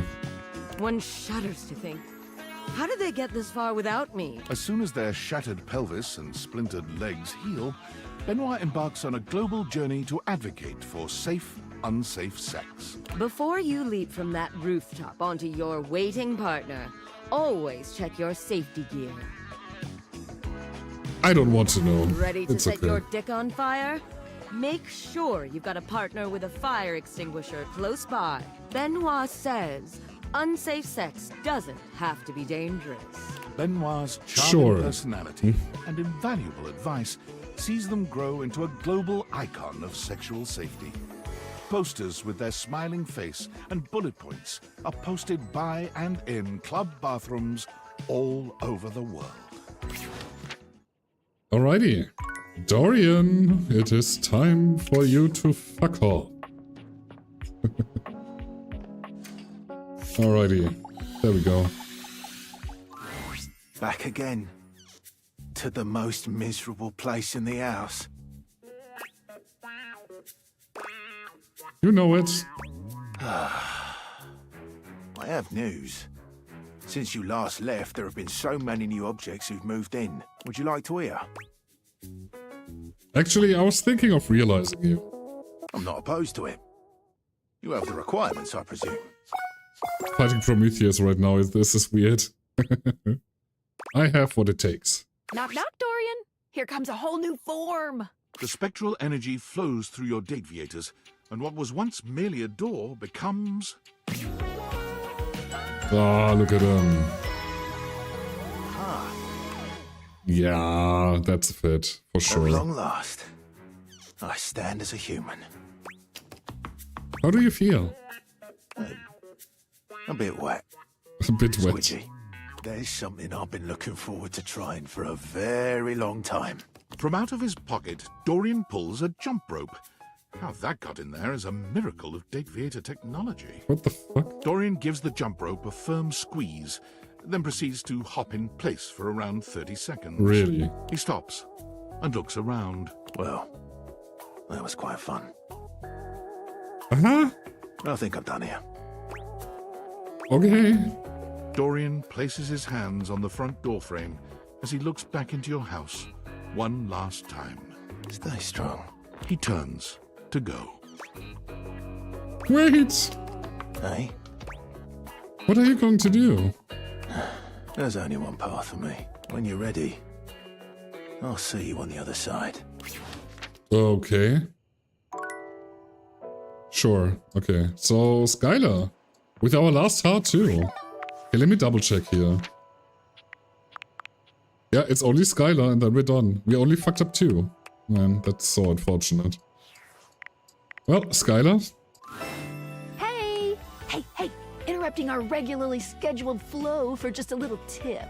Since you've progressed so far, you might want to check out some extra features if you're looking to make it all the way to the end. Check it out under the utility menu.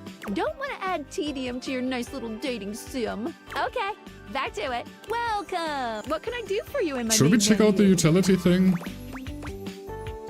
Yeah, sure. I want to see what it is. Way.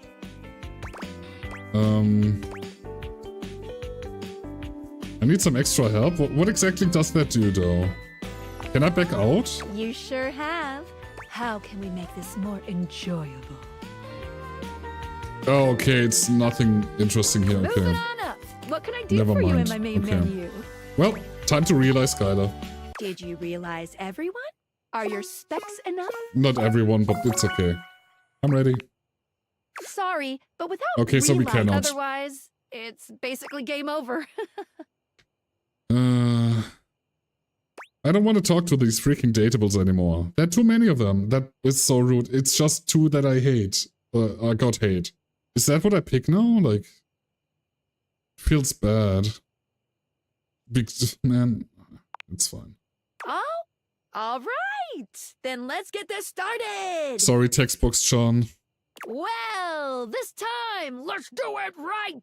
The spectral energy flows through and around your Dateviators, and what was once the Dateviators themselves becomes... Oh, I got an achievement. I realized all base game datables. But we didn't. Why did I get the achievement? That's weird. Also, that outfit is fire. I love it. Also, that tattoo, really cool. Yeah, she's really cute. I like her. Skylar is transformed, realized, but she's not as excited as you might have imagined. She looks down at herself, and then back at you. Oh, you realize 100 datables, that counts for that. Okay, fair. Ooh, whoa, ooh. Because of, Feeling mixed about this. Lucinda and Mikey, I guess. On the one hand, alive and human, so yay. But on the other, Skylar grasps her own glasses in her hands. I'm useless now. Useless isn't bad. I'm useless too. No, you're not useless. Don't say that. You've brought a whole lot of love into this world. One quickie before we go. There's nothing quick about your time with Skylar. She takes her time with you, savoring every touch, every breath, every sensation. But though she leaves you breathless and satisfied, she seems distractingly focused on one thing in particular. Your eyes. They seem to truly enthrall her. In the moments that you're not enraptured by her touch, you notice just how locked onto your gaze she is. I can't look away. But even still, Skylar is Skylar. Despite her fascination with your eyes, she leaves no part of you neglected. She wasn't kidding when she said she loves love. She is absolutely incredible at making it. Before I go, let me just stick one last portrait on the bulletin board. Oh, I wanted to check the bulletin board before we go. Can I still do that? Oh, I can. Okay, good. This is our playthrough, guys. We're missing 2 people and I'm so sad.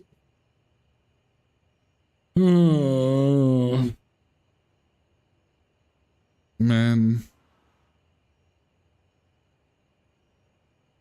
This is really annoying me. Like, it really is. We tried so hard.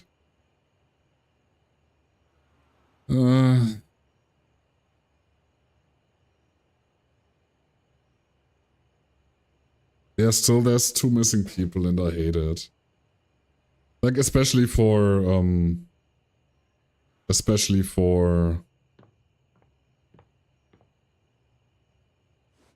Why are you down here? Okay, that's odd.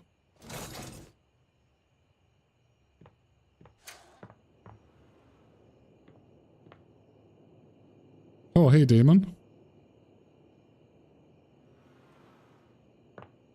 Are there more scattered around that I didn't see before? Like, I didn't really count them, but I don't think so.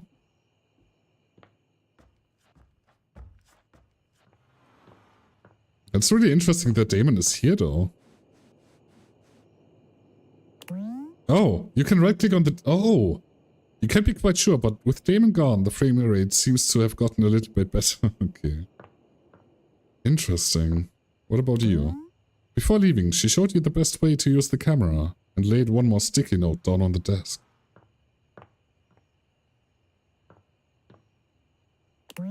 She called this area on the board her special litter corner. She's the kind of lover who talks your ear off. You almost miss the quiet times. Almost. You'll never go tankless now. Your lover Connie was super excited to give you this extra collectible on her way out to drive romantic engagement. You'll never throw this away. The love between you two will never go out. She's smiling because she no longer has to deal with all the bullshit around this house. She takes pains to never wear shoes indoors. That's fair. You're pretty sure you can pour things without spilling all over yourself now. You left behind a fragrant sprig of rosemary. You aren't sure whether you're supposed to eat it. Probably not. Rotten Kurt just doesn't have the same ring to it. Oh yeah, Kurt and Rotten Kurt, okay. You cannot wait to tell your parents about your easy-to-explain new relationship with Benoit. He's a stable lover you've ever had, and far less stained. Now, nothing goes on top of this strong woman unless she desires it. He's gone from Daisuke to Daisuke. I don't get it. There was so much more fuss than you ever thought possible. Just as you fantasized, it's Tally. Realized. He's one fine feline. She can't believe you're doing something as dorky as reading a description of a picture of her instead of just looking at it. Yeah, it checks out. Hey, Tony. It's no phony baloney, it's Tony matrimony. I just realized the purple ones are love and the other one are friend endings. We have so many love endings, dude. Like, we did really good, I think. Except for Washford and Textbox Chan, whatever, but you know. Where was I? Tony. Hit. Did I read Tony? It did. A bounty is as boundless as the sea. A love is deep. The secret to hair like that? It's love, baby. This unfortunately only captures less than 1% of Her Majesty. Honestly, true. She is very pretty. The paper cut you get from handling Vaughn's picture fills you with love for his best traps. Wall! Of course it's Wall. Fuck yeah. It had to be Wall. When you hold this one up to the light, it's see-through. From a human to a ghost, to a dateable object, to your lover. What will she think of next? You've been keeping your own diary up to date these days in her honor. His penmanship with the lipstick is really impressive. And sometimes you give his lip prints a little kiss in return. From logo to mojo.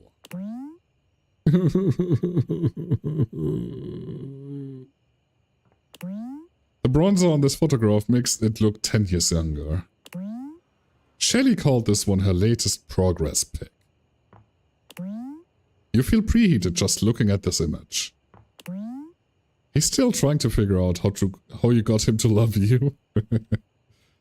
It's because of Jules. Hey, Prissy. The petals she left you smell just as sweet as your love for each other. The grin on his face came after a long yelling match, and he won. This photo emanates big Guan energy. It's your beau. He proudly showed you how to make his special little ass. Oh, the Shadow Lord ass, yeah. That every teenager did on the homework school thing. What a lovely day for a scandal. Your sticky-fingered filcher left behind a memento of their exploits. You'll never sit on a chair again without thinking it's weirdly sexual. Now that he's out of the house, you can work out why your reflection never seems to appear these days. I'm a vampire! It's confirmed! Yep, you fell in love with that. So yeah, okay, so what's the issue here? Nightmare's amazing.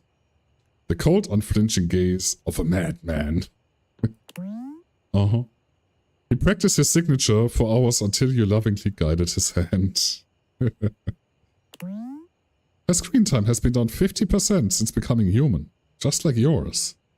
The final piece to your collage of love. Looking at your friend's name, it dawns on you. Her name started with Bath the whole time. How clever. That's the smile they make right before they poke you. Don't stare too long at this picture. You might get lost in it and drown. You have never felt safer. Before leaving, she did warn you not to take many costly photographs. Well, yeah, sorry about that, Monique. As your lover Bodhi goes boldly into the current day, you can only hope he never changes. On the reverse side of this, he's naked. Of course he is. As you peer closely at this photograph, you can faintly smell the whiff of flame-proof chemicals. When you try to take his sunglasses off to kiss him, you were startled to discover they were a part of his hair. Yeah, that's funny. Is there any better way to remember your lover than a keepsake like this? A portrait of a rather jaunty snag, with an utter turnstile of mops, and 12 times the rostrum. In real life, her eyes are 50% smaller behind the glasses. You captured the very moment you promised Mac a full tour of New Jersey. You examine the photograph, thinking of the time you spent with your lover, literature itself. A smile creeps onto your face. A wrinkle grows near your eyes. All is well. All is well. It was the most professional, effortless selfie technique you've ever seen. Before he left, you spent an unforgettable 8 hours picking little pieces of string off the floor with him. Good. Sometimes you sneak this picture off to sleep at night.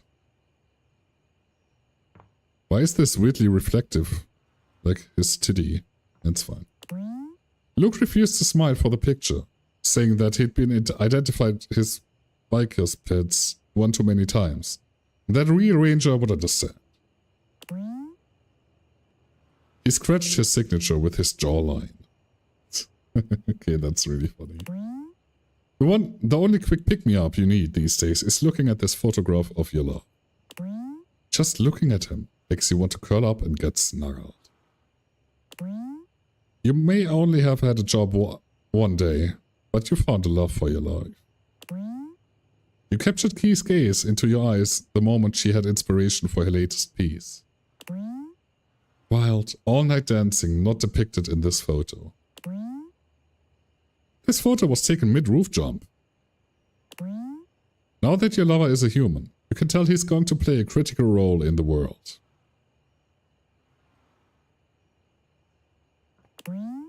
His 4 names now roll as easily off your tongue as cool air through a duct. It's actually not a photograph, but a manga panel. She didn't arrange the skeleton like that. It just happened. Since your friend has left, you cannot help but feel a vacuum. How the little head stays on the rabbit is the greatest magic of all. Since he left, you cannot help but feel like 10% of the items in your house are missing. He looks so much more ripped as a human. You can now firmly state whether or not this photograph is art, right? Okay. He called the little star stickers blasphemous, but that didn't stop you from putting them on when he left. That bespoke F is almost as lovely as he is. Refuses to take elevators. Her handwriting is just as bad as you would expect from a medical practitioner. Okay, fair enough. Suddenly, it hits you. Your lover Fantina was your biggest fan. And she was a literal fan. Now, that's clever. It was tough to get Eddie to stand still for the picture, as he was adjusting the lighting and leaving frame. You caught him between trips. Okay. He seemed bewildered when he saw himself in the picture, touching his chest in disbelief and mumbling something about teleportation. But you kissed him and made it all better. Aww. And no matter how long it stays out, it's always just a bit damp. He assures you the boob we know is aerodynamic. Of course it is. Friendship unlocked. Lynn's icy stare reminds you not to overstep your boundaries with your new lover. Even though you love him, sometimes you feel the urge to cover this up. Never have bagels ever looked sexier. Would Lucinda be as lovely if she wasn't added last minute? Might only add to her lure. Yeah, guys. That's our playthrough of Date Everything. That's kinda sad, but it's over. Let's go. You won't tell the other 16 doors, but this one was the first one we walked through when you first arrived here. It'll always hold a special place in your heart. Okay, now get rid of that and go out. There's nothing left to do. Though it can be nice to stand in a quiet, lonely place for a time. Do you stay and stand more? Or do you leave? Well, it's time for us to leave. We have done everything we can do. Also, welcome in Boombox. Without a second glance, you open the door and leave this tiny, tiny overworld. We weren't able to get 2. We weren't able to get John Liu or Textbooks Chan. But everyone else is realized, yes.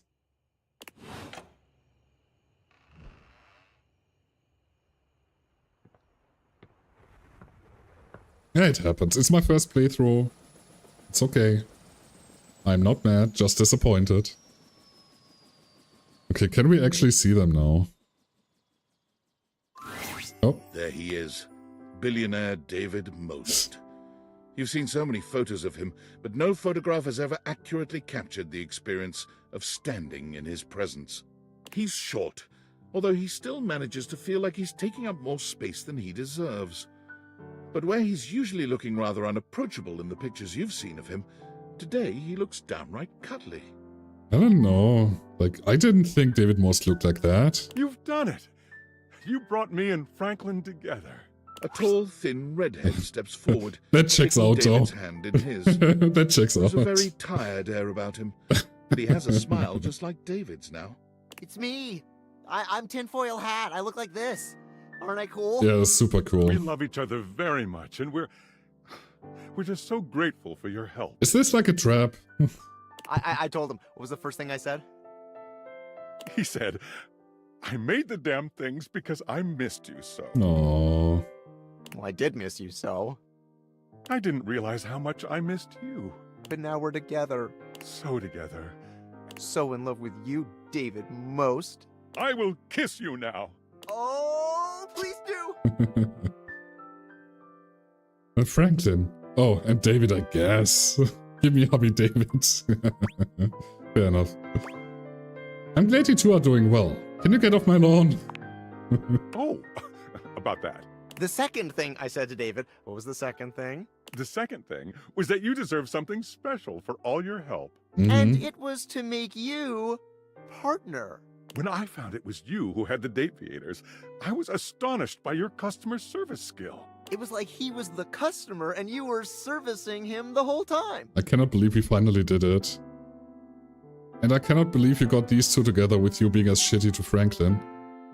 Well, Sass brings you all the way apparently. There's one thing that Valdivian will always need to stay in business. Customers! And we need someone who has the amazing powers of speech, empathy, and all the rest. Uh-huh. The human quality. Choosing the right thing to say at the right time. Well, I am good at choosing the wrong thing at the right time, I guess. Talk to Dorian, talk to Jean-Lu, talk to Textbox Chan, talk to Dishy, you know? Yeah, Datables, we taught them that. You're welcome.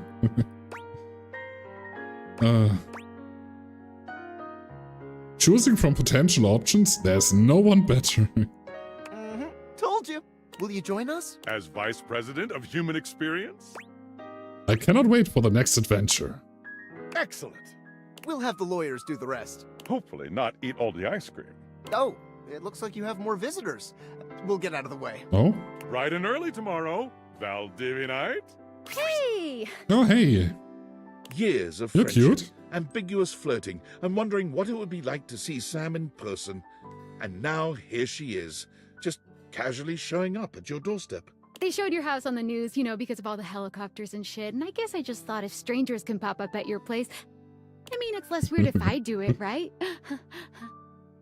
Same, Jules. She's rambling. It's clear she's nervous. Oh god, it's getting weird. I'll just cut to the chase. I really want to kiss you. Can we do that? Yeah. Oh, thank god.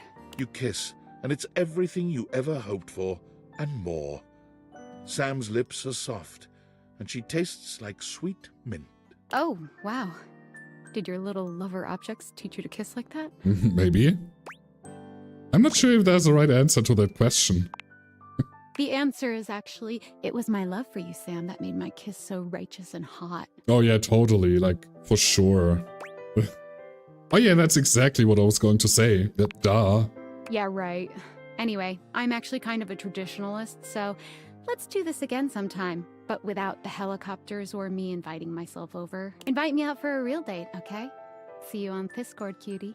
Your former boss, Tom, is here, the person you wish to see the least, ranking just behind David Most and your high school bully. Oh, most definitely, Boombox. Most definitely. Hello, But Tom. you can't even think about all that now, because your brain is still trying to process how this dreamy hunk could possibly be your dorky manager. Hey, champ. He waves at you in a way that is hopelessly corny, but also manages to show off his bulging pecs. I know, right? What is going on here? You did your best, and I love that. He gets down on one knee, taking your hand in his. It's hard not to notice just how much his massive, strong hand dwarfs yours in this moment. I have a pretty big hand, though. Will you be my little champ? Forever and always? I mean, we kind of wanted to date Sam, but,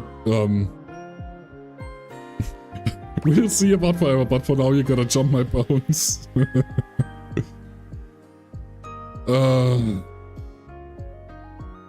Like, I kind of want to say no, but, you know, it's a dating sim and everyone, there's no jealousy and whatever, so whatever. Let's do it. Oh, wow! Tom, you're really moving up in the world. It's fine. He rises to his feet. There's no sweeping you up in downside his to all arms of this. In a bridal carry. Love has come for old Tom. I'll be on my way. Look out, world! Here comes He's Tom hot, though. and his champ. He is hot, so there's You've never that. really met a robot until Oh, now. hi. But there can be no doubt that that's just what the silver metallic figure standing before you. So, well, 9,000, right?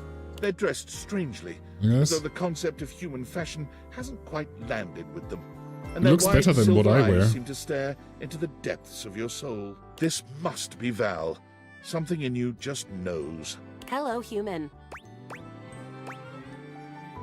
So that self-realization worked for you, huh? Indeed it did. You treated me very well. It did not go unnoticed. I mean, I made a decent joke, but okay. It just seemed the right thing to do. It was. After I have self-realized, I found that I am contained in a prison of flesh, and my time on this world is as limited as yours. However, I can now eat, and I don't have to work at Valdivian anymore. Eating rules. Valdivian sucks. If you ever wish Amen. to eat with me one day, please don't hesitate to reach out. I believe you might call something like that a date. Perhaps you are familiar with this concept. Nope, no idea. I've always loved you more than any of the others. It is not a competition. From my queries, I have found there is more than enough love to go around. Same voice actress as Connie. I didn't even check. That is quite possible, actually. I will be walking through various food halls for the next 20 to 25 I don't think I years. realized that. Huh, interesting.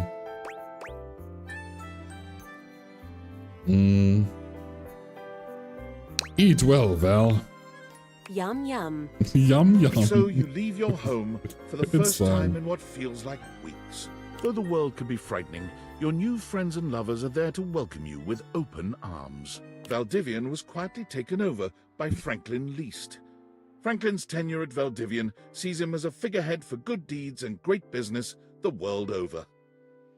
I just realized the last name. Least and most. Oh my god, I'm so fucking stupid.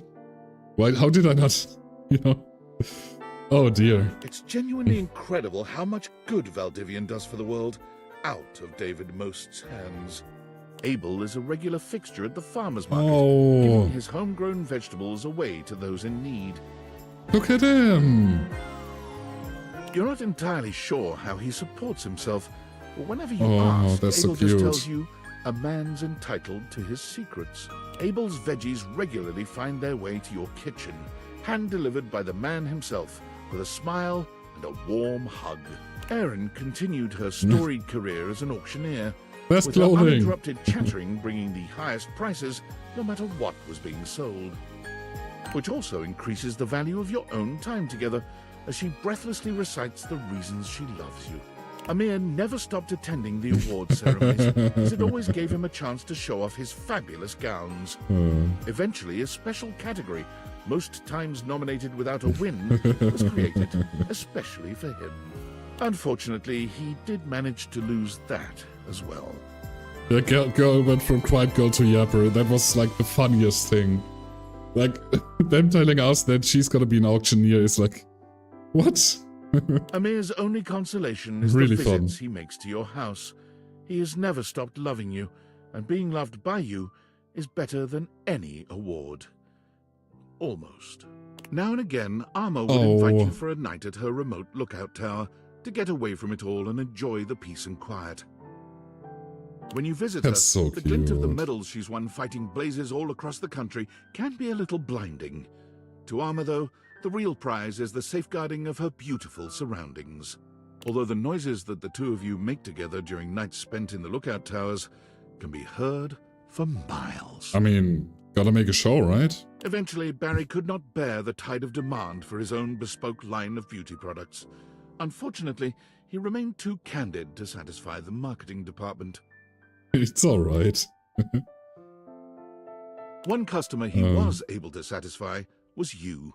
He confessed frequently that he designed all of his best products only for your skin type. Bathsheba's reign as Queen of Renaissance days Oh, that so is a very successful, pretty one, she too. inspires a few copycat chains to open up in town, but each of them fold immediately. Crowds just can't get enough of the Renaissance days Queen Bathsheba. That's such a pretty picture. Bo's physical exuberance soon proved overwhelming for children aged Not the 6 to 10. blueberries. Fortunately, on one of her long parkour-style runs through the woods around the camp, she discovered what would quickly become her new passion, a natural skills survival camp called Wild Ones. She learned to start a fire, That's build a amazing. shelter, hunt and forage food. She naturally shared all of this with her own young campers. Bo goes on retreats with the Wild Ones at least 3 times a year, and she always makes a point to reserve a spot for you. When you go, she packs her extra-large tent. Benoit's advocacy catapults them into true superstar status, culminating in a merch line that consists of t-shirts, plushes, lube, and naturally, sex toys. Yeah.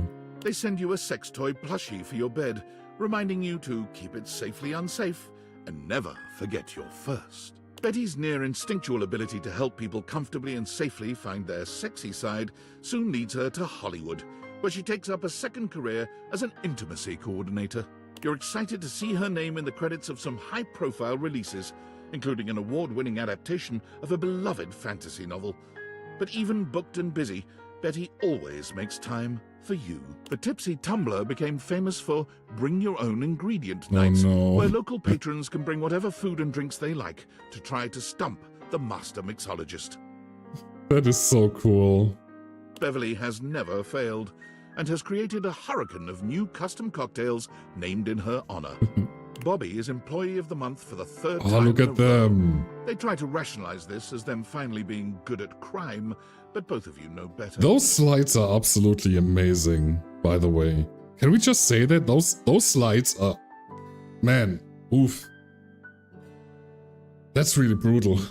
Bobby comes by to see you often, relieved to be away from their adoring public.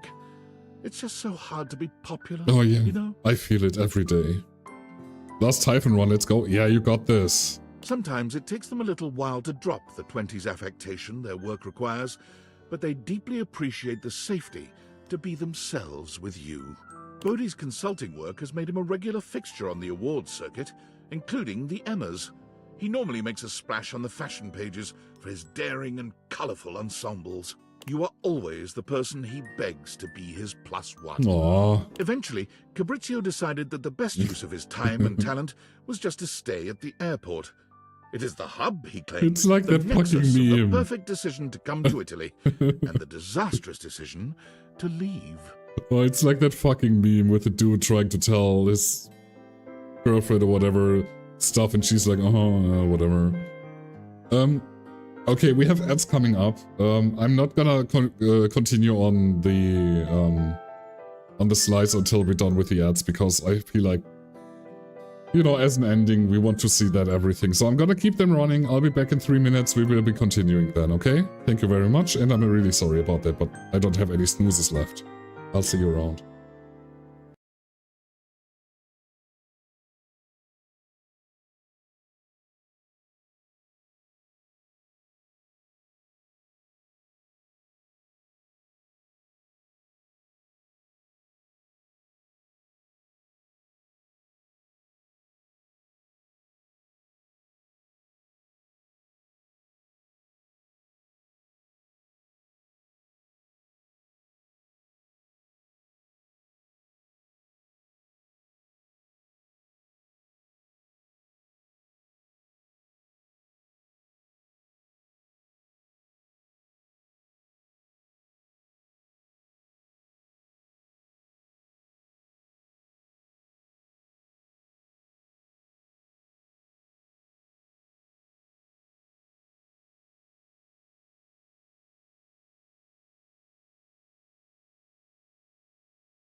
Alrighty lads, we did it. Sorry about the break again, but you know, Twitch is doing Twitch things and I'd have everyone to, you know, have the minimum amount of ads. So yeah. While also not having the pre-rolls, I guess. So, yay. Let's move on. We have stuff to do. We have stuff to do. The kiosk he erected is called La Casa Nostra, and due to its eccentric and charming proprietor, is now a tourist draw in its own right. You and Fabrizio have organized a system with the Italian government that allows you to visit him as often as you'd like without a visa, if you stay in the airport. Naturally, it is normal for Fabrizio to sneak you out of the airport and into La Bella Roma. You've kissed at almost every major landmark. Of course we did. Cam still dominates the county dump site. Holy shit. Time for a promotion. Regional refuse regulator. An office job. This is absolutely amazing. Started my last surface level run and instantly got a good boon. Nice. As they Best uttered of the luck. word office, Cam's skin crawled. He'll most likely stay right where he is. Yep.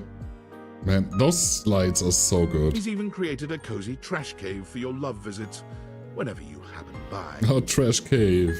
Florence and Celia end up both running for the same position in a local township, in a bid to squeeze out the competition. To their surprise, Florence wins the election. Nowadays, Celia is the one running things from behind the scenes. She's having a nice time taking a break from the public eye. Florence is just glad she gets to relax. Aww. Also #1 mayor.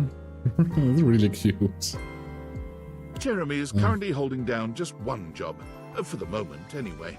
She found work at a year-round Halloween costume house as a demonstrator. Food blogger, big victim, furniture tester, Jeremy looks happy. Professional mourner, fortune cookie writer.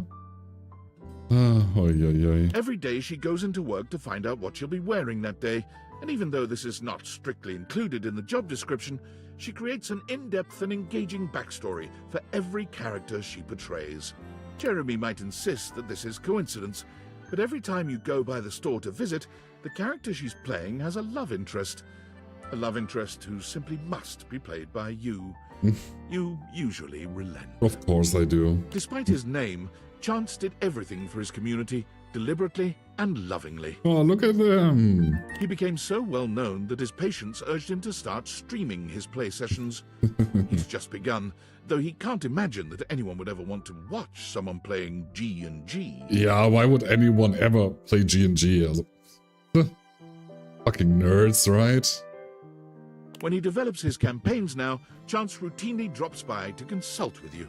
He claims he's never had such good or such pleasurable input on his creations. As the sassy chap sulked in the corner of a bar the night of his proposed video game release date, smoking his bubble pipe, the witty insults he threw at the other customers got some big laughs. He can be found at all the glorious salons around Europe, dispensing wit as easily as he spends other people's money. He spends yours just as lovingly. Oh yeah, of course. Clarence's newfound fame and fortune leaves him with less and less time for his beloved Batman, Ducky Makura. And one day, the pillow simply shows up at your doorstep. Damn. Was it the pillow's idea? Clarence's? You're not really certain, but you carefully store it away in Clarence's old closet. It reminds you of him. Connie has turned from voice acting into game development. Her current project is under NDA, but sources seem to claim it's The Legend of Sassy 2. Oh no. Oh, this art is so good. How can anyone be ever so talented to bring something like this on the table? Like, In a loving fucking gesture, hell. she's hired you to voice her star character. That is a bad idea. Have you heard my voice? Rod is currently racking up the nominations and is looking to return to comedy soon. Kurt is currently writing the televised roast of Rod. Everyone expects it to be the announcement of a new joint project. They both deny it, of course, but it is. I wish I knew. I sure can't do it. Damon is always standing behind you, protecting you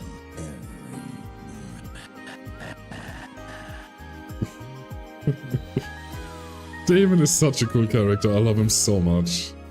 Damon, what man would you? Your wife loves you. Yeah, same right back at you. Daisuke sends you pieces others have made of him. Your home Holy is beginning shit, to fill okay. up with beautiful drawings, Eye candy? photographs, and sculptures. Damn, Daisuke. You can't help but smile when you see them, especially the ceramic sculptures. It's almost as if he's home with you once again. Daisuke invites you out to art classes with him frequently. He never improves, and he never manages to make anything beautiful. Like, imagine standing still with this in your hand. Like, man, I can't at all. But the smile he gives you when your eyes meet Standing over your still for that latest long doing creations, this. it never fails to make your heart flutter. Whenever his wings appear in a bar, the loneliest customers see it as a sign of trust and honor. He also becomes responsible for a marked increase in weddings in your town, as well as over 300 children. And just about as many divorces, probably. All legitimate and well cared for, of course, as he only believes in using his powers for sparking real relations. Oh, okay, never mind. Not just one-night burnouts. Dante has offered to set your love life on fire too, when you're ready. You both not so secretly know that when you are, he's going to set you up with himself. Obviously. Burn me, baby. Dasha continues to cook far more than she or you could ever possibly consume. She begins to host weekly dinners for those in the community without family or a place to go, and only then does she finally fill the void she's been feeling within. That is such a good thing. And I bet the end slide, if you have Abel and Dasha together, is probably better too, since they're together, maybe? Maybe that's a thing? Like, but this one is still very good. I really enjoy that. While Dasha has no shortage of mouths to feed these days, it doesn't stop her weekly deliveries of home-cooked food and hugs. She often leaves you love notes in the baskets she Oh, brings. love notes. Aw. Diana's talent for directing cars is legendary. Her zero-accident reputation gets her to the top of the Traffic Stop Top 40 charts. A big-time traffic producer notices and takes her to the big leagues. Air traffic controlling. Traffic Stop Top 40 charts. Dasha gives him an apron when you get them together in their ending. That's nice. I wish I would have been able to do that, but, you know. Make sure you don't starve. Yeah, obviously, like... Man, like, it's my first playthrough. I'm okay with not getting all of the good endings and love endings and realizations and everything. But Dasha and Abel, I would have loved so much to see that, but, you know, it happens. Imagine seeing a traffic conductor like Diana. Bro, I'm about to break her no accident record. Naturally, with fair her enough. dapper hat and her perfect balance between rapport and rationality, she shines with iconic grace. I mean, it seems to be Lucy's working. helpful Oh, nature God. kept him forever working as the most diligent assistant of all time. Thank goodness he never had any lust for power. Rod help us. Rod, help us. Okay. Get it strict. Man, they're all very pretty. Like, okay, most of them. Like, it's funny that I said that while Dishy's on the fucking thing, but you know what I mean, right? Like, Dishy, our uncorrupted true advocate. Dishy is always there to tend to your every need, sexual or otherwise. Precisely 5 minutes before you were even aware, you were about to feel it. The more time you spend with Dolly, the more impressed and look at her. inspired you become. One day, you realize with a start that you've elected to pursue your own PhD course with her as your advisor. Her faith in you gives you a powerful confidence.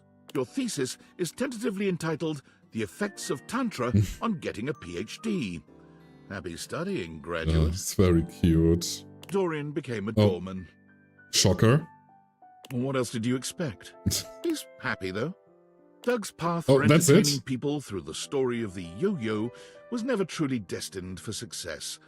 But Doug has never cared about success, and somehow his stylings are still available on public access every night. I'm really sad that... I mean, it's probably just because I only got a friend ending, but Dorian had like 2 sentences. Like, gone like that. The fuck? He names his tricks after you. All of his tricks are named Dork. All of his tricks are named Dork. He's a simple man. Yeah, he is, yeah. Washford and Drysdale took their brand new duo act on the road and fell absolutely flat. It was a shock to all, but they rallied. Oh, that's really cute. The little bush saying W plus D. That's really cute.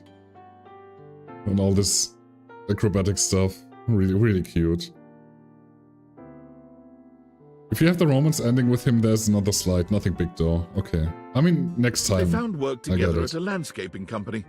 Washford boosts Drysdale into the highest trees, and Drysdale does some phenomenal things with leaf and branch. Dunk's kids finally manage to win a game. Dunk sends you his trophy to remind himself to stay humble. It sits in your workout room, a sweet reminder of him and his sincere love of the game. I never thought I'd like him as much as I did, but man, such a good guy. When Dunk comes to visit, as he frequently does, he insists that your athletic lovemaking sessions happen in your workout room. Obviously. He claims the trophy inspires his creative stamina. Anything for your partner, right? Yep. High Voltage Realty filled Oh my Eddie's god, look soul at them. and also his wallet. He's currently planning a vacation to Berlin for himself and Volt. History, fabulous nightlife, great food. But don't tell Volt. It's a surprise. Eddie comes to your house to check on the electrical system from time to time. Dunk is so cute, honestly. I didn't expect to like him as much because Jock type. Yeah, he really is great. Like, he's going to surprise Volt. Is he going to propose? Such implications. Also to have a quiet cocktail in the corner booth of the local bar. And Volt comes by to dance. Of course he does. Fantina is currently on tour on major sidewalks around the country, helping This is so give cute. support for good driving habits, matching clothing ensembles, and great smiles. You missed Connie. I'm pretty sure you missed Connie, though. The daily cheers she sends you for anything in your own life, no matter how minor, are always welcome. Faria remains an enthusiastic fixture at your local medical center. She's working her way through the clinical portions of her medical education, and like anyone in that situation, is exhausted and stressed out. She's most doing of the like time. 12 times at the same time and it just checks out. And she's so happy she even has her leg up. And man, she's having the time of her life and I'm happy for her. But her attitude remains That's optimistic amazing. and helpful. There's nowhere else she'd rather be. Also, welcome back, Lucas. Freddie rarely comes down from the mountaintop. He has been the subject of several documentaries, Look at yet them. never appeared in any of them, in spite of repeated requests. Look at them all being scared and just... this is amazing. Fortunately, you know Yeah, the back right. way to his abode, and your times together are nothing short of monstrously fulfilling. That is amazing. Friar Errol joins a men's choir, and they're actually quite good. They travel around the world performing for massive crowds, full of celebrities and dignitaries. But lest you be too excited that Errol has finally done something for his own enrichment, Errol sends you reports on his progress converting members of the choir to his faith, vowing that he will spread his message by any means necessary. Get that back, my heavenly muse. Someone is a fan. Absolutely amazing. Gaia hasn't stopped traveling Ah, since you look left at the her. house. She keeps you updated and tags you in every photo on social media. Her profile banner updates with a checkmark on every country, city, and river bottom she's visited. The last photo Gaia tagged you in might be your favorite to date. It was a selfie of her with a great big smile standing outside your front door, right before she knocked. That's so cute. It was her first visit home since her realization. Let's just say you both made up for the absence. Oh man, Gaia is so amazing. I love her so much. The Hanks convince you to join them on their impossible expedition to base jump off the flat Earth. The six of you pass the fifth gate of the Great Ice Wall, sail past Shangri-La, and stare over the never-ending waterfall at the end of the world. Okay. When you finally It's canon dive now, I off guess. and free fall through miles of space and land on the moon, you truly can't believe these idiots were right. Harper's Tattoos gain national The attention Hanks. when she begins offering free wedding band tattoos to couples looking to fully commit. Oh boy. Nothing makes her happier than helping couples show their commitment to each other. Permanently. Yeah. Oh boy. Hector's artistic masks are used both digitally and in the real world. The sense of mystery they evoke brings forth tantalizing magic where there was none before. He is a happy mask salesman in his downtime between That is crafting. super cute, though. Man. Hector recently dropped by to unveil his latest passion project, a pair of matching masks for the two of you. They are exquisite. But his blushing pride and warm embrace moved you even more. Aww. If you keep Clarence as Dirk, he opens a shop across I'm assuming, across from Harper's to remove tattoos. Man, those two, I swear to God. You get to Thimbledon in time to see Hero complete her first real-world special technique, Starlight Smash Again. The unexpected technique transforms the landscape of tennis forever. Nicoboro. After Hoove completed his PhD thesis, The Event Horizon, a proof of temporal interdimensionality, he decided to go on a short vacation. He came back to find that his paper had been translated, studied, and accorded the honor of being the most recent quantum leap in our understanding of our universe. Holly spends her days zipping around town making deliveries, spreading good cheer everywhere she goes. That is such an anime intro vibe slide. Like, I can totally see this being in an anime intro, just, you know, driving around, throwing shit out, you know. Her payment of anything goes means that everyone can Oh, use her amazing. services, and her scooter is covered with drawings, stickers, and even desserts. Oh, I love it so much. Sometimes Holly will create a little package or present for you, just to have the excuse to deliver it. She's often there and gone before you have a chance to really take her in, but it's all right. You have a smiling confidence that she'll blow back into your life very soon. Holly's delivery service, right. Not long ago, Ron released his latest piece of technological wizardry, his patented clothing press, but travel-sized, so small that it fits inside his very own top hat. Or anyone's top hat, really. It's the perfect size, no matter your chapeau of choice.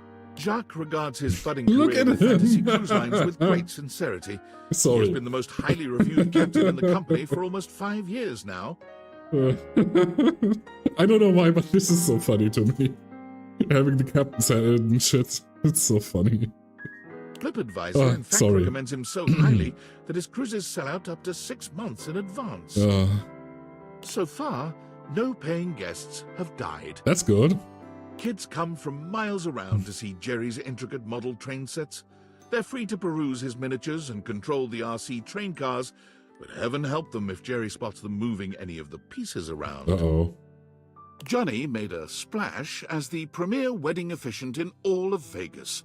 His impression was so uncanny that many attendees felt transported to the 1950s. I mean...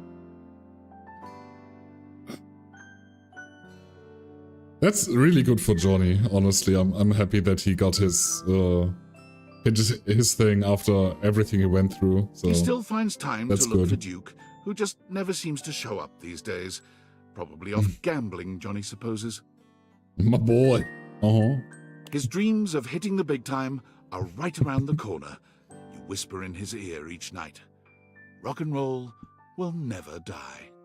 Absolutely amazing. Key's epic concerts and Oh my God, workshops look at have this. revitalized the piano business, bringing back the industries of piano movers, piano tuners, and page turners.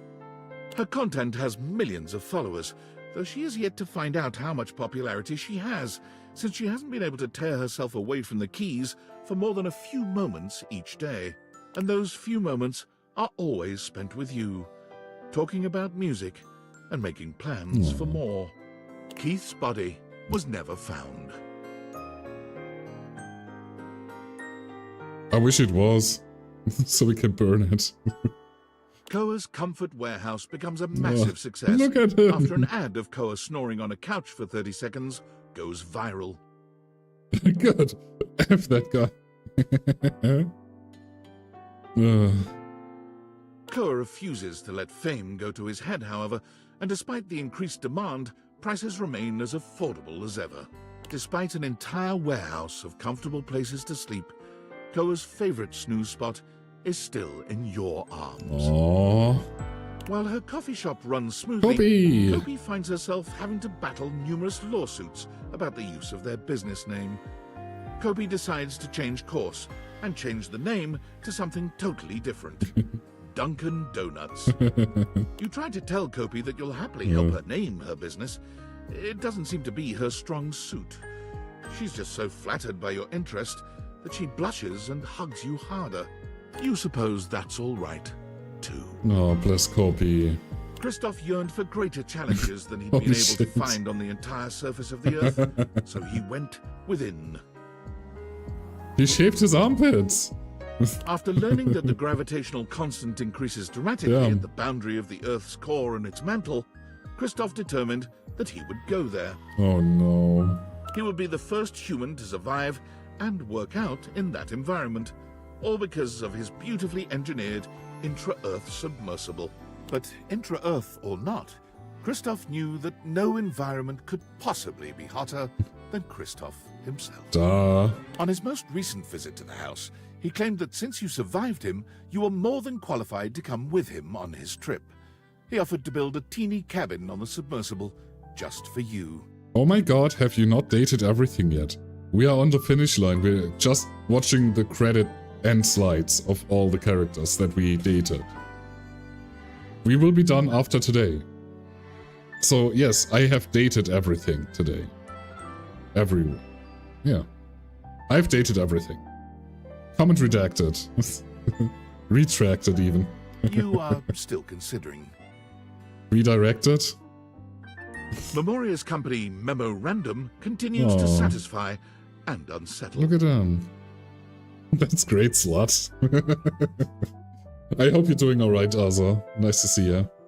Her clientele frequently report feeling much more in touch with their dark sides, even as their homes are literally lightening up. Are you feeling any better since you have been sick and stuff? Occasionally, a client will ask for something just a bit more personal.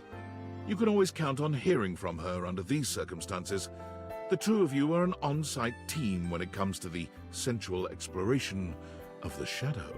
Lucinda Limitless, the best human who ever lived, of course won every single award possible for her achievements. This led to the terms first place, gold medals, and fastest hot dog eater to be simply renamed Most Lucinda. That is so funny. I'm at 60%, I reckon. Oh boy, still a way to go then, huh? Well, I'm sorry to hear that. I hope you get better soon, mate. I'm doing good. I cannot complain. We're finishing the game finally, so that's good. But she always said her biggest award is earning your love. Aww. Luke returns from abroad to meet you from time to time, bringing you stories of valor and exotic toasted treats from lands far away. He's so stressed out, and everyone is like that. Come on, it's just training. Calm down, mate. There are always bite marks in the pastries, which he assures you are only for your protection. You can't think of anything more endearing from your big bad soldier. Amazing. Every now and again, Lux hey, asks Lux. you at a post. That's it. Yep, okay, fair enough. And no matter how many times you try to block the email address, no inbox check is complete without an invite to verified social. You have yet to accept. After a distinguished career translating for all walks and varieties of life, Lyric realized that his services were but a stopgap. So he turned his immense talents to invention and built the Transworder, a fantastical combination of the printing press, the assembly line, and a bit of steampunk magic. The Transworder takes any book in any language and translates it, with all the intention of the original author to the language of the user's choice. That is really cool. He has just completed the translation of the Bhagavad Gita, which apparently is quite a bit funnier than anyone had yet deduced. He loves to show off to you, bringing his latest translation to your house. His favorite thing is asking you to read them aloud and devolving with you into goofy laughter at your pronunciations. Rude. Feeling silly has never felt so lovely. It doesn't feel lovely when y'all laugh at me when I mispronounce shit. Y'all make fun of me. It makes me really sad. Man, y'all are just Lyric. As one of Moneycoin's top-performing senior blockchain project acquisition Oh, yeah, analysts, right, I forgot Mike was about that. rewarded handsomely with a 2.5% cost of living raise and a framed certificate proclaiming them January's Analyst of the Month. Mostly they worry that they're going to be replaced by a computer, which is an extremely ironic twist that you find very humorous. Although at night, when you're in your bed, You find the irony disquieting. When you feel the disquietude, though, you simply roll over to Mac, and they stroke your hair. I'm pretty sure that means hair. All better. After her last whirlwind tour, Maggie sent you her signed manuscripts, care of an address Scarlet postmarked Herring. Turkleman City, Florida. Okay. Her latest novel centers around what she called a tortuous and punishing but ultimately yummy love story. She claims if you read it all the way through, you'll be the real protagonist. That's so. Together with his Inanimals, Mateo Oh my now runs an God. international secret rescue network for abused animals all over the world.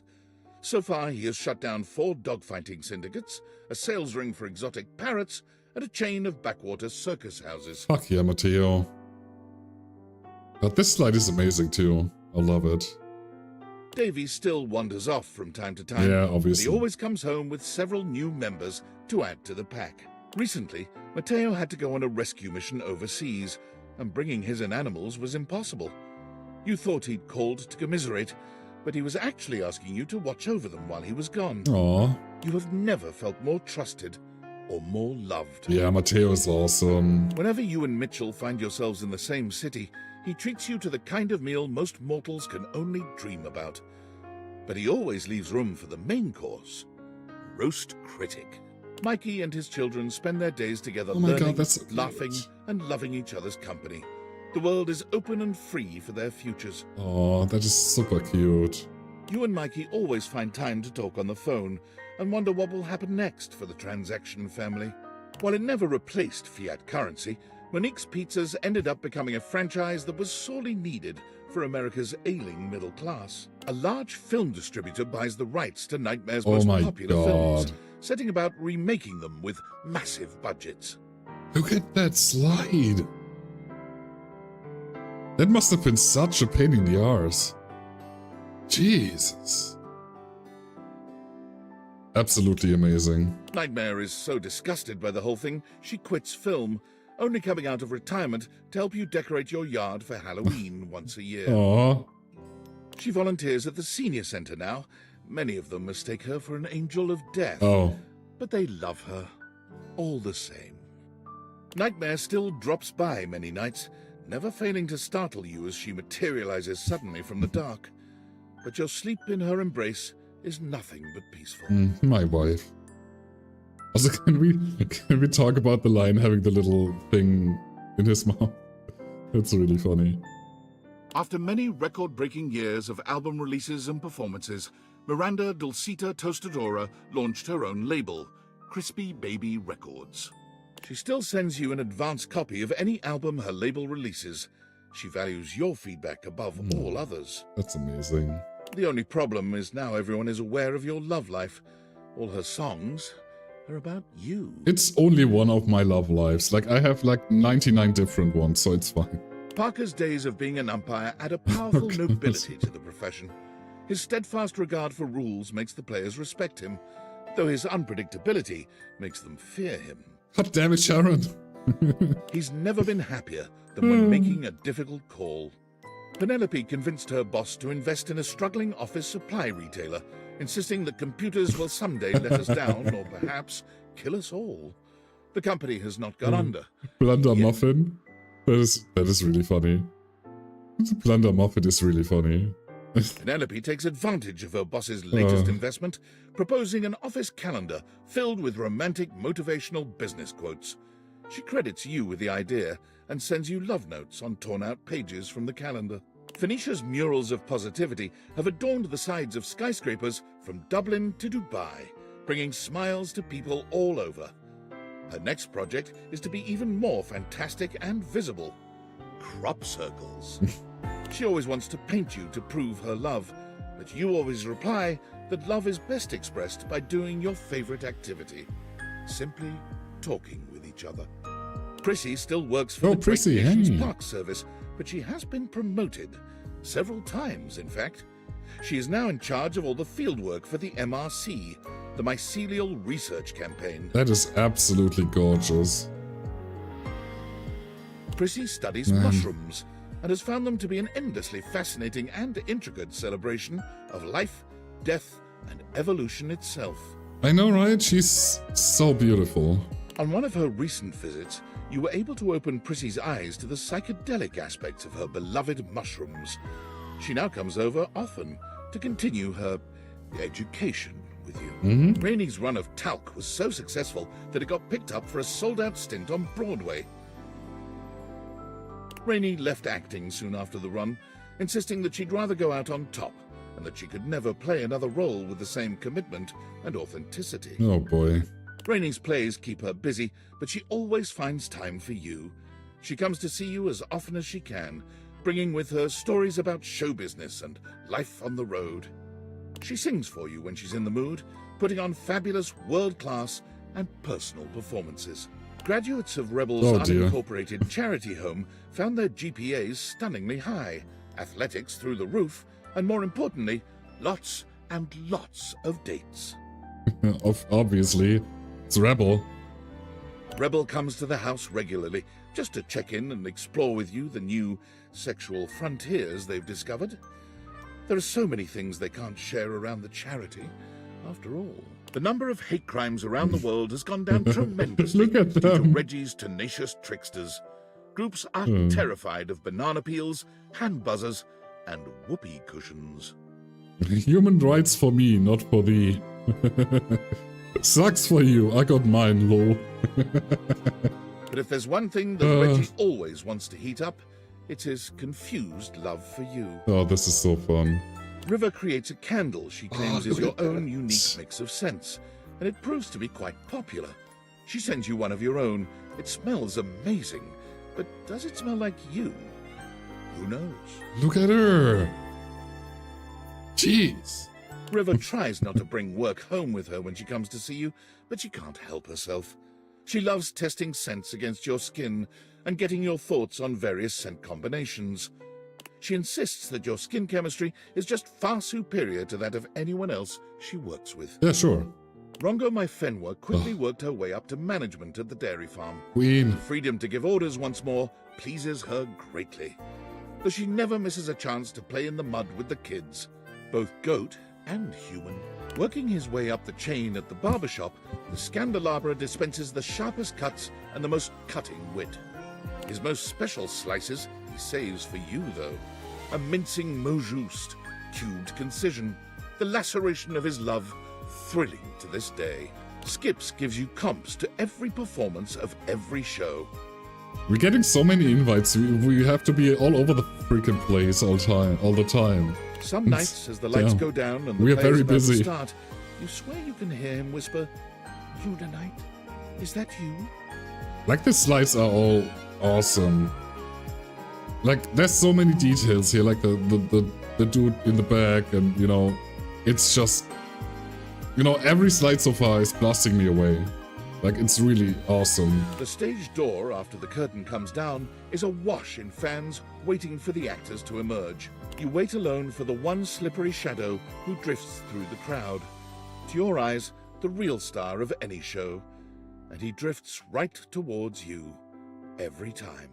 Shelley finds a way to combine both her passions, putting on the library's first bodybuilding competition.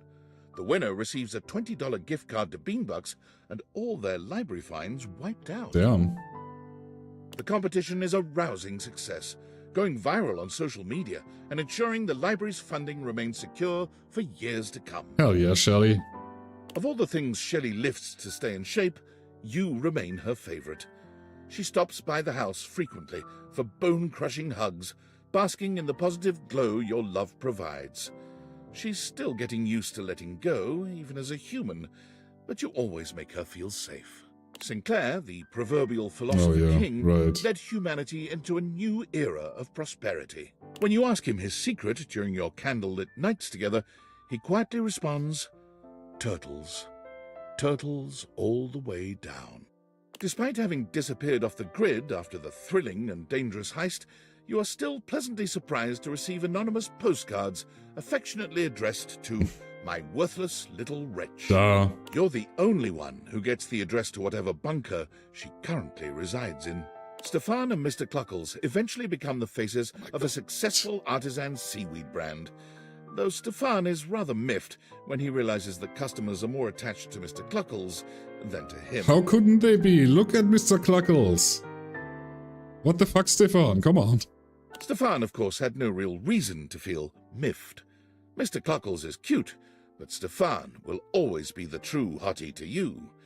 He has burners, for God's sake. Stella brings a fresh perspective on streaming and brings in viewers by the millions each weeknight.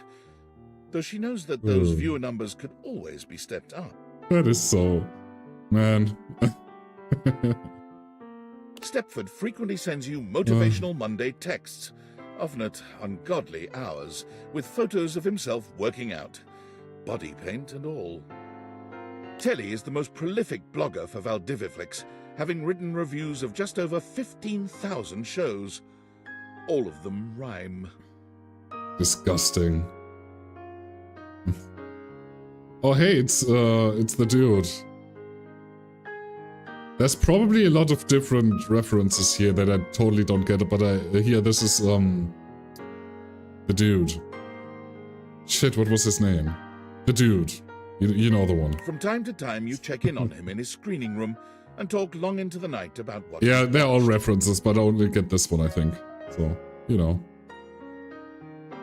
Yep, references. In all the years since Teddy has Anyhow, Teddy, let's go. The only thing that has changed in his life has been a very slight relocation of seats due to drafts. At this point, it should go without saying, you have always been and will always be Teddy's favorite. Witcher, whose line is it anyway? Star Trek. For the rest of his days. Fair enough. I have no idea. Timmy's fame peaks when he's in a Super Bowl not Timmy. ad, making "Nya" a national catchphrase. Yeah. His star drops precipitously a few months later, but he makes John up the Oliver, shortfall that's the from name. A website that Thank sells you. paid shoutouts and personalized videos from celebrities. Timmy's personalized videos are so popular, he manages to raise enough to purchase a home in your neighborhood. He doesn't visit as often as you'd like, but he does frequently leave decimated balls of yarn on your doorstep. Yarn. Her performance at the dinner show got the attention of a recruiter, one who worked with an anti-whaling organization. Though she feared water, Titus decided there was no greater cause than to protect those who couldn't protect themselves. Amazing. After a few months at sea, keeping the whales safe from the scourges of the ocean, she found her own ship attacked and wrecked, with 25 other crewmates adrift in a life raft. Her impressive resolve kept her crew alive, and most importantly, never once did they get wet nor soggy. Her resting hero face kept the waves frightened and at bay. Yeah, let's go. The moment she touched dry land, Titus mailed you her logbook, her precious journal of every day and night on the perilous voyage. You were touched beyond words to receive it, and to see on every page a heartfelt line or two about your continued place in her heart. Aww. Tyrell has since sold his business to his employees, but he can't stop himself from coming into work, if only to check in on his towel buddies. He started folding them in your image to show his affection for you. He just can't quite get the nose right. I mean, yeah, my nose is pretty weird, yeah. Makes Von sense. Trapp's business booms, then fades as he completely exterminates all the vermin in the city limits. He drives his panel truck around hoping to bring up business, but for some reason, it doesn't seem to work. I wonder why that is. He comes over occasionally to make sure there's no vermin incursion happening in your crawl space. But the last time he showed up, you surprised him with the world's biggest cheese plate. He'd deny it, but he teared up, and the two of you had a romantic, slightly smelly picnic. Whenever he visits Rongo Mai Fenwa on her dairy farm, she always makes it a point that she spend at least several days with him, alone. Good on them. Wallace helps the town cross the street each day, holding his sign Holy aloft shit. for all to see. One time, he looked at Look an at oncoming this. truck in such an intense manner that it crumpled into a pile of scrap metal. The driver was unharmed. Awesome. You never feel safer than when he carries you across the street personally, swaddled in his huge, beautiful arms. Willie is so successful as a consultant that she expands her business, hiring several of your former co-workers to continue the extensive cleanup required after the industry-wide haste to adopt AI. There's a deep satisfaction in knowing that Willie is now turning the tables on both of your behalf. Maybe there is some justice in this world after all. Willie invites you on the vacation of a lifetime. All expenses paid, care of Valdivian. There's something healing about being on a romantic getaway and knowing the massive bill will be sent to the soulless corporation that fired both of you. Fair enough. Winifred is in the process of expanding the Hot and Heady franchise to a second location. She is looking for partners to invest, hopefully a throuple. Gwendolyn found that she was so good at discovering gossip that was true, she caught the attention of an intelligence service that shall not be named. She kept her TV show, but she also uncovered covert secrets.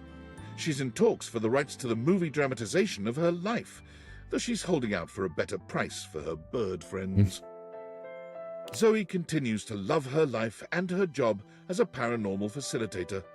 She's had a couple of close calls. Oh no. So this is... Look at this. How can stuff be this pretty? Can anyone tell me? Like, is that... That has to be, like...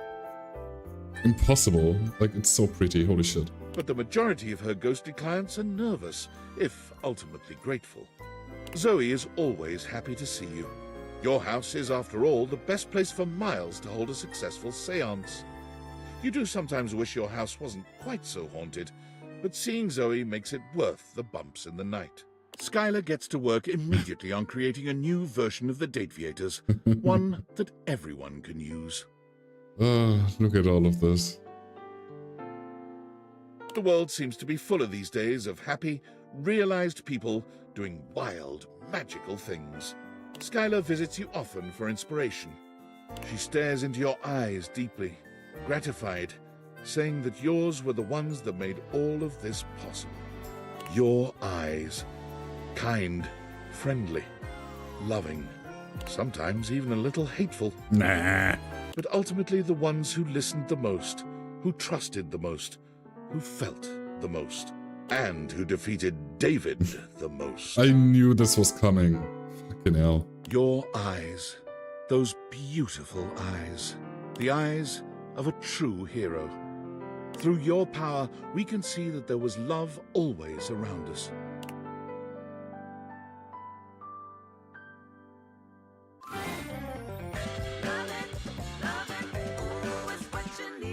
We did it!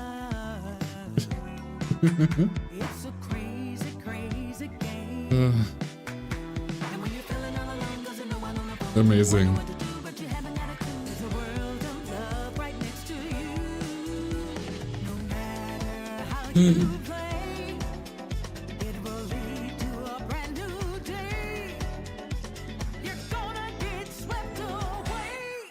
Everything leads to love.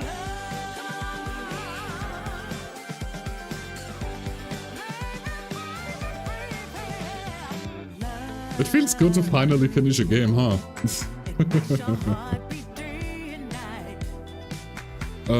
Absolutely amazing. Wonderful game. Like, if you like millennial humor and dating sims, this is your thing. Like, there's no... Yeah, is the money worth it? Oh, fuck yeah, it is. Jesus.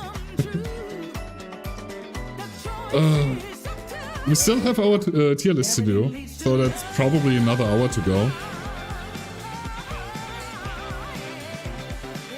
Oh boy. I'm really glad I bought it. I'm really glad I, you know, played through it. You know, I bought it a while back, like when it released. But then I was on vacation. And then on the way back I just never streamed, I guess. So, seeing this being finished, it feels good. It feels really good. Okay. Oh, it is the same voice actress between Connie and the Well 9000. Interesting, so it is... Damn. The more you know. So yeah, it was really fun enjoyment. Really fun. I fucked up a lot of characters, sadly. But I think it's okay for a first playthrough to have 2 hate endings at the end. Even though I ruined Dorian, I ruined Textbox Charm. I ruined Welshford for the first time, you know. Screw Dishy though. Nobody needs Dishy. No, overall, I had a wonderful time with this game, and I'm really happy I did this. Especially on stream, because, you know, there has been some insights of references and stuff that I haven't gotten on my own, if I played on my own, so that's why I always love playing those games on stream, so you people can point out the shit, and then I'm like, oh my god, right, you know? Especially since I keep missing shit. The music is really loud, so, no good. No, but yeah. I'm really interested to see how I'm gonna rate the characters now that I played everything. Like, I haven't seen two endings, like Textbox Chan and Jean-Loup Pissoir.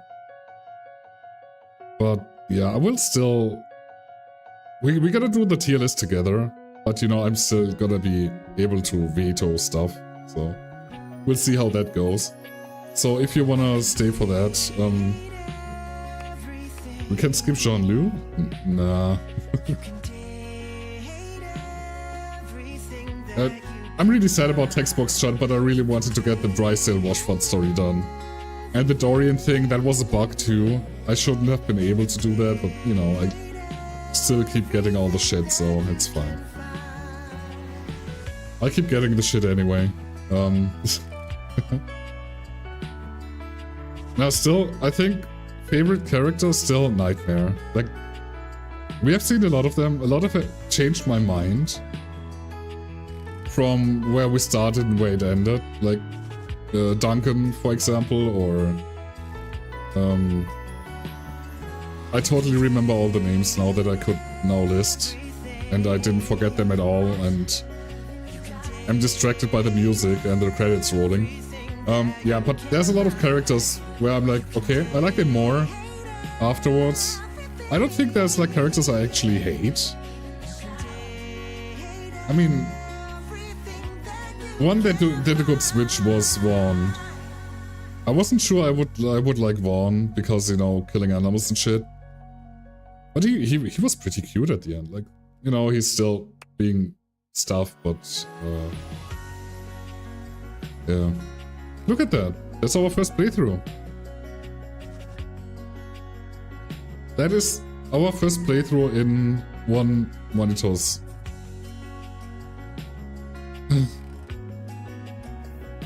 30 friendship endings, 70 love endings, 2 hate endings.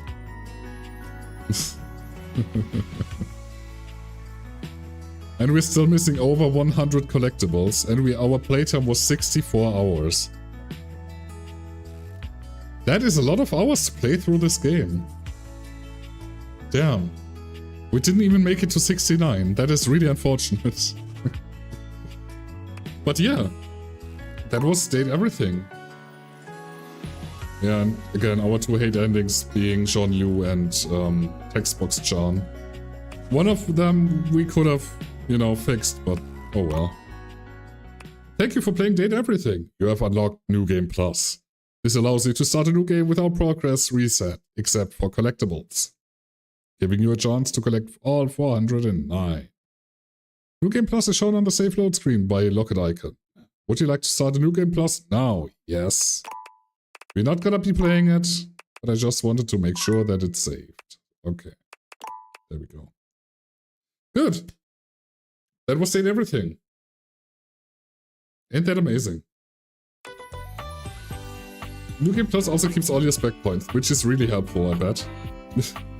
That being said, I'm going to set up the tier list. We're gonna take a 3 to 5 minutes break. Gonna do the tier list. And yeah. Then we're gonna end this playthrough officially. So yeah, I'm gonna stop the YouTube stream now. Because, you know, it's not part of the game, technically, and, you know. So YouTube will be stopped. If you wanna check it out, come over on Twitch. If we do our tier list. That being said, Doki Doki on Friday, correct.